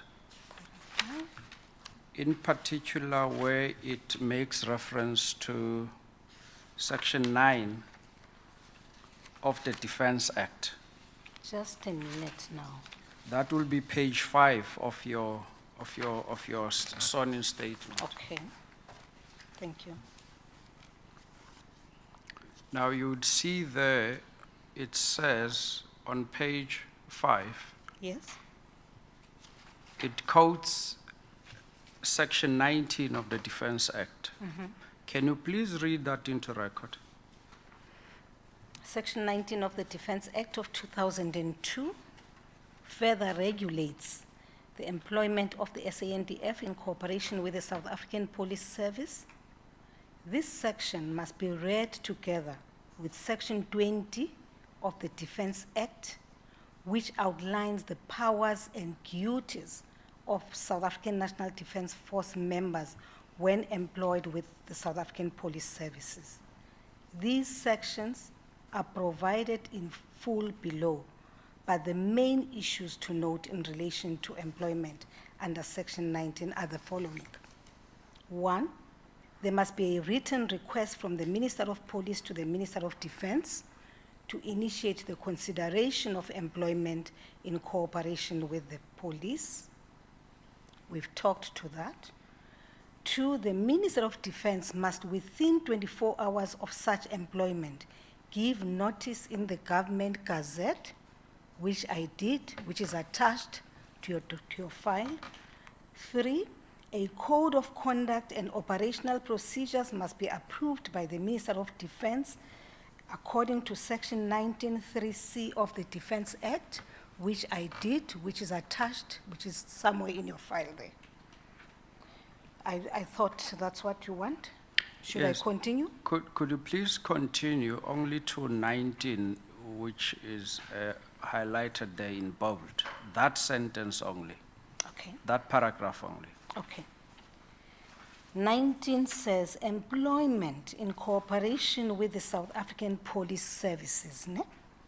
1, the Defense Force may be employed in cooperation with the South African Police Service in terms of Section 2012A of the Constitution of the Republic.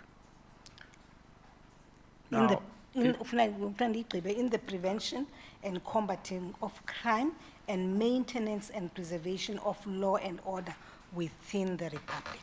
yes, you would note that the purpose would be for prevention and combating of crime and maintenance and preservation of law and order in the Republic. Would you agree with me, Minister, when I say that it was prudent for the defense to be deployed in the townships? It was prudent during that period, or are you saying it is prudent? It was prudent during that process for the defense force to be deployed in the township? Well, it was deployed eventually. When was it deployed? It was deployed after we realized that putting them at the national key points only was not assisting the police. Which township? Which township? Yes. In the main, it was in the areas where there was looting. Where For instance, Umlazi, and where? Phoenix. That's all. It wouldn't be all, but if you wanted the list, we could get the list. But whenever the police determined where the defense force should deploy, then they would deploy. Now, in your statement, you have painted a picture of non-cooperation of the SAPS members. Do you still stick to that? You are saying, am I still sticking to that? Correct. I haven't contradicted it, Yes. have I? No, I'm asking you questions. No, I haven't contradicted. There's a context there. And I think it's in the affidavit. And if you want me to read it, I will read it. There's a context there. When the defense force, if I may say, here, when they arrived here, there was no cooperation whatsoever from the people responsible here. for And the amongst those deployment. people, you mentioned the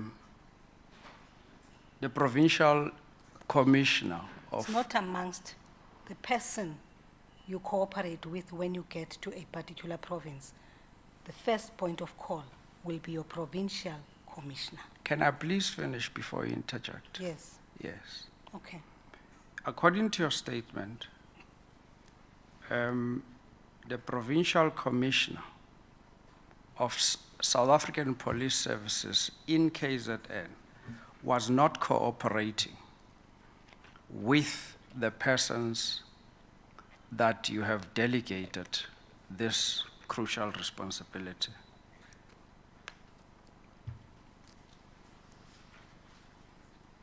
That's according to your statement, am I correct? Yes, Now, you go to the extent of saying the Provincial Commissioner of Police, yes, Lieutenant General Mkhwanazi, yes. when during the process, whilst you are deployed here, he went on a paternity leave, He did. and he was also reluctant in furnishing you and your colleagues in the executive with information. Yes,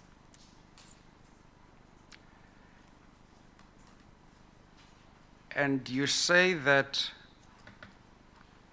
it is only upon the assistance was only provided to you by an acting provincial commissioner, yes. whose name you didn't state in the affidavit. Can you recall the name? I don't recall the You name, don't. but I'm sure in the records of the police, even the minister or even Commissioner Mkhwanazi would be able to tell you who was acting when he went on leave. Yes. Because we had a meeting. Yes. The reason why I'm saying this, our point of call when we landed here was to meet with the provincial leadership, Yes. right? We had a meeting with the commissioner and other generals and many other officials who were in the room, who were then requested by the commissioner to leave the room. Yes. Now- Trying to understand, by then, of course, I had landed with soldiers as well, generals who were going to be part of that meeting. We also had senior members of state security at the meeting. So at that point, there was a request that maybe we should, the general requested that only senior people should remain. And indeed, I remained with two generals Minister of Police remained with General Mkhwanazi, I don't know, in one more or two generals. And then Minister State Security the same. Now, I was hoping, and we all assumed, that that's when we were going to be given maybe information about what exactly is happening, because we had landed and all of us were very confused. Now, the first thing the general asked, and he can attest to this, I'm sure, was a challenge which had nothing to do with what we were here for. It was a problem which had... Before you proceed, Yes? Minister, please assist the panel that about your experience about the colonel who's on the ground in KZN. Okay. Whose efforts were frustrated by the Provincial Commissioner Mkhwanazi. Could you please share that with the Commission? Okay, all right. So we're elsewhere now. We are not where you said we are. Okay. What happened is this, even before we landed here, because obviously the situation is developing, so you want to know what is happening. And I'm informed that, Minister, we seem to be having a problem with the colonel who is deployed to KZN. So I want to know what is the nature of the problem. No, Minister, the colonel doesn't seem to be getting cooperation from the generals. The generals of? Of the Saps. Okay. Now, in the Defense Force structures, a colonel is a very senior person. Yes. And in the structures of the Defense Force, if you talk people who are responsible for operations, it will be a colonel. Yes. Now, in the case of the South African police, from what I learned during that time, Yeah. it seemed the generals had the, the authority. But in our case, you have a colonel deployed here. So if you look at that situation, the situation was such that the structures are not the same. So the general felt really they were not at the same level with the colonel. And therefore the cooperation was very minimal. To a point where, when I received that report, I was still in Pretoria. I then said to the chief of the South African National Defence Force, if we know that there is this kind of problem now of the egos of the levels, why not deploy a general? But a general, in the context of the South African National Defence Force, has nothing to do with running operations, But because I was insisting, because I really wanted this cooperation, they then deployed generals. So when I landed here, I was accompanied by 2 generals, and already there was another general who had left through the night to be here, called General Dube, to assist and to make sure that there's better collaboration between the police and the Defence Force. Okay. Yeah.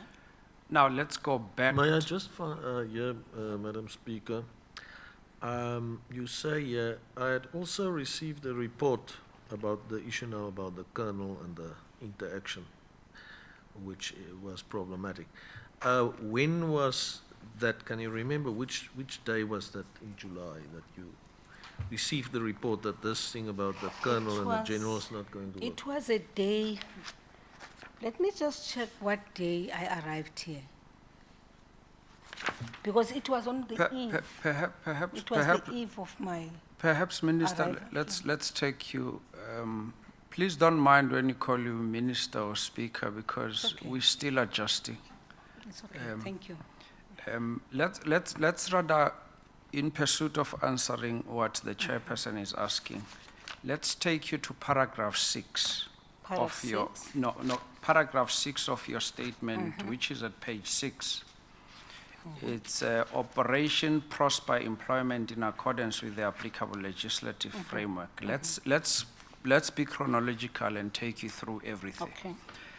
Now, and then it will take you to where you exactly arrived in KZN and when you left, so that there is chronology and everybody can follow. Okay.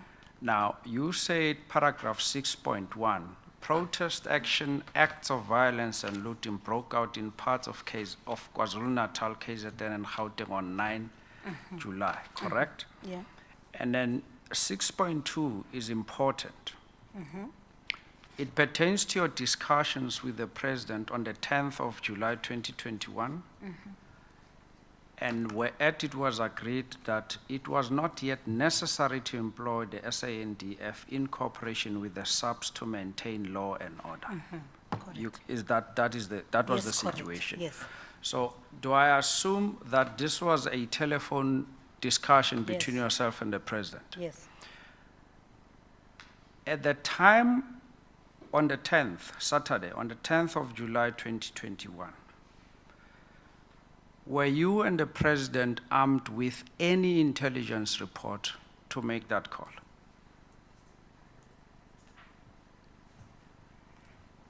Were we armed with any intelligence report? Yes. You see, intelligence does not start at the level of ministers or even at the level of the President. Intelligence is intelligence dealt with by the operators. And if there is a matter which threatens the country or the security of the country, obviously, your operators, who by then have done their coordination and assessment through NICOC, will then come and inform you if it is necessary for you to know. Yes, Minister. What I'm saying is that at the time, the Minister and the President had a telephone discussion on 10th of July 2021. No. There was No. What is no, Minister? I'm saying no, because that is the reason why the two of us agreed that it was not yet necessary to deploy the defense Yes, force. I want you to place it on record that at the time you had these discussions, you had not been favored with any report from those operators, be intelligence or otherwise. Yes, on the 10th. So it was a discussion between the Minister and the President to say it is not necessary to employ the SNDF in cooperation At with that point, yes. At that point. Yeah. And at the time you were doing that, you were armed with no report whatsoever from the intelligence. Yeah. Now, in your bundle I there, do want to, what do you call it? You see, I may not be furnished with a report as a minister, okay? But it does not mean that at the level of the operators, there is no information. yes, I think I need to clarify that, because intelligence does not belong to the minister. Intelligence does not belong to the commander-in-chief. It belongs to operators who deal with such information. yes, let me help you and clarify that confusion, Minister. In your bundle there is a statement of Minister Cele, your colleague. I'm not sure you are in. On which paragraph? Are you on that on Mr. Cele's statement? No, you had taken me to page 7 under Yes, no. Operation I just want in the bundle that the bundle, Okay. the commission's bundle. Oh, okay. Yes. All right. A statement, It's statement of Minister Cele, Minister of Police. okay. If you may provide me, I'll be happy. I don't see it here. Maybe it is here, but I haven't seen it yet. Okay, I would. If you could provide me I with would, a copy. I would ask a colleague to come show you that statement Yeah. so that we can make a... Incidentally, this is not the file you prepared for me. This is my file. Yes, So no, there is a file that is on the table there that you referred to, Minister. Oh, yes, this? that one. Oh, okay. Correct. Yes. You will see the... Yes, my dear, please. Yes, sir. Yes.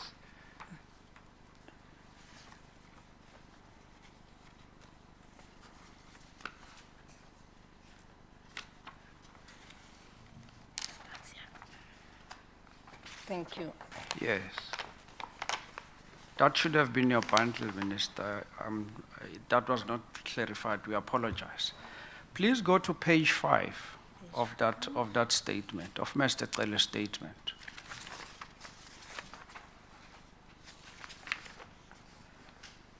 Yes. Under the heading comment, that is paragraph 16, please read that into record up until paragraph 19. As stated above, pertaining to the violence mainly in KwaZulu-Natal and Gauteng for the period... Sorry, Minister, it's Yes. my fault. Yes. Let us clarify that you are reading from Mr. Cele's statement, Mr. Peggy Cele's statement, Minister of Police. We're trying to clarify the issue that I was asking about earlier of the intelligence report. Please proceed. Okay, I'm now reading from the affidavit of the Minister of Police. As stated above, pertaining to the violence mainly in KwaZulu-Natal and Gauteng for the period leading up to the outbreak thereof and from the time that the violence broke out to the time it was brought under control, the Minister did not receive intelligence report from the National Commissioner or the Divisional Commissioner. It should be noted. I see you are pausing. You are pausing. I'm pausing because I'm internalizing this, Yes. because I may want to talk to it later. I appreciate that. It should be noted that since December 2020... That is paragraph 17. Yes. Paragraph 17 of Minister Cele's affidavit says, it should be noted that since December 2020, the Minister had not received any intelligence report briefing from the Saps on any matter. 18, more specifically, the Minister did not receive intelligence in the form of a report and or a briefing before the violent uprisings from the Saps management and from state security. 19, it was also reported that early warning intelligence was provided to police management, including the Minister, ahead of the unrest between the 9th and the 12th of July 2021.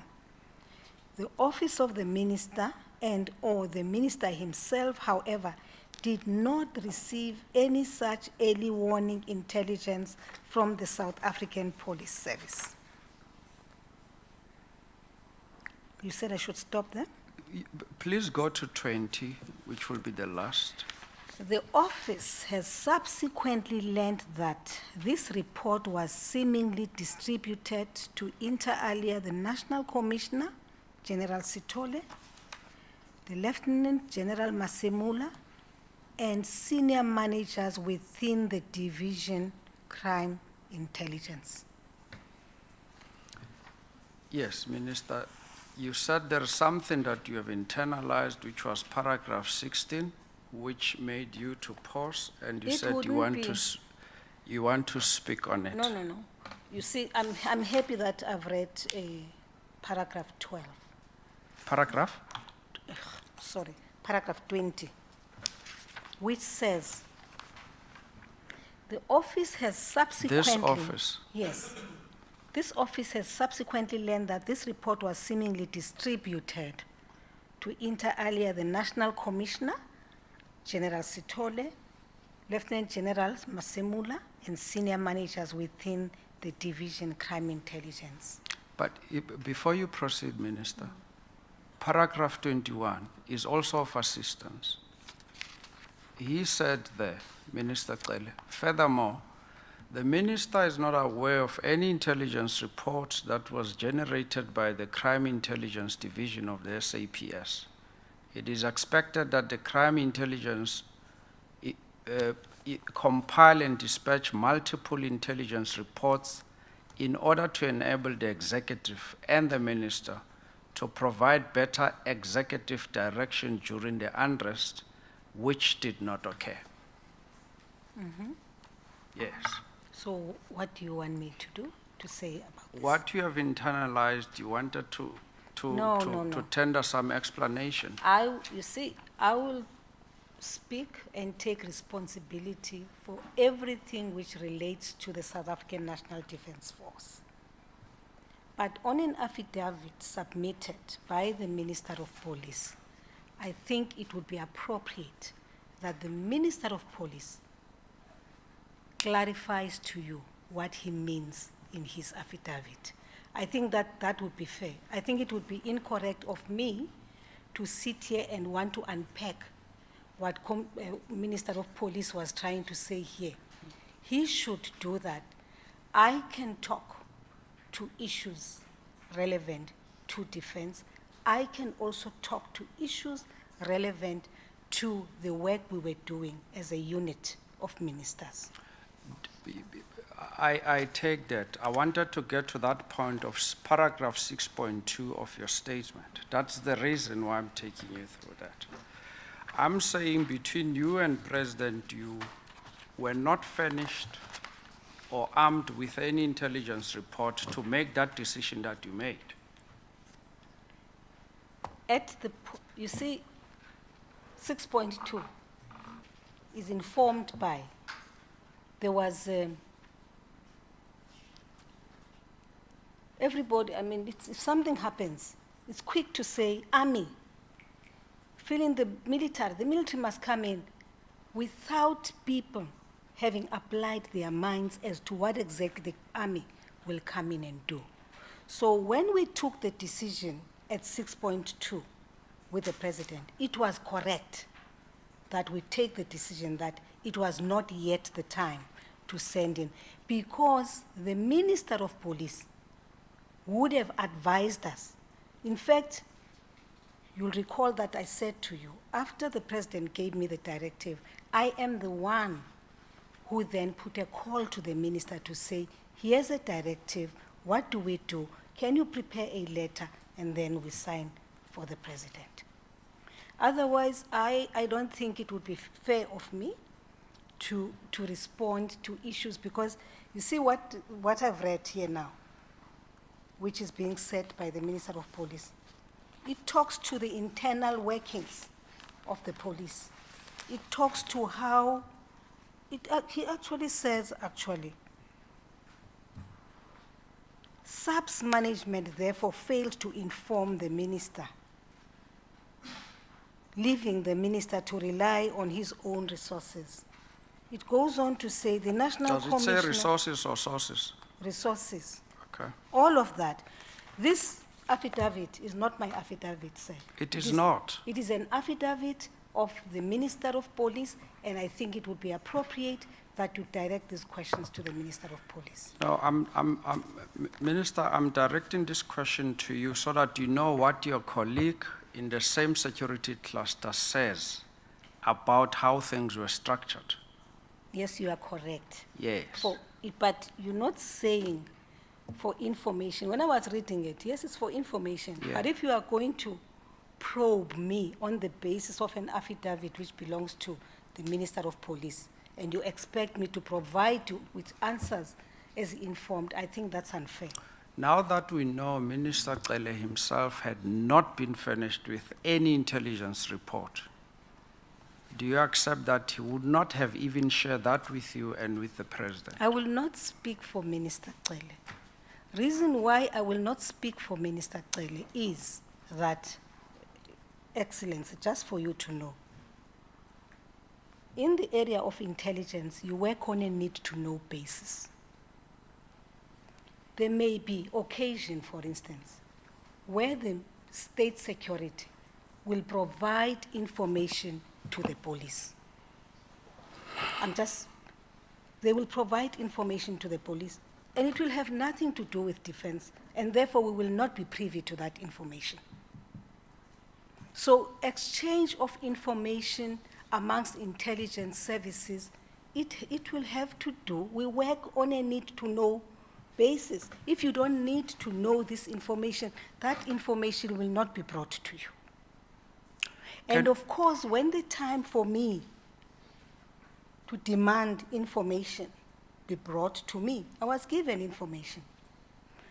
If you look at my affidavit, for instance, together with Minister of State Security, after we landed here, we had regular meetings, up to 3 times a day. We are coming to that, Minister. Let's go to the issue of the intelligence. It's about intelligence, by the way. Your telephone discussion with the president, you decide that you're not going to deploy, right? That is 6.2.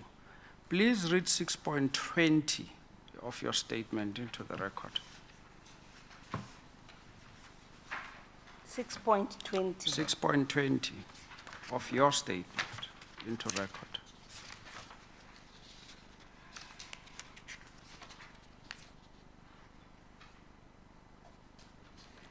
Furthermore, as much as we have all these laws aimed at regulating intelligence gathering and cooperation on this front, with an intention to stop competition between the agencies for the attention of a commander-in-chief, my experience in attention of the president. President is CIC.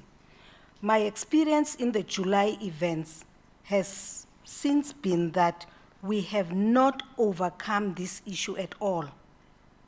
The reluctance of the KZN Police Commissioner to share information just brought this matter home again. Now, Minister, here we are, we now know that the SAPS was not sharing information with its minister and by extension information with your ministry. Is that correct? With my ministry? With your department? My department, my ministry gets information on matters which relate to defense. Where you deploy defense, I get daily information about intelligence gathered by intelligence services for the protection of the Defense Force members in that area. I get it. Did you understand my question? Maybe I didn't. Yes, please answer once you understand it. Let's go back to that statement of your 6.20. Yes. You make mention about the intention to stop competition between agencies for the attention of the president. This is in respect of the intelligence, is that correct? By doing what? Do you understand the context within which this paragraph is made? That's for you to explain, Minister. No. Please explain it. No, then don't raise questions as though you understand the context. What I'm trying to say here is this. Excuse me. Minister, this is your statement. And I'm not being arrogant. It's my statement, yes, and I understand the context. Please, can you be patient? No. Can you be patient? No, I think the person who's ruffling me is you. No, I'm not ruffling you. Yes, you are. Let me explain, I'm not Minister. on trial here. No, you're not on trial. I'm not on trial here. No, you are not. I have come here to present issues as I know them. So you understand? I now need to explain to you. Okay. Let me explain to you the context of that. Let the speaker explain the context. Yes. No, Chairperson. Can Ms. Mapisa answer questions that I pose to her? Yeah, no, I think it's unnecessary. Can I please finish, Chairperson? It's an unnecessary. Can I please finish? Yes, finish. Yes. Can the minister please? I'm trying to probe a question, which is in the minister's statement. It relates to a telephone discussion he had with the president to deploy or not to deploy. So the proposition I'm putting to the minister is very simple, that at the time they took that telephonic discussion with the president, unfortunately, according to their own colleague in the executive, Minister Cele, there was no intelligence report to inform that decision. That's all what I'm probing. And the minister does not need to be evasive about that question. I'm not being evasive. She knows where I'm getting at. I'm not being evasive. I'm Well, sorry. I think the way I I'm really- understood no. speakers... No. Commissioner, I'm sorry, Chair. I take serious exception. I am not being evasive here. I am not being evasive. I'm stating facts as I understand them, and I'm trying to understand what he is raising. And I am asking a question too, which is this which is stated here in this paragraph. Does he, I'm referring to NICOC here, for instance. So, and that's why I'm asking if you understand the context within which this paragraph is raised by myself. Minister, you are the author of the statement. Okay, I just know. let's just I'm not being charged here. Let's just take a deep breath and don't let's not use emotive words and so on. So I think the minister, you have already indicated with regard to 6.2 that there wasn't an intelligence report at that point. So I think that has been cleared. Let's And now I do take want it from to there and Commissioner, yes. I do want to repeat this for the record, which is that when it is necessary for people to share information with you, including officials, your own officials, they will come to you and share information with you. If it is not necessary for you to get information on a particular matter because it is of an operational matter, you will not know. Now, from what I have seen in the affidavit, there's talk there of a police commissioner, divisional commissioners in crime intelligence and so on. It's possible. It is possible that they would have received this information because on a daily basis, that's what they work on. And Who would have therefore, received the information, Minister? that which you asked about, the statements of Minister Cele, where he says, he discovers later that information was given to the National Commissioner, to the Divisional Commissioners of Intelligence, and which other one? He states 3 groups were given information he had no access to. But the others, the police, who are the operators, did have the information. That's what he says there. Yes, he's saying it, Minister. If you have a look at paragraph 20, he is even doubtful. Minister Cele is even doubtful of those reports because he says they were seemingly, so he's not sure, seemingly distributed to, amongst others, National Commissioner General Stolle, Lieutenant General Masemola, and senior managers within the division, crime intelligence. So he's not sure. Okay. Yes. Then he can clarify that to you. At least you know he's not sure. No, Minister, we understand that. The issue is, I'm saying that at the time that decision you and President were making, you had not been furnished with any intelligence report. I think that has been traversed already. Now let's move on. We had not been furnished with any intelligence report which talked to what was happening. Correct. Thank you At very the much, time. Minister. Much appreciated. Thank you. Now, in your statement again, let's go to 6.4, right? You say there on Sunday evening, 11 July 2021, President called asking for the employment of SANDF in support of the SAPS. As Minister of Defense, I immediately called the Chief of the South African National Defense Force, CSANDF in bracket, to request that he initiates the plans for employment and that he instructs the Chief of Joint Operations to start working on the employment papers in order to employ with effect from Monday, 12 July 2021. I also called the Minister of Police to request a written letter as is requested when the SANDF is to employ internal in support of the SAPS. Now, Minister, this occurred in terms of Section 9 of the Defense Act. Is that correct? Yeah. Now, and that letter was received. Yes. Now, Minister, on that day, 12 July,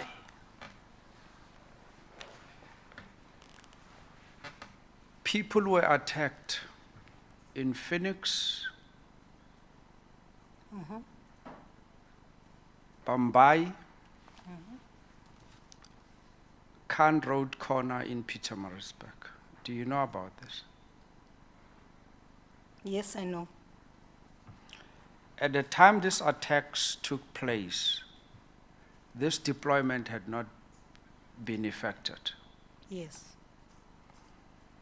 And the minister says also in your statement that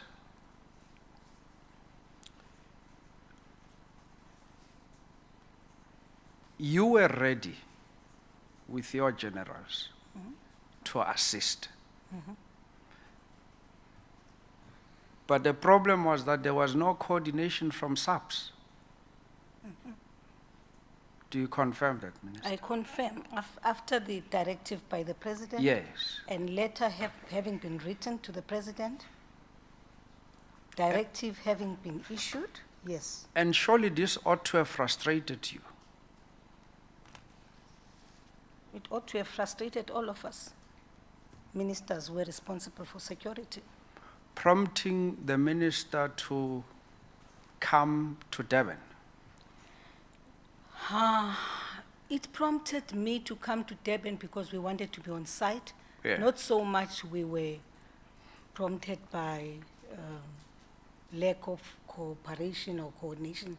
It had to do in the main with myself and Minister of State Security feeling that it would be better if we are here because then you get on-time intelligence. Yes. And you are still being frustrated by, even when you are here, you are still being frustrated by... On the first day, definitely, yes, we were frustrated. Yes, yes. Can you please say it? On the first day, yes, we were frustrated. Yes. Because the meeting stopped discussing what we were here for. It digressed into discussing and raising other concerns which had nothing to do what we were here about. And then who frustrated you in It the was meeting? the commissioner of KZN. The provincial commissioner? The provincial commissioner. Now, is that Lieutenant General Mkhwanazi? It is, yes. Now, Minister, you have been a member of the executive for quite some time. You've served South Africa for quite some time.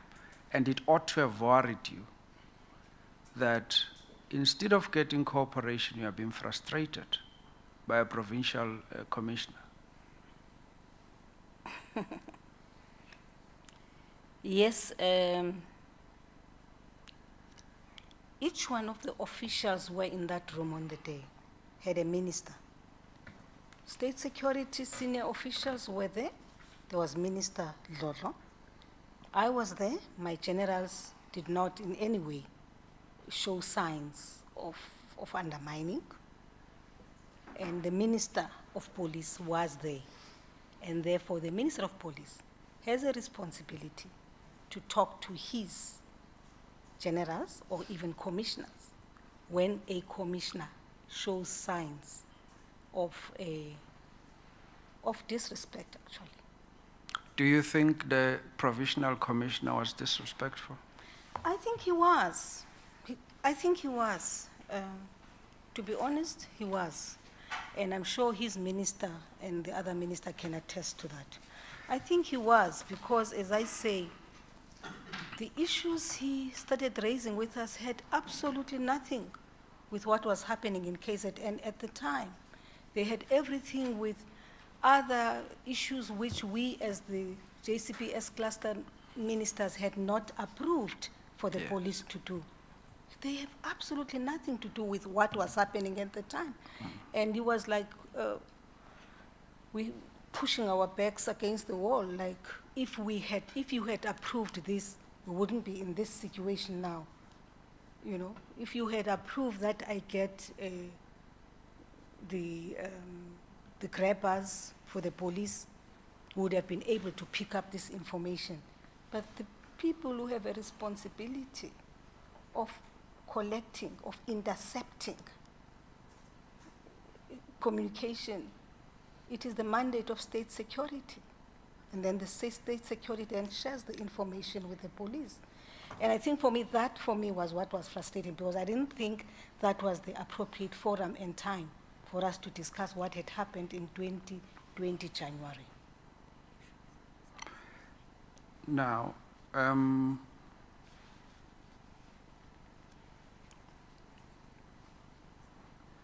according to the minister,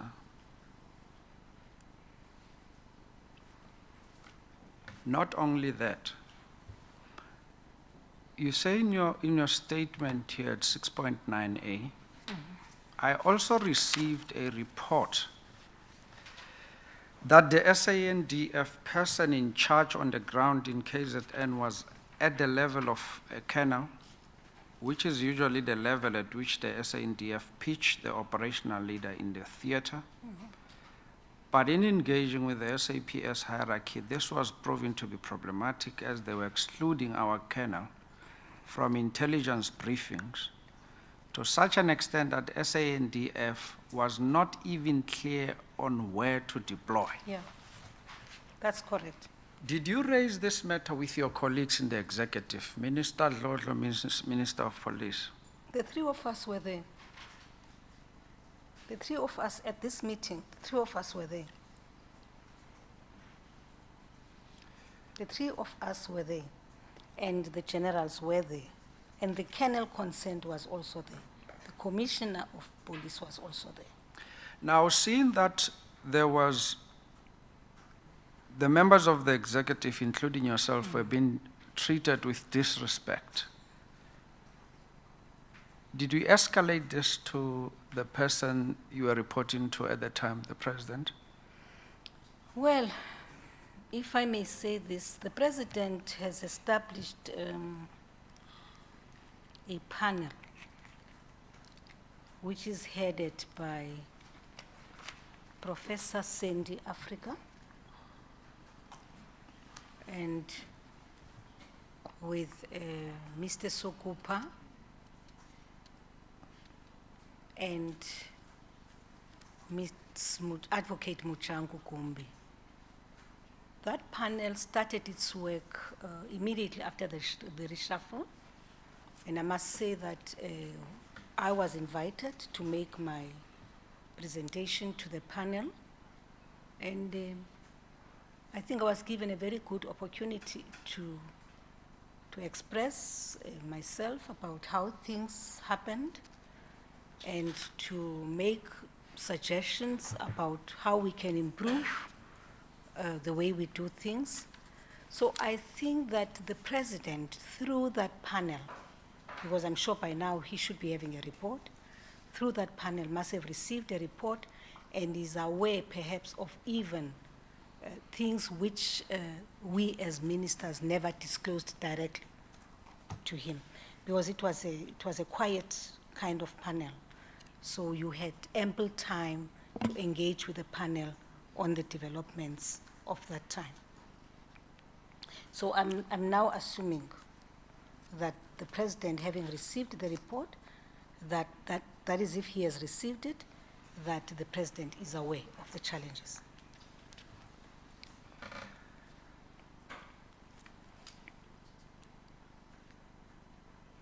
Now, your paragraph 6.9b says, upon learning of this problem, I immediately called the CSANDF, which is the chief of SANDF, to deploy a general to engage the SAPS, since there was no flow of information or guidance from the SAPS as to where the SANDF had to deploy on the ground. Yes. CSANDF immediately deployed 2 generals to travel to KZN with me on the morning of the 15th of July. Yes. The country is burning, Minister, and information was being concealed from you as members of the executive.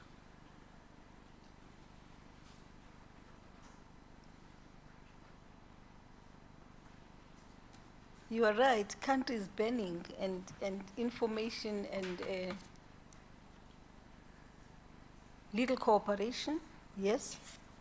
But I think what matters is, following that experience, what did we do about it? Now, before, Minister, you go there,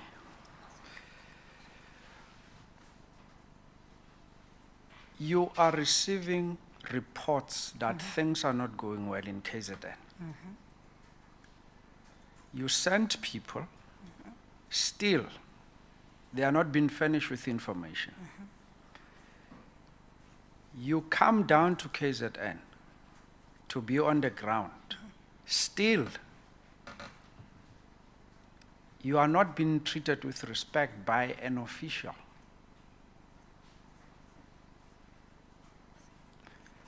With the benefit of hindsight, what do you think ought to have happened?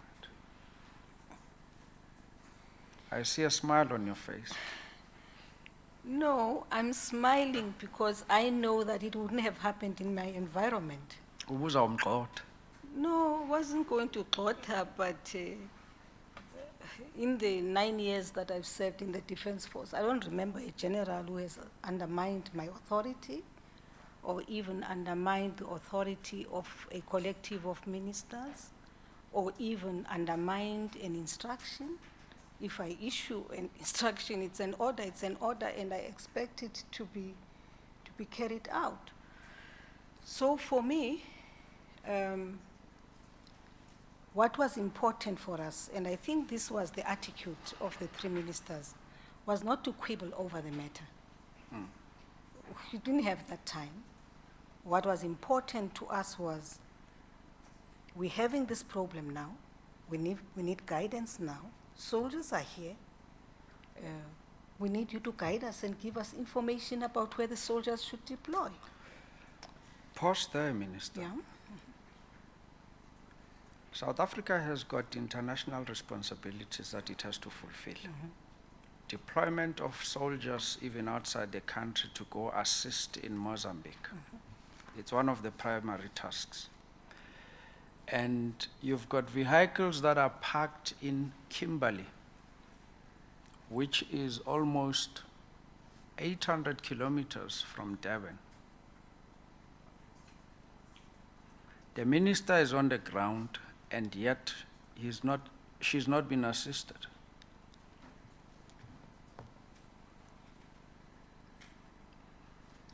You mean the minister here? Yes, correct, Minister. Oh, no, I wouldn't say I was not being assisted.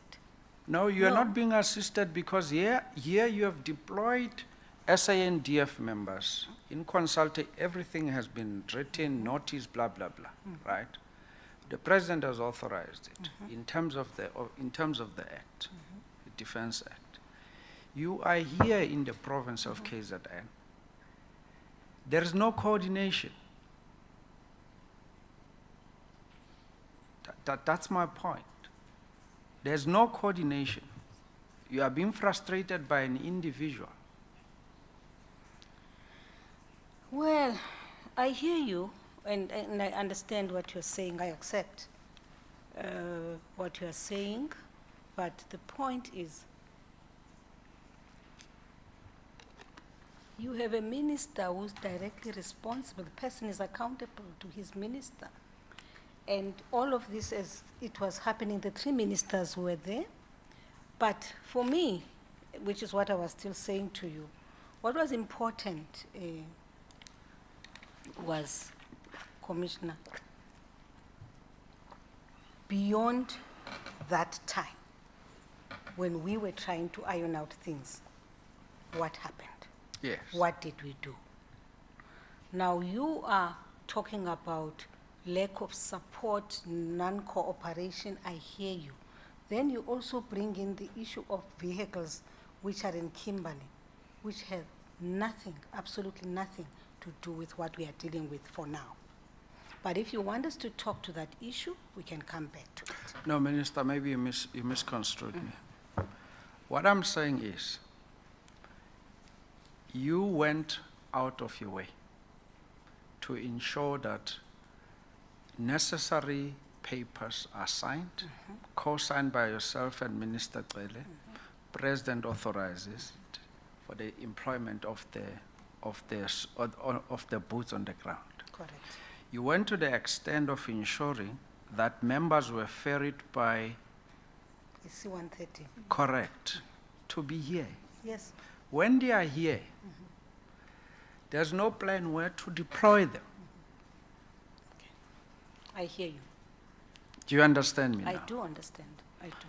Now, all what I'm saying is that you are trying your best to assist, but there is a missing link from a minister, from a department led by one of your colleagues. You know, a missing link, and I don't want you to peg the missing link at the level of the minister. Because the three of us, to be honest, were running around like headless chickens. The three of us, the reason why we landed here and stayed here for that long, it is because we wanted to be on the ground, get information on a daily basis, on-time intelligence and so on, because we realized that the situation could easily get out of hand. Now, the unfortunate thing, what we should be talking about is, from that day when we experienced this, when we had this nasty encounter, I think the commissioner maybe was correct to then go on a paternity leave. Maybe he realized that we were not the kinds of people who would take a no for an answer. I don't know. But what I do know is, on that day, we made it very clear that things have to happen, and that we have to work in a particular way. There has to be collaboration by the three, and that every morning reports should be submitted. And of course, the following day, then the minister reported to us that the provincial commissioner had gone on a paternity leave. Now, it's okay, paternity leave, I guess it's a human rights thing, that when your partner gets a child, you are expected to be there. So, unfortunately, the birth of the child coincided with that crisis, and the commissioner had to go on paternity leave. However, it was okay, because then the commissioner, who remained acting here, the provincial commissioner, collaborated and worked very well with the rest of the services who were deployed here at the time. So, yeah. And you say in your statement, that is paragraph 6.14, yes? Under the acting KZN police commissioner, I felt there was better cooperation between SAPS, SSA, and SANDF. Yes, it's true. The acting KZN police commissioner regularly attended the daily meetings as from 17 July 2021 on. Yes.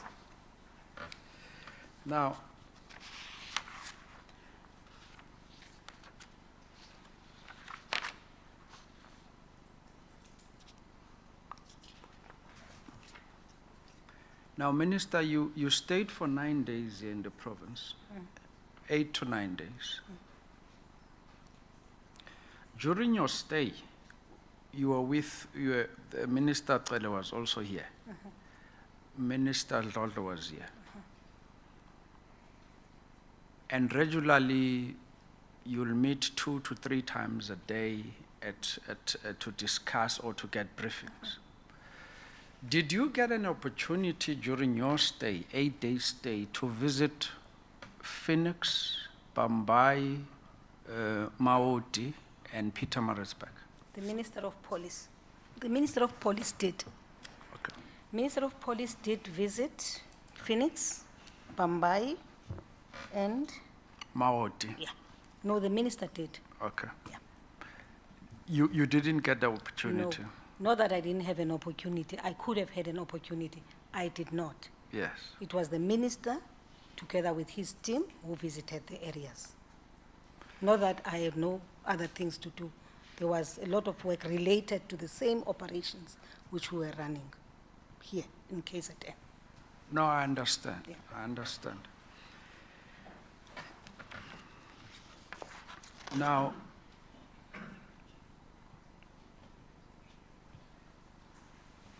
with your cabinet colleagues at the time, Okay.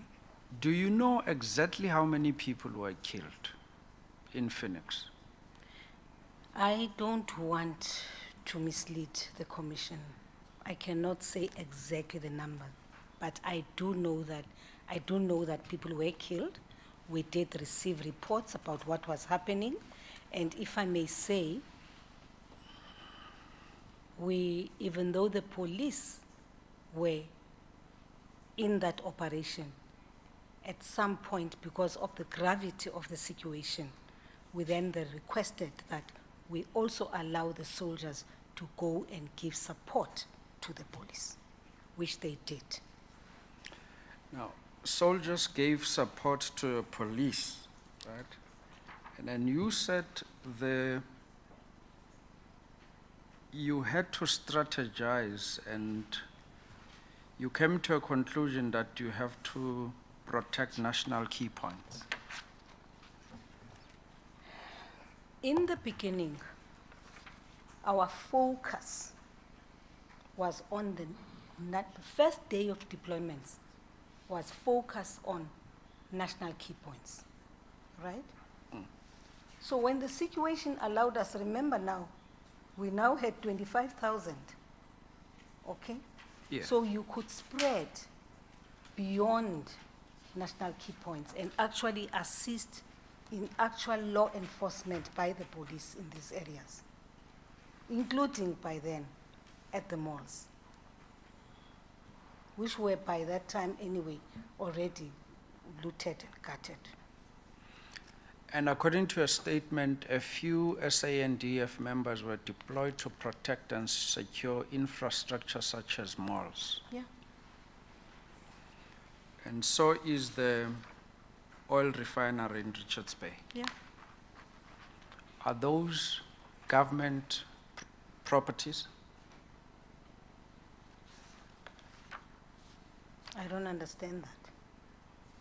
Malls? An oil refinery is a national key point. It's That's a national number key one. point, yes. So if it gets sabotaged, which is what we're anticipating now was likely to happen, Yes. so there would be no flow of availability of fuel. Yes, Number two, the malls. yes. The malls do not belong to the state, but nonetheless, we saw the destruction and which was caused by the looting at the malls. And remember that whereas it started with looting, later on, there was now a move to literally destroy the infrastructure. Yeah. Now, at that point, of course, I then said, you have a responsibility to go and protect infrastructure. Yes. And I think it was a correct decision to take. Now, thank you, Minister. Let's come to the last one from me. The last one from you. Yes. Now Okay. that you've dealt with your statement, Minister. Okay, all right. Yes. Yeah. No, I'm a sweet person, Minister. I don't know about that.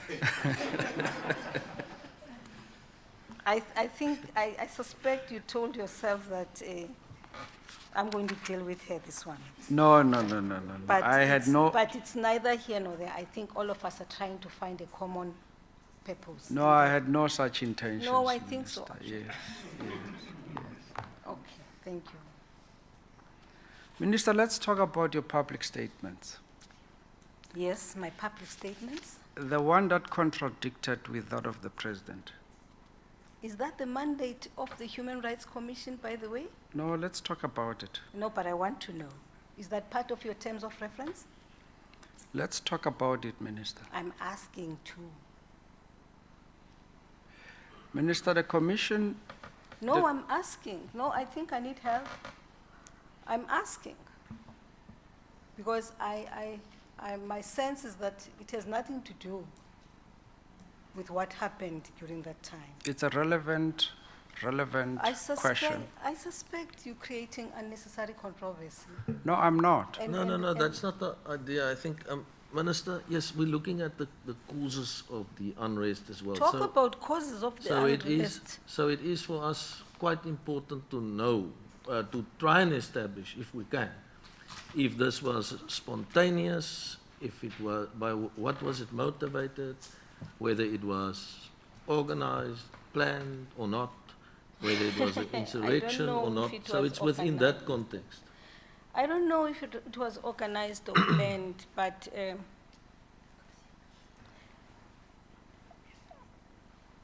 I don't like controversy. Masangangeni controversy, No, Minister. I don't like controversy, Yes. but Yes. I do want to refer you to what I said. Yes. And the point is, there was a lot of quibbling and negativity, all right, surrounding the terminology which was used in defining what happened. Yes. And I think that the manner in which the whole thing, I think that's why I'm not being evasive and I'm not running away, but it's something which I hate to go back to. Because the media, the manner in which I was portrayed by the media, some, was such that it was to demonize me for contradicting a head of state and a commander-in-chief. It was about, who do you think you are? It was about undermining, others even suggesting that she probably is supportive to what is happening, and yet that was not the point. President says it's an insurrection. I'm sure, I hope you're listening, because I see you two are talking. I am listening, Minister. And I say... The President says it was a failed insurrection. And I say... Yes. In responding, in briefing the portfolio committee, because, by the way, it's important also for you to understand the context within which this happened. So the portfolio committee asked about this, please brief us. And I say, you know, I think, for me, this is counter-revolution. Yes. Not only is it, because Am I correct, Minister, to say you characterized it as a counter-revolutionary creeping in the form of criminality and thuggery? Correct. Not necessarily a failed insurrection. Well, that's how I felt. Yes. Because to date, by the way, no one has been charged for treason. When people talk about charges which have been laid up against those who were leading this whole thing, people are talking about, what do you call it? Riots, looting, or people are not saying, by the way, this was a failed insurrection, and therefore you should be charged for treason. I have no problems with that. But One thing which I did clarify was, once you have elements of counter-revolution creeping in the manner in which we saw during that period, they may as well, in the long term, lead to an insurrection. Because my understanding of insurrection, the way I was taught, is that once your workers, civil society, mobilizes against government, and they are supported by the armed forces of that country, you can start Talk about insurrection. My point is, and I think from the position where I was as Minister of Defense, to date, I can stand up and say with all pride that the Defense Force defended and suppressed what was happening at the time. And I felt it was rather unfortunate for us to make that kind of reference. The Defense Force, even as you were saying, for instance, there was a delay. Yes, there was a delay because of the processes you have to follow when you are deploying the South African National Defense Force, which the president is quite attuned to. He knows. So he knows he can't just deploy.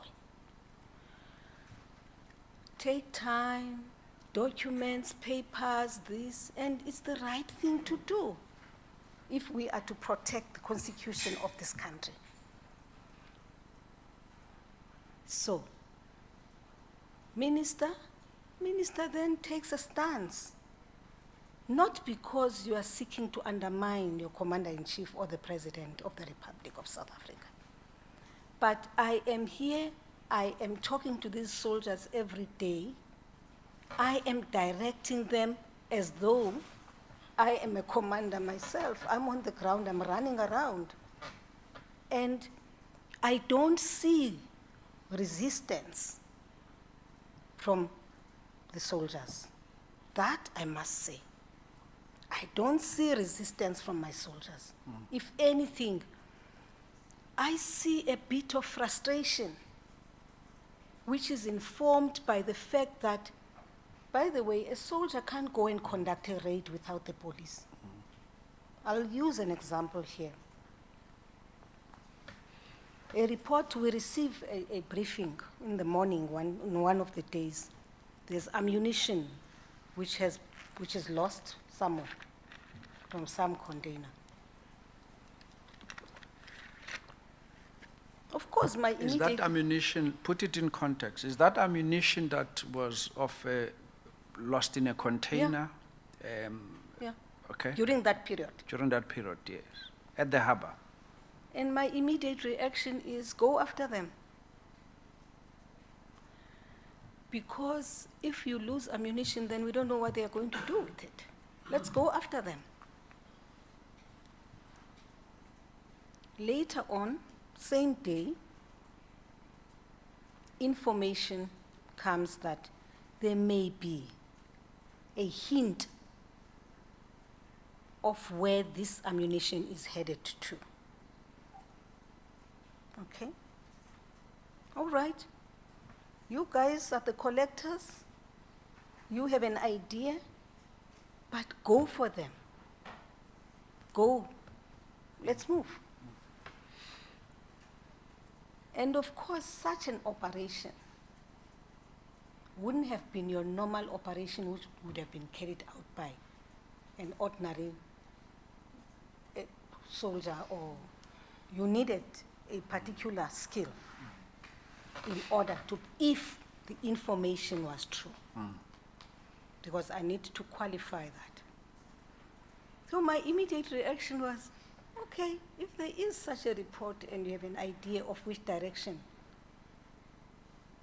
this ammunition has gone to, then it means you must get your best in the Defense Force, go in there with the police, and all you need is a police man to say, or woman to say there, in order for them to go in and confiscate and arrest the people who are responsible for that. In the light of what you've just said, Minister, would I be correct when I say that in many countries, or the way it happens, the insurrection has a face? That's what I said on the day. No. And I did say that, you know what, I had my share of that. And normally, I clarified myself over and over again about what I mean, about what I have said about an insurrection or about a counter-revolution, about a coup or whatever. And I'm saying I had my share. And I'm sure you are aware of this. You read all the papers, you watched the media, and you read on social media all the things which people said demonizing me for daring to differ on terminology with the president. So it's not something I like going back to, because by nature, I'm not a person who undermines authority, anyone's authority for that matter. So, but the manner in which I was portrayed by the media was in a sense that I was undermining the authority of the president. And that was not the case. now that you know, Minister, what you now know today, and having read through few paragraphs of Mr. Begicele, Minister of Police, heads have not rolled. Maybe they've rolled, I don't know. I'm not in government and I'm not responsible for the police. Maybe they have rolled. Minister Ma, where are you talking? You're talking as the head of an important arm of the state, which is the National Parliament. Yeah. I'm saying with the benefit of the hindsight right now, Yeah. as we speak. But you are saying heads have not rolled, and I'm saying I don't know if they've not rolled.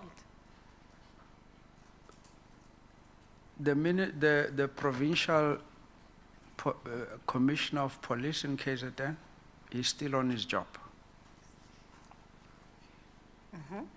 Heads have not rolled. Okay, they've not rolled. The national minister, no, national commissioner, I'm sorry, national commissioner of police, Mr. Ketlastole, he considered earlier here that they received no intelligence reports. Heads have not rolled, and yet the Deputy National Commissioner of Intelligence, Crime Intelligence, is still on his job.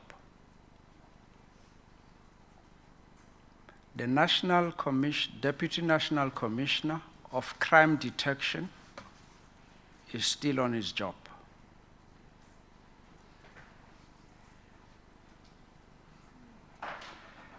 Okay. Deputy National Commissioner Policing is still on his job.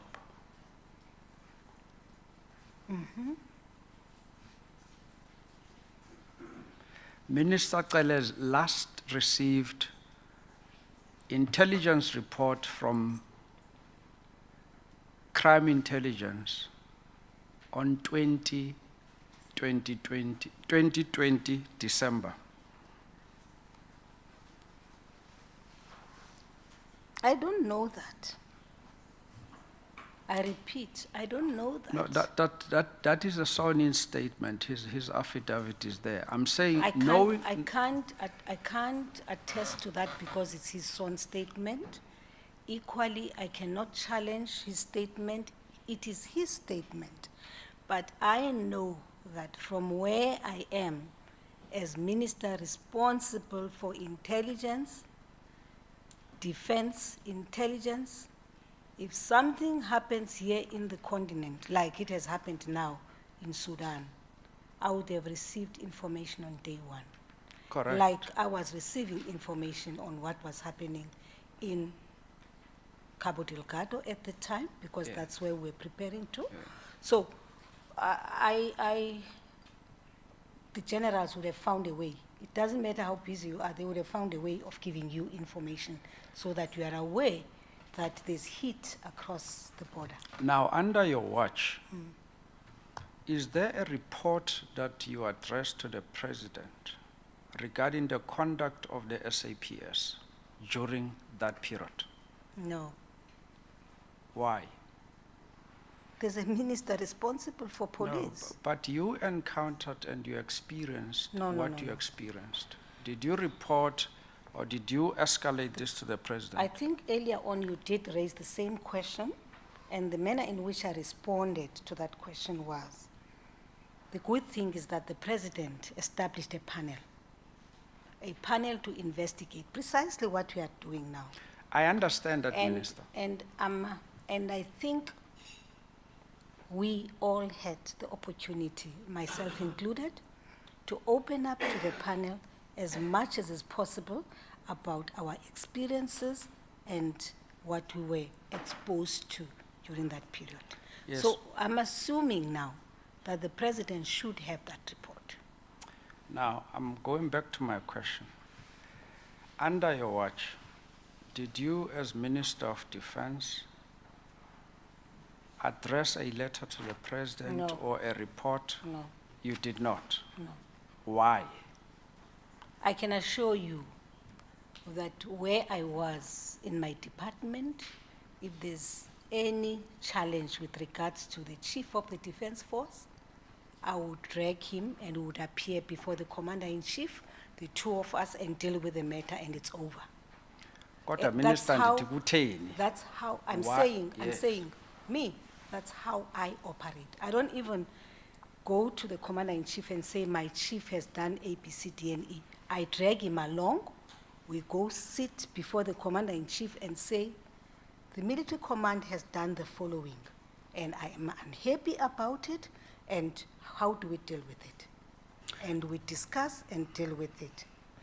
Minister, So that I go and report to the Minister of Police should take responsibility for the commissioners and the generals of the police service. in as much as the Minister of Defense at the time, seeing what he saw, she saw, I did not. ought to have written a letter or report highlighting those problems.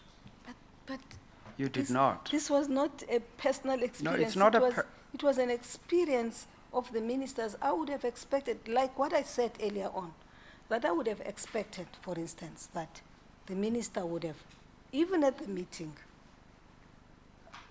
my general from the defense force would never have done that in my presence.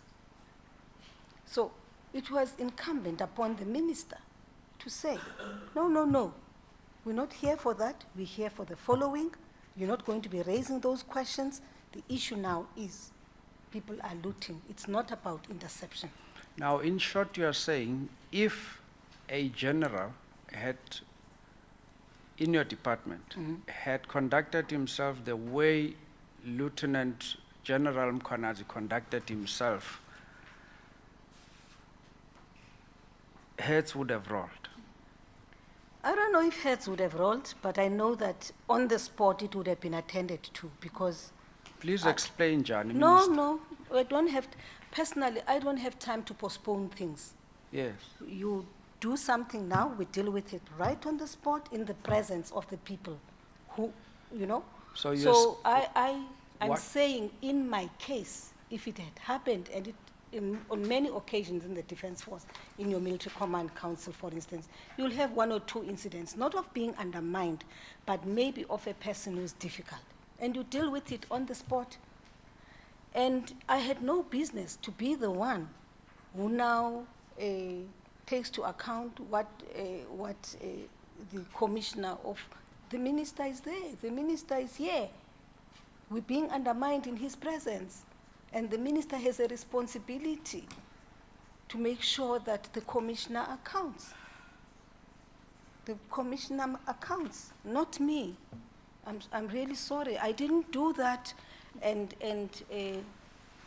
even with, I don't even want to say with hindsight I should have done it. No, I think the minister responsible for policing should have done that. It shouldn't be me. It shouldn't be me. Even though I was chair of the JCPS cluster of ministers, but I had no business to call to order people who are not accountable to me.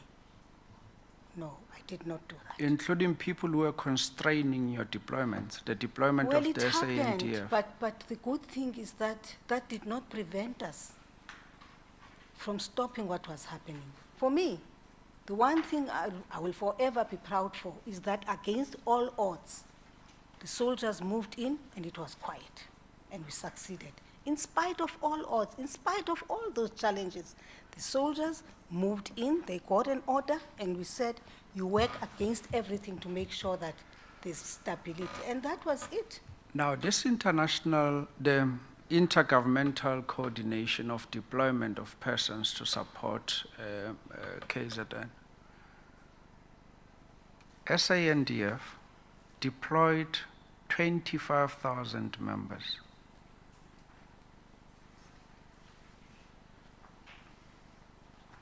Not in KZN only, remember? Yeah, how many did you deploy in KZN? I wouldn't know. That information about how many soldiers were deployed to each province is information you can get from the chief of the SANDF. No, it's fine, Minister, Yeah. understand. But the final deployment was 25,000. The final, yes, in the country. Lieutenant General Mawela, Yes. Provincial Commissioner of Gauteng, testified earlier. When probed by one of my colleagues, what assistance did they render to KZN? Guess how many people did they deploy to assist KZN in the crisis that was unfolding? 55. 55 police persons were deployed here from Gauteng. In the crisis that caused you to leave Gauteng or Cape Town to come and be based here for 9 days, 55.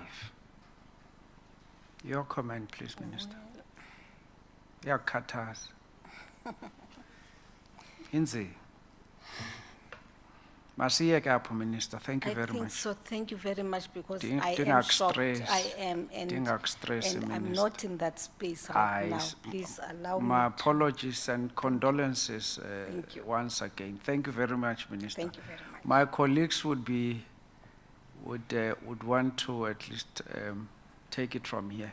Thank you, Minister. Oh, nisafuna bantu. Further questions from the legal team?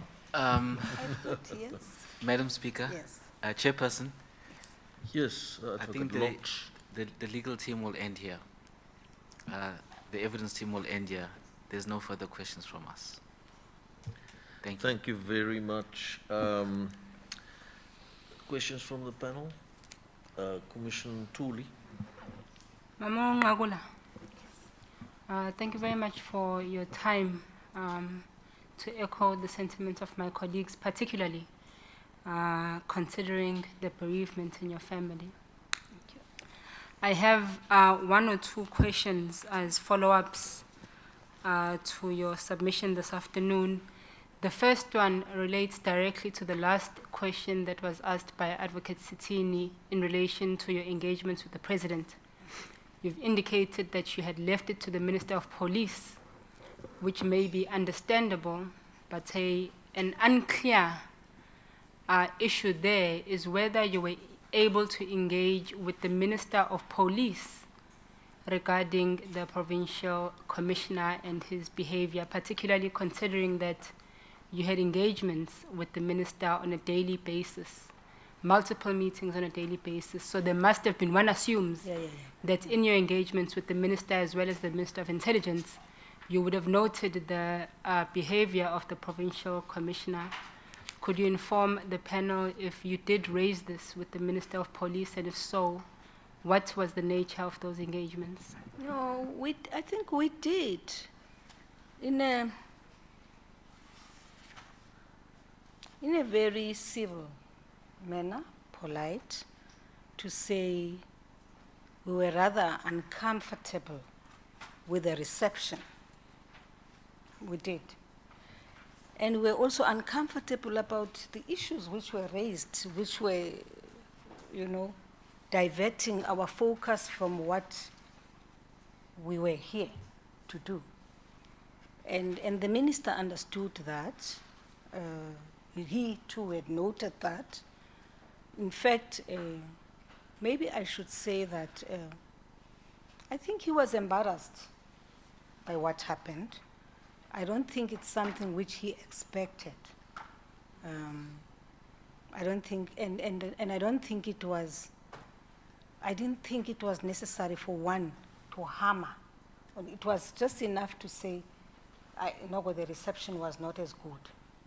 And we were rather uncomfortable about the conversation we had. And that was it. In other words, you're raising the matter, you're not pushing the minister against the wall, but you expect the minister thereafter to follow up on the matters and resolve them with the commissioner. That's what at least I expect. And I also don't want to assume that that was not done. He did not deal with the matter. Because even when the following day he reported to us that the commissioner had applied for a week or two to go on paternity leave, you could tell that he had signed it, he had approved it, but because he had no choice. But deep down, he knew that it was not the appropriate time for anyone to go on leave. Anyone to go on leave. Because if, for instance, you look at the Defense Force, once you say deployment, everybody, senior, who's on leave, reports back to base so that when we need them, they are available.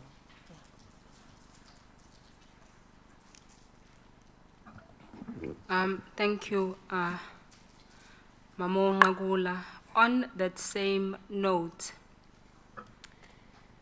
we must admit that we have a challenge as a country in all institutions, in fact, and that challenge pertains to the relationship between what we often state as the political versus the administrative.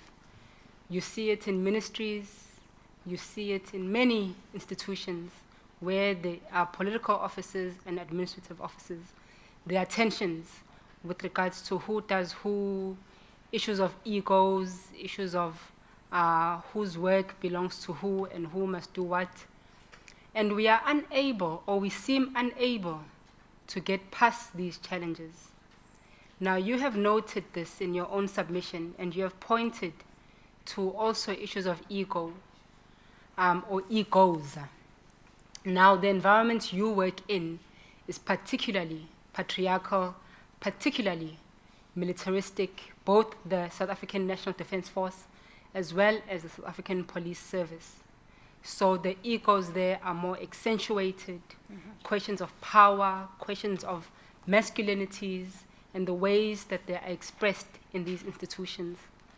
In your observation of this kind of context that plays out in these institutions, you have made recommendations in your affidavit in paragraph 6.21, and you have noted, and I quote, "It is necessary to develop a standard protocol for employment in cooperation with," and you go on. While this is a noble recommendation, we also must admit that we are inundated with protocols, codes of conduct, laws, and policies that seem to say one thing, but the officials who are vested with the responsibility to implement do another thing. Could you, having have stated this, inform the panel and the commission what your views are, taking into consideration your vast experience, both in government and as an activist, on how, as a country, we could address this in the most sincerest manner We are in deep, deep trouble as a country, and July 2021 showed us the level and depth of the kinds of trouble that we are in. And to witness your testimony this afternoon about the challenges that you've had with the provincial commissioner, but not only him and his behavior, but just the challenges with regards to bureaucracy that inhibited the efficient addressing of some of these issues. It's shocking, it's worrying, and it warrants some kind of different approach than what we have been accustomed to. So maybe, Speaker, if you could bring the Commission into confidence around your own observations and reflections on what it is that we can do differently to what we have done before. Thank you very much.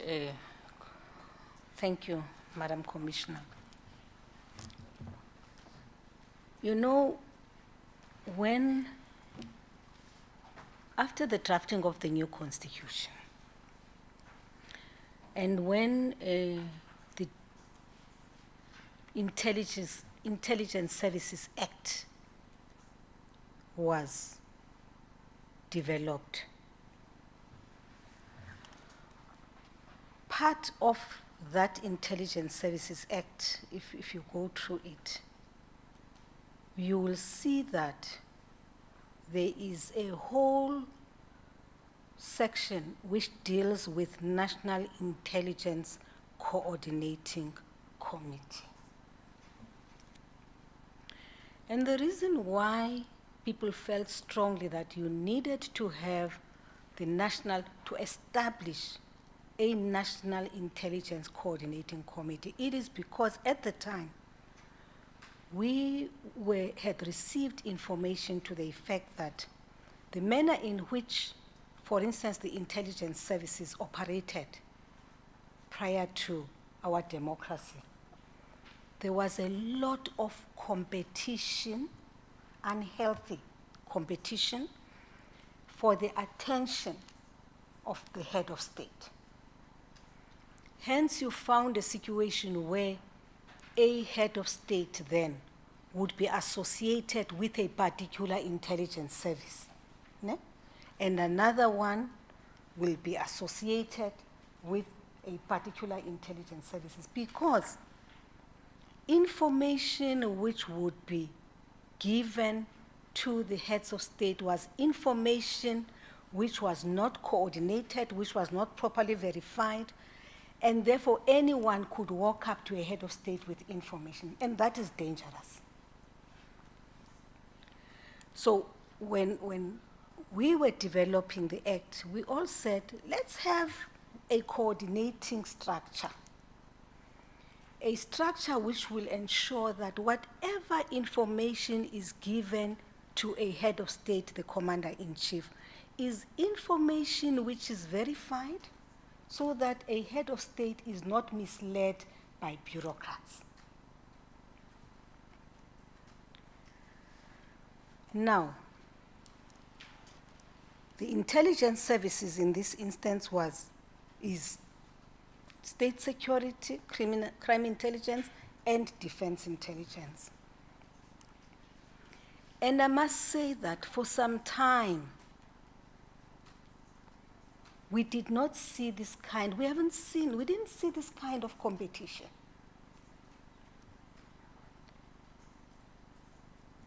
And then as time went on, I think maybe because of the manner in which the capacity of National Intelligence Agency, NICO, National Intelligence Coordinating Committee, was so eroded, that is the human resource there, the people who understood the reasons why in the first instance we had NICO. It got so depleted, so eroded, that you ended up with a structure which is not as senior as we had anticipated. When it was conceptualized, we thought beyond the three services and their different arms of intelligence. But at the level of NICOC, you have very senior intelligence officers who would be there to coordinate information. But below that, you would have staff which consists of both the state security, defense intelligence, and crime intelligence, who would be receiving this information from the different entities, which is your police, your state security, and defense. They would bring this information to this forum. People would put the information on the table. They would be tasked to then verify the information. So that when you decide to brief me as your minister, you don't tell me one thing and the next official tells the minister something else, contradictory statements. Because ultimately, once you have such contradictions, you are going to mislead the head of state. And at the end, the head of state is the one who must take decisions on a whole lot of things, including matters of security. So we thought, and I'm sure many people who at the time were part of those processes can attest to this, even people who are experts in the area of security will tell you that the reason why there was this push to establish this National Intelligence Coordinating Committee was to ensure that whatever information goes to a head of state, a commander-in-chief, it is well processed, it is well verified, it cannot be questioned. By the time he receives this information, the information has the support of all three entities of intelligence. The reason why I'm raising the matter here now, that I don't think it's so much the protocols, Madam Commissioner. I think it's more the need, once more, to staff the National Intelligence Coordinating Committee in a manner such that the people who are in there are senior enough and are beyond reproach, and they understand the trade called intelligence. The way it is staffed, I think now it has become sort of an ad hoc kind of body. And you don't want intelligence, you cannot do it on an ad hoc basis. You've got to be properly structured, you've got to be well focused, you've got to understand the trade, and if you have people who do not understand the trade, you are likely to land with some of the problems which probably we have had. But I do want to say, as a parting shot, Madam Commissioner, we did our best during that period. Short of being operatives, we did our best. I can assure you that we were all over. Minister of Police, obviously, understands the work of policing and was with the communities interacting and so. But so were the two of us, state security and defense, who were doing what we know best and better. So I think that along the way, maybe the structure of NICOC has been weakened and needs once more people to come together and help people understand why in the first instance there was a decision that you establish a national coordinating mechanism for intelligence in the country. There are several countries which have that, and those who've made it sure, who've strengthened that office and thrown in resources and made sure that it's operational, they are stable.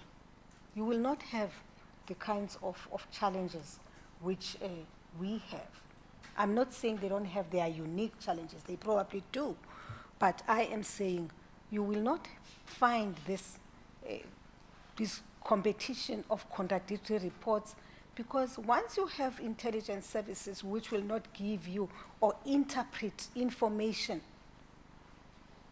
the same way, then you are in trouble as a country. So my view is that it's not too late. Yes, I agree lives have been lost in July, but I think that all of us, I think it would not be true to say we did not learn from that experience. I think many of us, I can certainly talk for the soldiers, because as you see, one of the recommendations I'm making, I mean, soldiers are deploying, their equipment, you know, we are structured the way you're going to, for a conventional warfare, that once there's a war is declared, then you'll drive your vehicles at 80 kilometers per hour to get to the area. Very intimidating. But now, after the July, in my view, after July, we learned that there are certain things, you need to be agile, there are certain things you need to do differently, and one of those which I know when I left defense, the chief of the defense force was looking into, and I'm sure the minister will support that, is that with regards to your vehicles and so on, you need to scatter them all over the country. You can't preserve your equipment in the same old way as though you are waiting for the conventional warfare. But equally, should South Africa continue to have military interventions internally? Commissioner, I am not sure. It should be an exceptional situation where you deploy the military internally. Because the experience, and I saw it even during COVID, when there was lockdown number 5, that people just found it easy. When you see a soldier, they know that the soldier is carrying a gun, and the gun has live ammunition, but they will provoke the soldier nonetheless. And it's not good, it's not right. So what you need maybe in between, I do not know, but we are not structured, Tina, the way the French, for instance, are structured. We are structured the way we are. And I think the way our security services are structured in a manner such that they take into consideration that human rights culture which we wanted to inculcate in South Africa.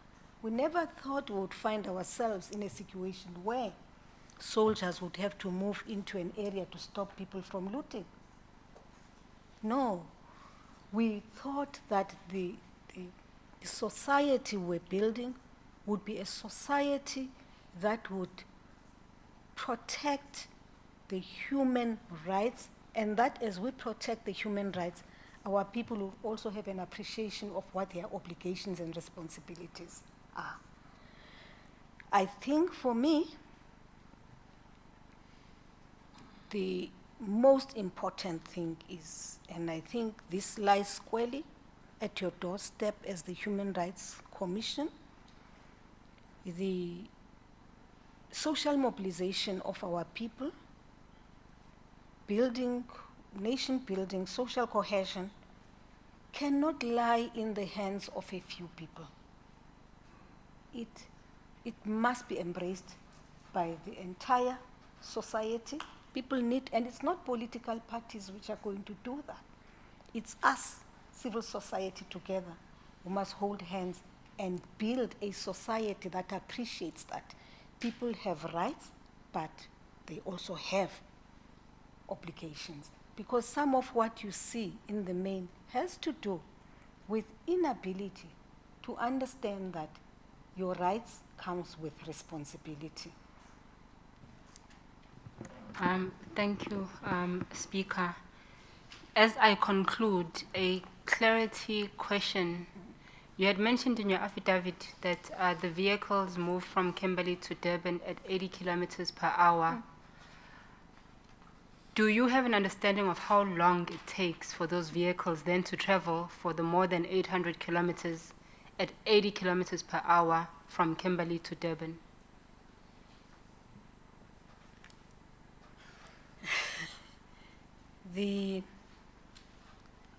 You know, most of the vehicles we use, the Radels, the what, that's the speed at which they drive. And it took more than 24 hours to deploy the vehicles where they were supposed to deploy. And in some instances, personally, I felt there were areas where it was not necessary. In fact, the deployment of the vehicles, if I may say this, and I'm sure the defense people, if they are invited, will say the same thing, they were meant to serve as a deterrent. You know, once you see a Ratel parked next to a mall, you expect that people will stay away from that mall because you know the soldiers are in there. We could not reach the whole of South Africa. It was not the intention to reach the whole of South Africa. At the time, the focus was on 3 provinces. You'll recall that it was KwaZulu-Natal, Gauteng, and that at the time, Cape Town, Western Cape was brewing because of the taxi wars. And so that was the 3rd area where there was deployment. But certainly, I'm now of the view that it does not help to confine your vehicles to a particular area which was designated for that then, because the situation has changed. But I go on and contradict myself by saying we should not get used to a culture of deployment of soldiers against the people of the country. So we need against our own society. We need to engage with our people such that their conduct is not such that you only solve a problem by bringing in the military, because the military is not meant for that. The military is there to defend the sovereignty of the Republic of South Africa. It is the last line of the defense of the people of South Africa.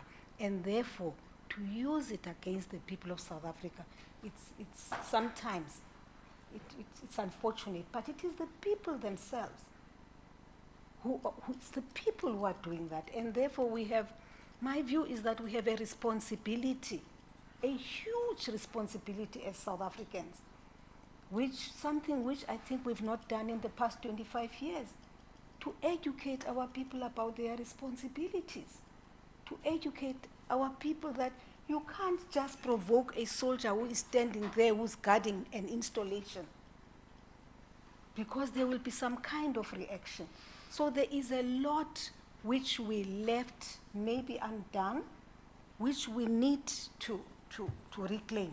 It's the space we need to reclaim. There are things we left to Chapter 9 institutions. There are things we left to, I don't even want to say to the education system. They are just, that thing yokuti, umntana wako, nguwami, and when that child is doing something wrong, and I appear, that child knows that I'm there as a parent to stop him. You know, your appearance as a parent, as an adult, does not deter them from doing the things which they do. So that's why you saw sometimes the kind of anarchy in some of the people you saw. I mean, taking a bed and taking a fridge from a mall. What has that to do with hunger? But the people you saw, people took advantage of the socio-economic conditions of our people by creating anarchy in the country. And of course, when the malls were looted, you saw old ladies wearing morning gowns, rushing to go and get a bag of mealie and a bag of flour. And I'm saying, those things, yes, the police must exercise their law enforcement roles, but the people who had the ultimate responsibility, it's us, the citizens of South Africa, to stop what is going on right now. It's us. Now, lastly, Mamu Ngagula, on the question of accountability that you have well raised, we agree with you that accountability is the responsibility of both citizens as well as the institutions that are vested, particularly public institutions. Which then brings me to my last question, which I must preface by noting that one of the biggest problems that we have as a country is the problem of accountability.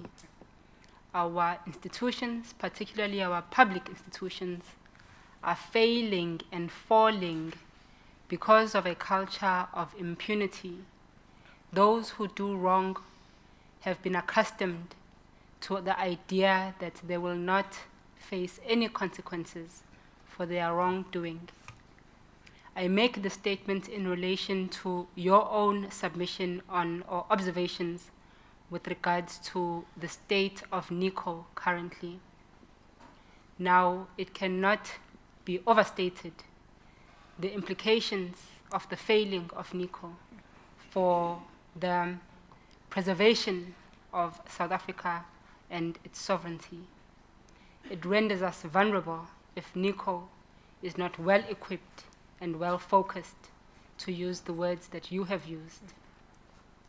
Quite seemingly, there's a problem of accountability there as well, if it is not running in the manner that it was created to run. What we are not hearing, in the same way that we are not hearing about any accountability, and in fairness, we have not engaged the Provincial Commissioner of KZN or the Minister of Police, but what it appears is that there has not been any accountability for some of the gaps that were experienced in July 2021 with regards to policing and reporting therein. Could you then, as my final question, inform the panel and the Commission your own views and observations with regards to the question of accountability? Has anyone in NICO in particular been held accountable for the conduct of their duties? If not, why not in your observation? And if you don't know, what do you think needs to be done to strengthen institutions and to hold officials, particularly public officials, to account for the conduct of their duties? Thank you. Thank you very much. I think with regards to NICOC, the challenges which are in NICOC are not challenges which occurred yesterday. I think it's been coming, over a long period of time. If anything, I must say this, I think that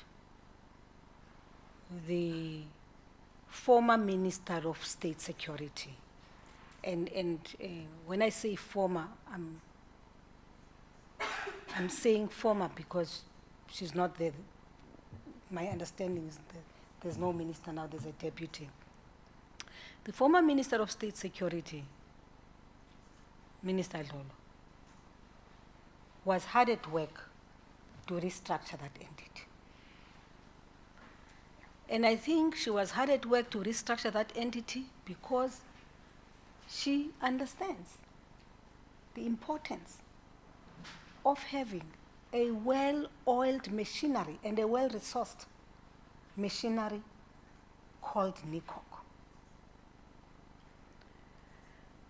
I'm hoping that that work will continue because this thing of intelligence failure there, intelligence failure there.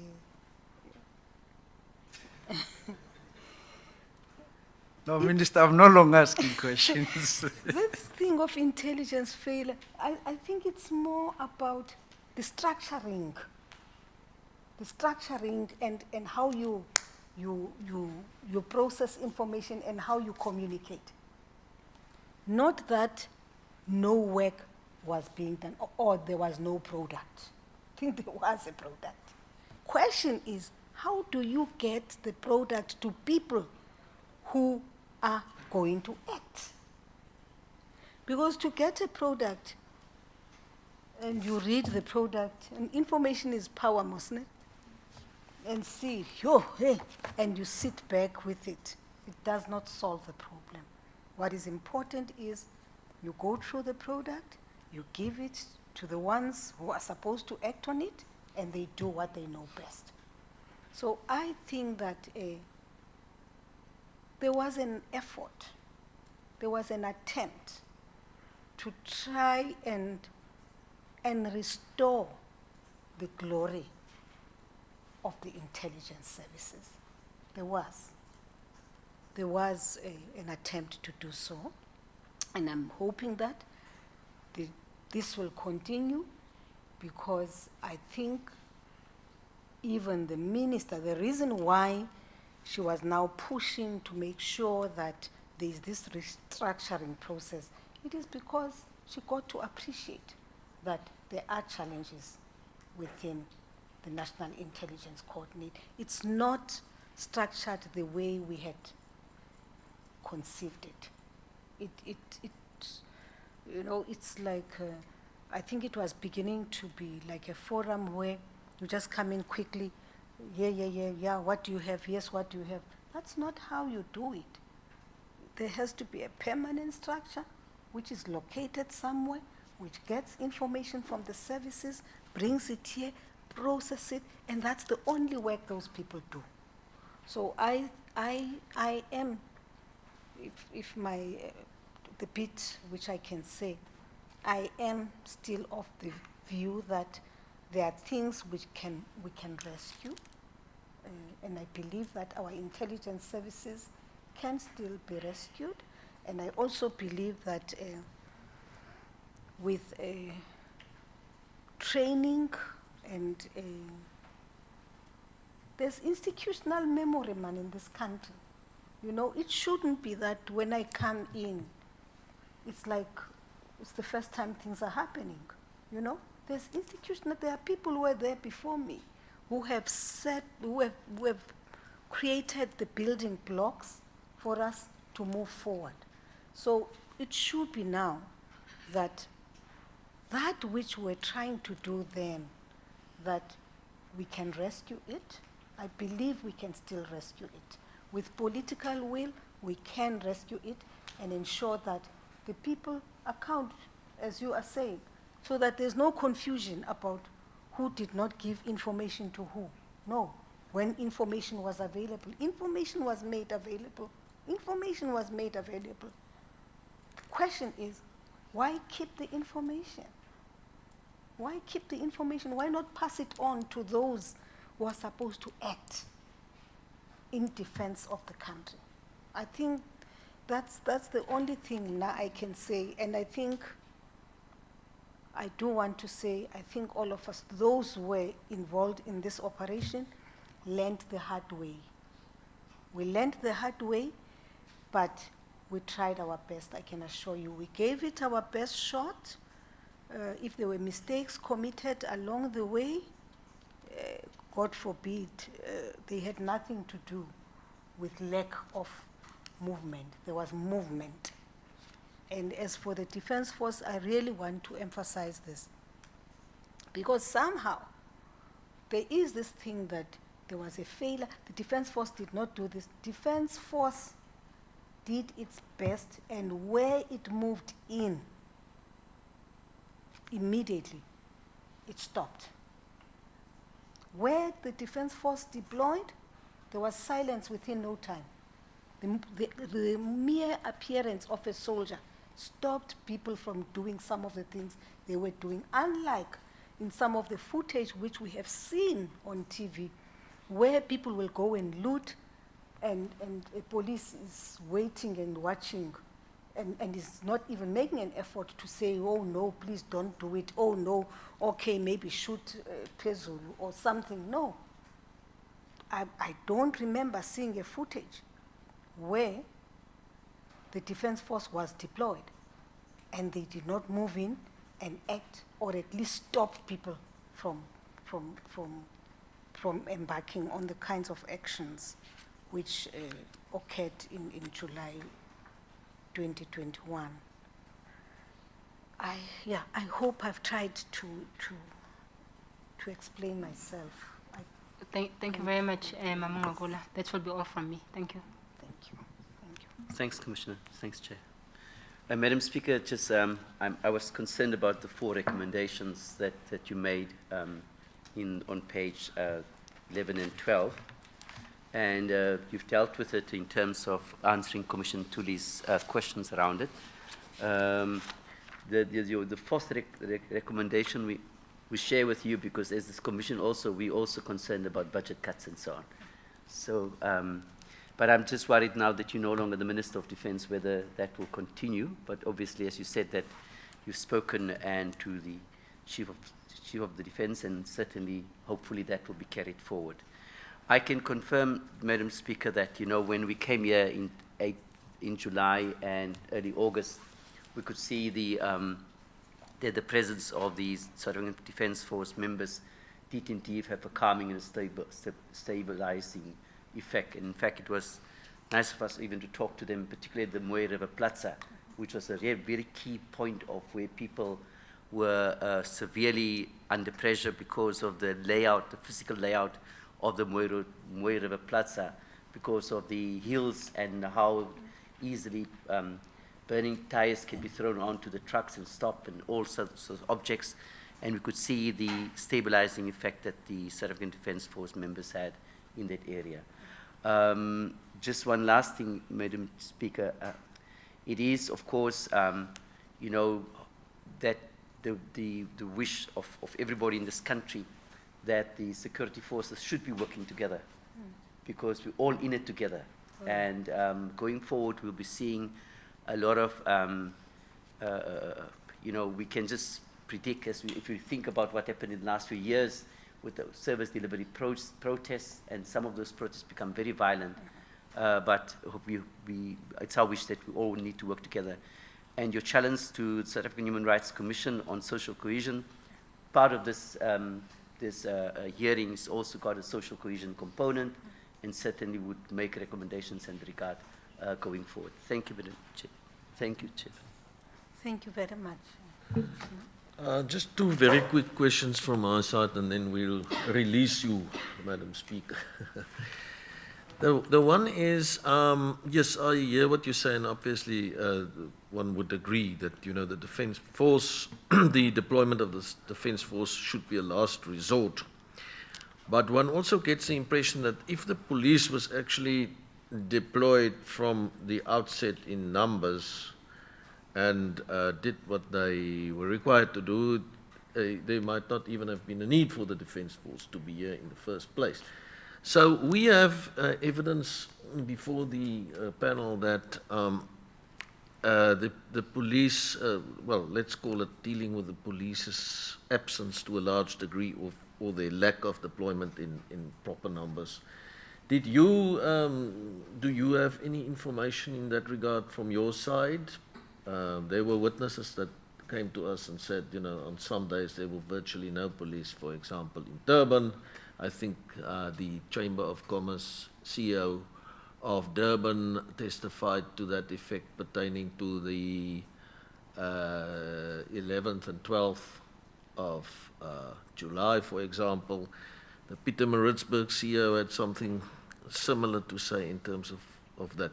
But from your side, what was your experience? I know when you came here, it might have been after the looting as such, but maybe if you want to share anything as to the police's deployment in terms of numbers and so on. You know, I wouldn't know in terms of numbers, really. But I would say, when we moved in, to be honest, it was more now about preventing a continuation of a repetition of what had already happened, to serve our presence, to serve as a deterrent. As for the police and the numbers, I am sure the National Commissioner of Police should be able, I mean, I'm shocked to hear that General Mawela, I think from Gauteng, says they deployed about 55 policemen and women here. I don't know. But what I do know is that more could have been done by the police. More could have been done from day one, because they have the responsibility of maintaining law and order. They do. So more could have been done, and I don't know about the resources. I know that the entire security cluster has a huge challenge of resources, financial resources, and I know it does affect the police, but still, I think that the police deployed here in KZN on their own, because this thing was not spread all over. It was localized in certain areas. I believe that they could have stopped it. If they had moved timeously and act decisively, it could have been prevented from spreading. Thank you. And the very last one from my side, you testified about the reluctance to share information from the KZN Police Commissioner's side. Why do you think that he was reluctant to share information? What was your impression at the time?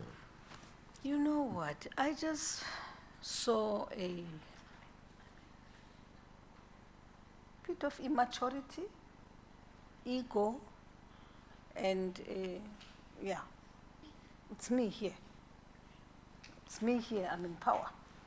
You know, that's what I could gather from the conduct of the young man. I'm raising this because of just his disposition as he was raising certain things, you know, with us. You know, it just said to me, okay, young man, powerful position, he's in charge, he's the boss here, and that's it. That's what I read. Ego. For me, it really had to do with ego. And of course, in the course of demonstration of those egos, which people tend to show, a lot of damage gets caused. And a lot of damage was caused. Because as I say, we were also very frustrated. To a point, as I said, I mean, the meetings which followed that day, the morning meetings, were meetings which were scheduled and convened by ministers. Shouldn't have been that way, you know. We didn't need to.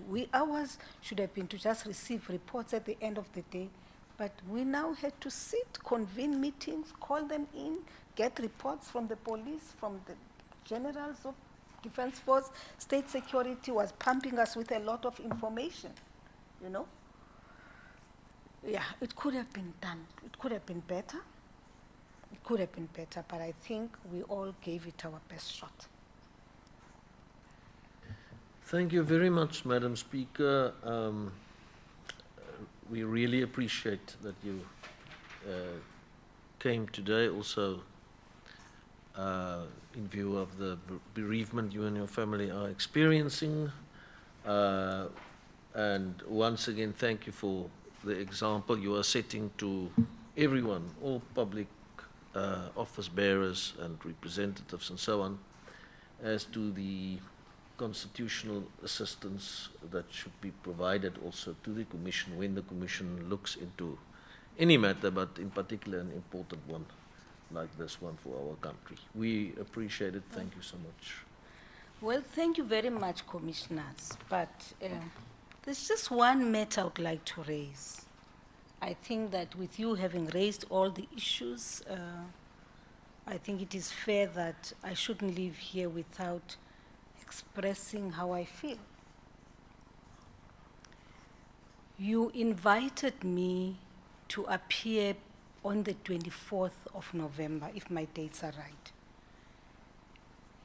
And because on the 24th of November, I'll be preparing for the President's questions on the 25th, and immediately afterwards leave on the same day to attend an International Parliamentary Union Assembly.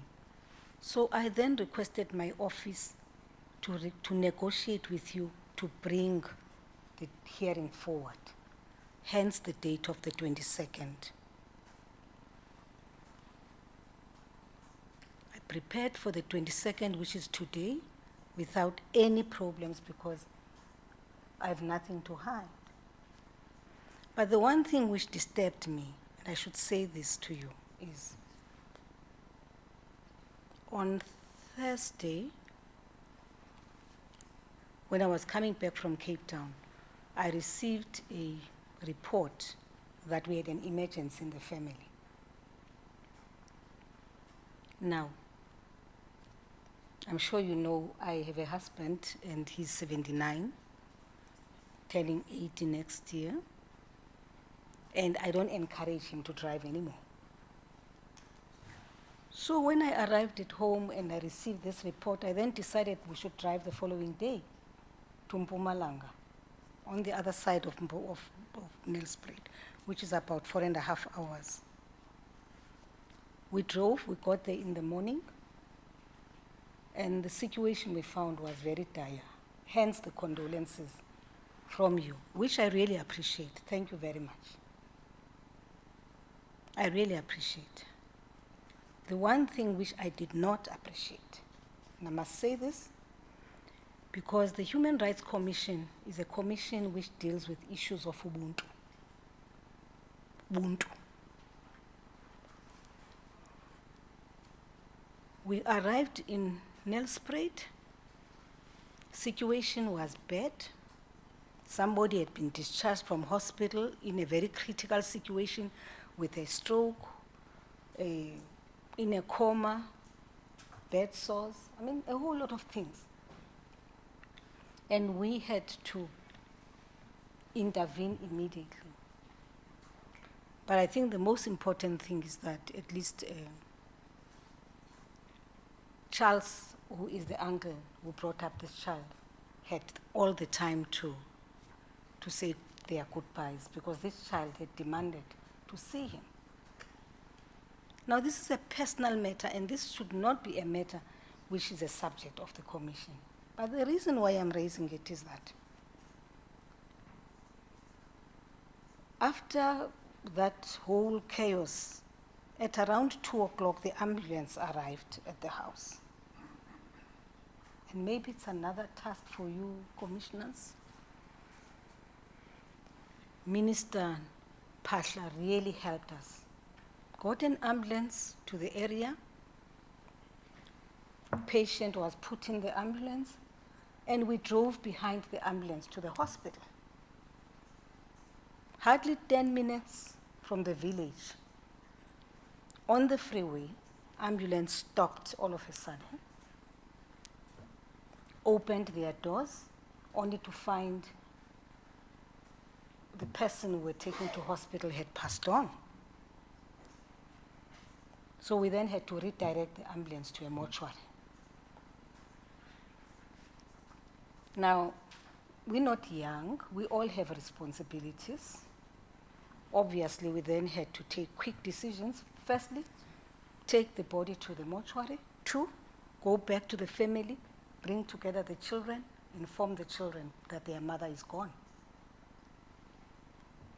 my immediate task, because I knew I had this assignment, was to call Lirette, who's my legal advisor. Please, please, from the way things are now, it means that I will not be able to leave Mpumalanga before the end of Sunday, because we must gather the adults, the elders, and so on. So Lirette contacted the commission. Commission sounded like it's sympathetic, the legal person, sympathetic to initially. And of course, we then continued to prepare because we have to bury. It's still COVID times. You can't keep a body for a long time. Then around 3, a message comes through to Lirette. For me, it's the tone of the letter which I object to. The tone of the letter, whoever wrote the letter, was very insensitive. Because the tone of the letter says, okay, we've discussed the matter, our condolences, but we insist, it says we insist that you appear tomorrow. But I'm the one, colleagues, who brought the date forward, because I did not want to undermine the Human Rights Commission in any way. I requested that because I have nothing to hide, I was ready to appear and I was cooperating, my office was cooperating throughout with the commission. The first day we received the letter, we responded. You gave us a deadline for the affidavit. My affidavit was submitted. So there were no issues at all. Suddenly, I have a crisis in my hands. I don't know whether somebody in their minds thought I'm now avoiding appearing before the commission. It wasn't. It had to do with everything, with a situation which was completely beyond my control. And by the way, even the request we made on Saturday afternoon, it wasn't saying I will not appear. My request was, can you request the commission to please postpone? Here is a situation. Tell them, be honest, we have a bereavement. Somebody has just died in our hands. And the letter I received is impersonal, totally cold. And personally, I could not associate it with the Human Rights Commission, because my issue was the human rights deals with Ubuntu. How on earth, when I'm dealing with a situation like this, how do you say to me, oh, we've discussed the matter, condolences, however, we insist that you appear, as though there was even an indication that I do not want to appear before the commission. I'm raising it because it left a bad taste in me, and I felt that having cooperated with the Human Rights Commission, I don't see the reason why the commission had to treat me in that manner. I thought I was dealing with the commission respectfully, and of course, I know I have an obligation to cooperate with the commission, but I did not expect that the commission, people in the commission would be as insensitive as that. It's not Ubuntu to me. It's not Ubuntu. Human rights are human rights, and they are human rights to all of us, not to a particular group of people. And I thought that I will not raise this matter at the beginning of my submission. I felt it's a matter I would like to raise right at the end, because I didn't want you to get a feeling that I'm raising the matter, I'm being defensive, maybe I'm avoiding answering questions. No. But I thought it's proper that, because the next thing which is going to happen is that the letter which was sent to me will be out in the media, and people will be under the impression that I was defying, I didn't want to appear before the Human Rights Commission.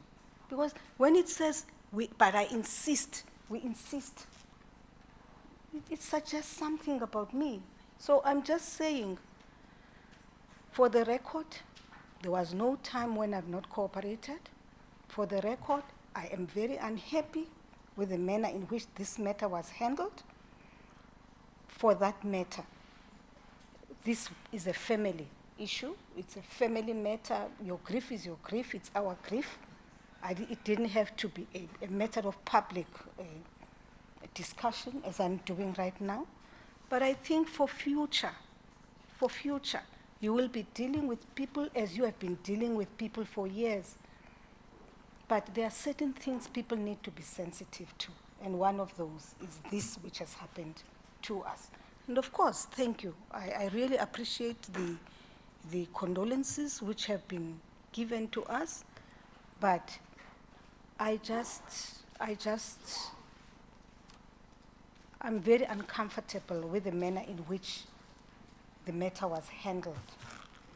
I think it does not demonstrate a spirit of Ubuntu. It does not demonstrate sensitivity. We all lose people, and it's something we have no control over. And when it happens just like that. And people need to understand. I never asked that for this to be postponed forever and ever, amen. I just said, can you please allow me not to appear on the Monday because I have this difficulty.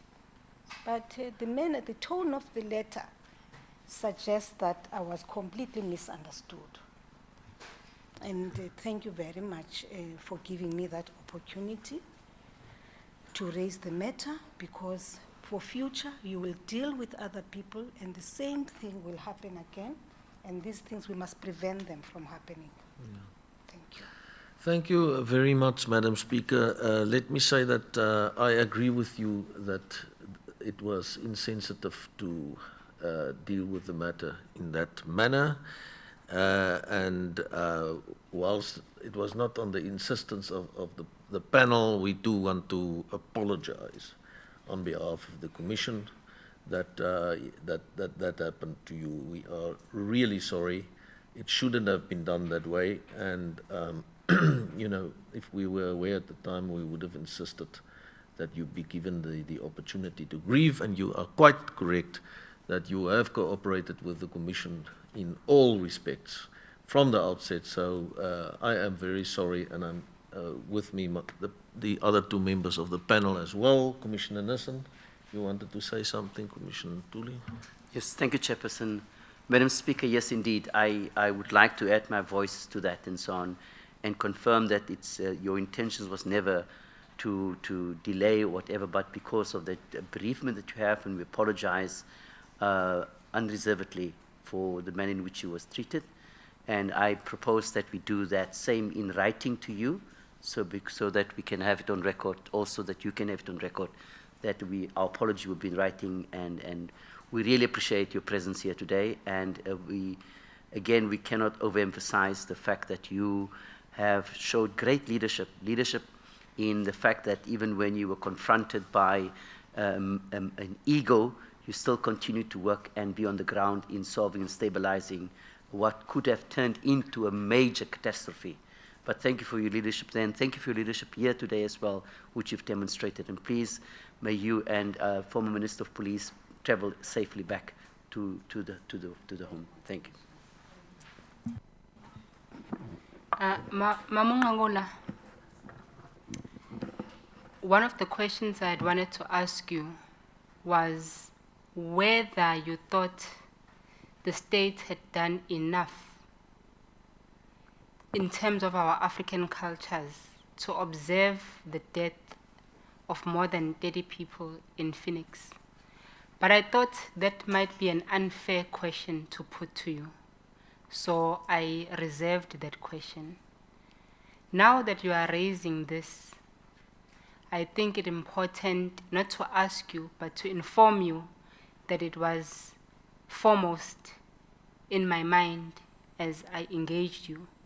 The reason for this is that it's quite clear that amongst the many consequences of colonialism that we still live with is the forgetting of ourselves. and it manifests itself in the manner that we treat each other, and also the way that we treat the dead and death. And I say that to convey our apology, to second and support the sentiments of my colleagues. Sikhala kanye nani ningongawula. Kubuhlungu okwenzakalile futhi bekungamele sinbize lana kulesi simo enikusona. Siyaxolisa from the bottom of our hearts. However, this is a further manifestation of the grandeur nature of your own leadership. That even as you face this, you still did not say, Angizi lapho.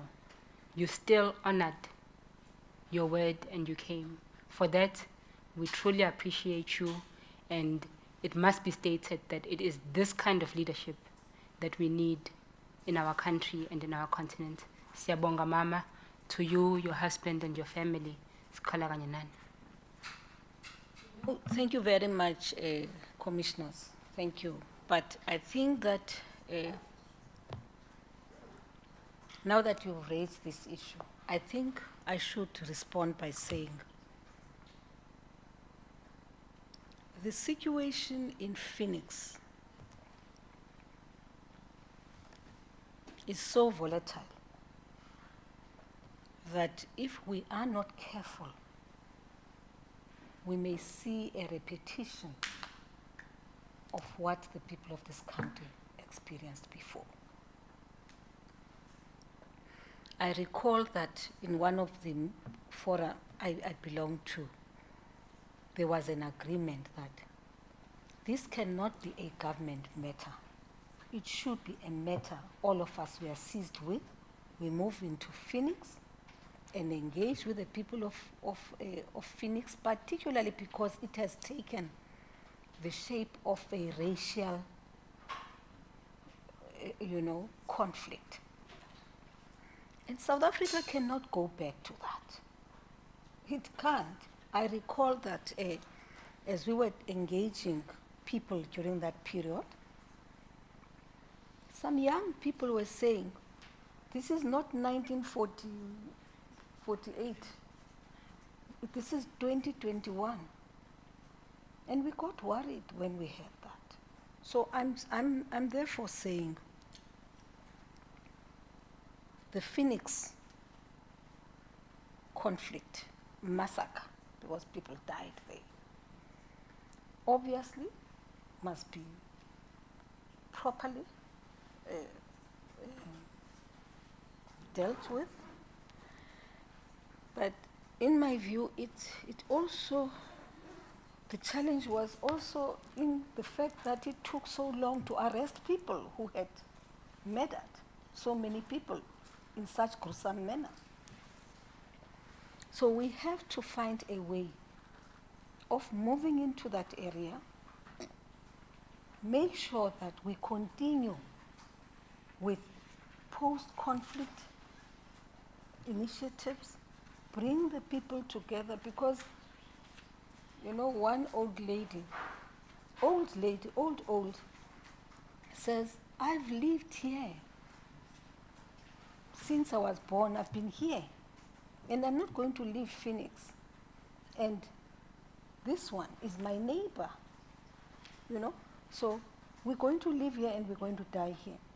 So we can't have a repetition of what happened in the past generations, filtering into the younger ones. So I think that we didn't deal with it well. We didn't deal with it properly, expeditiously. But I think a lot can still be done.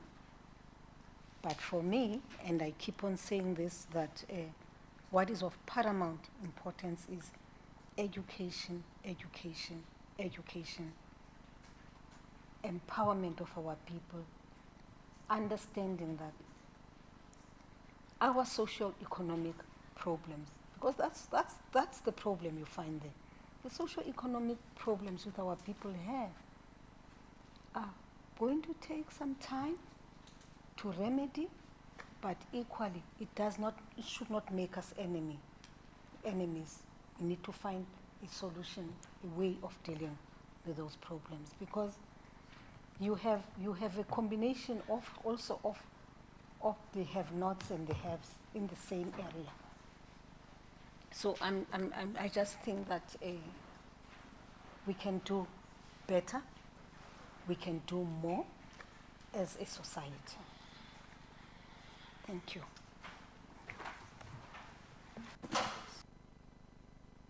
Thank you so much.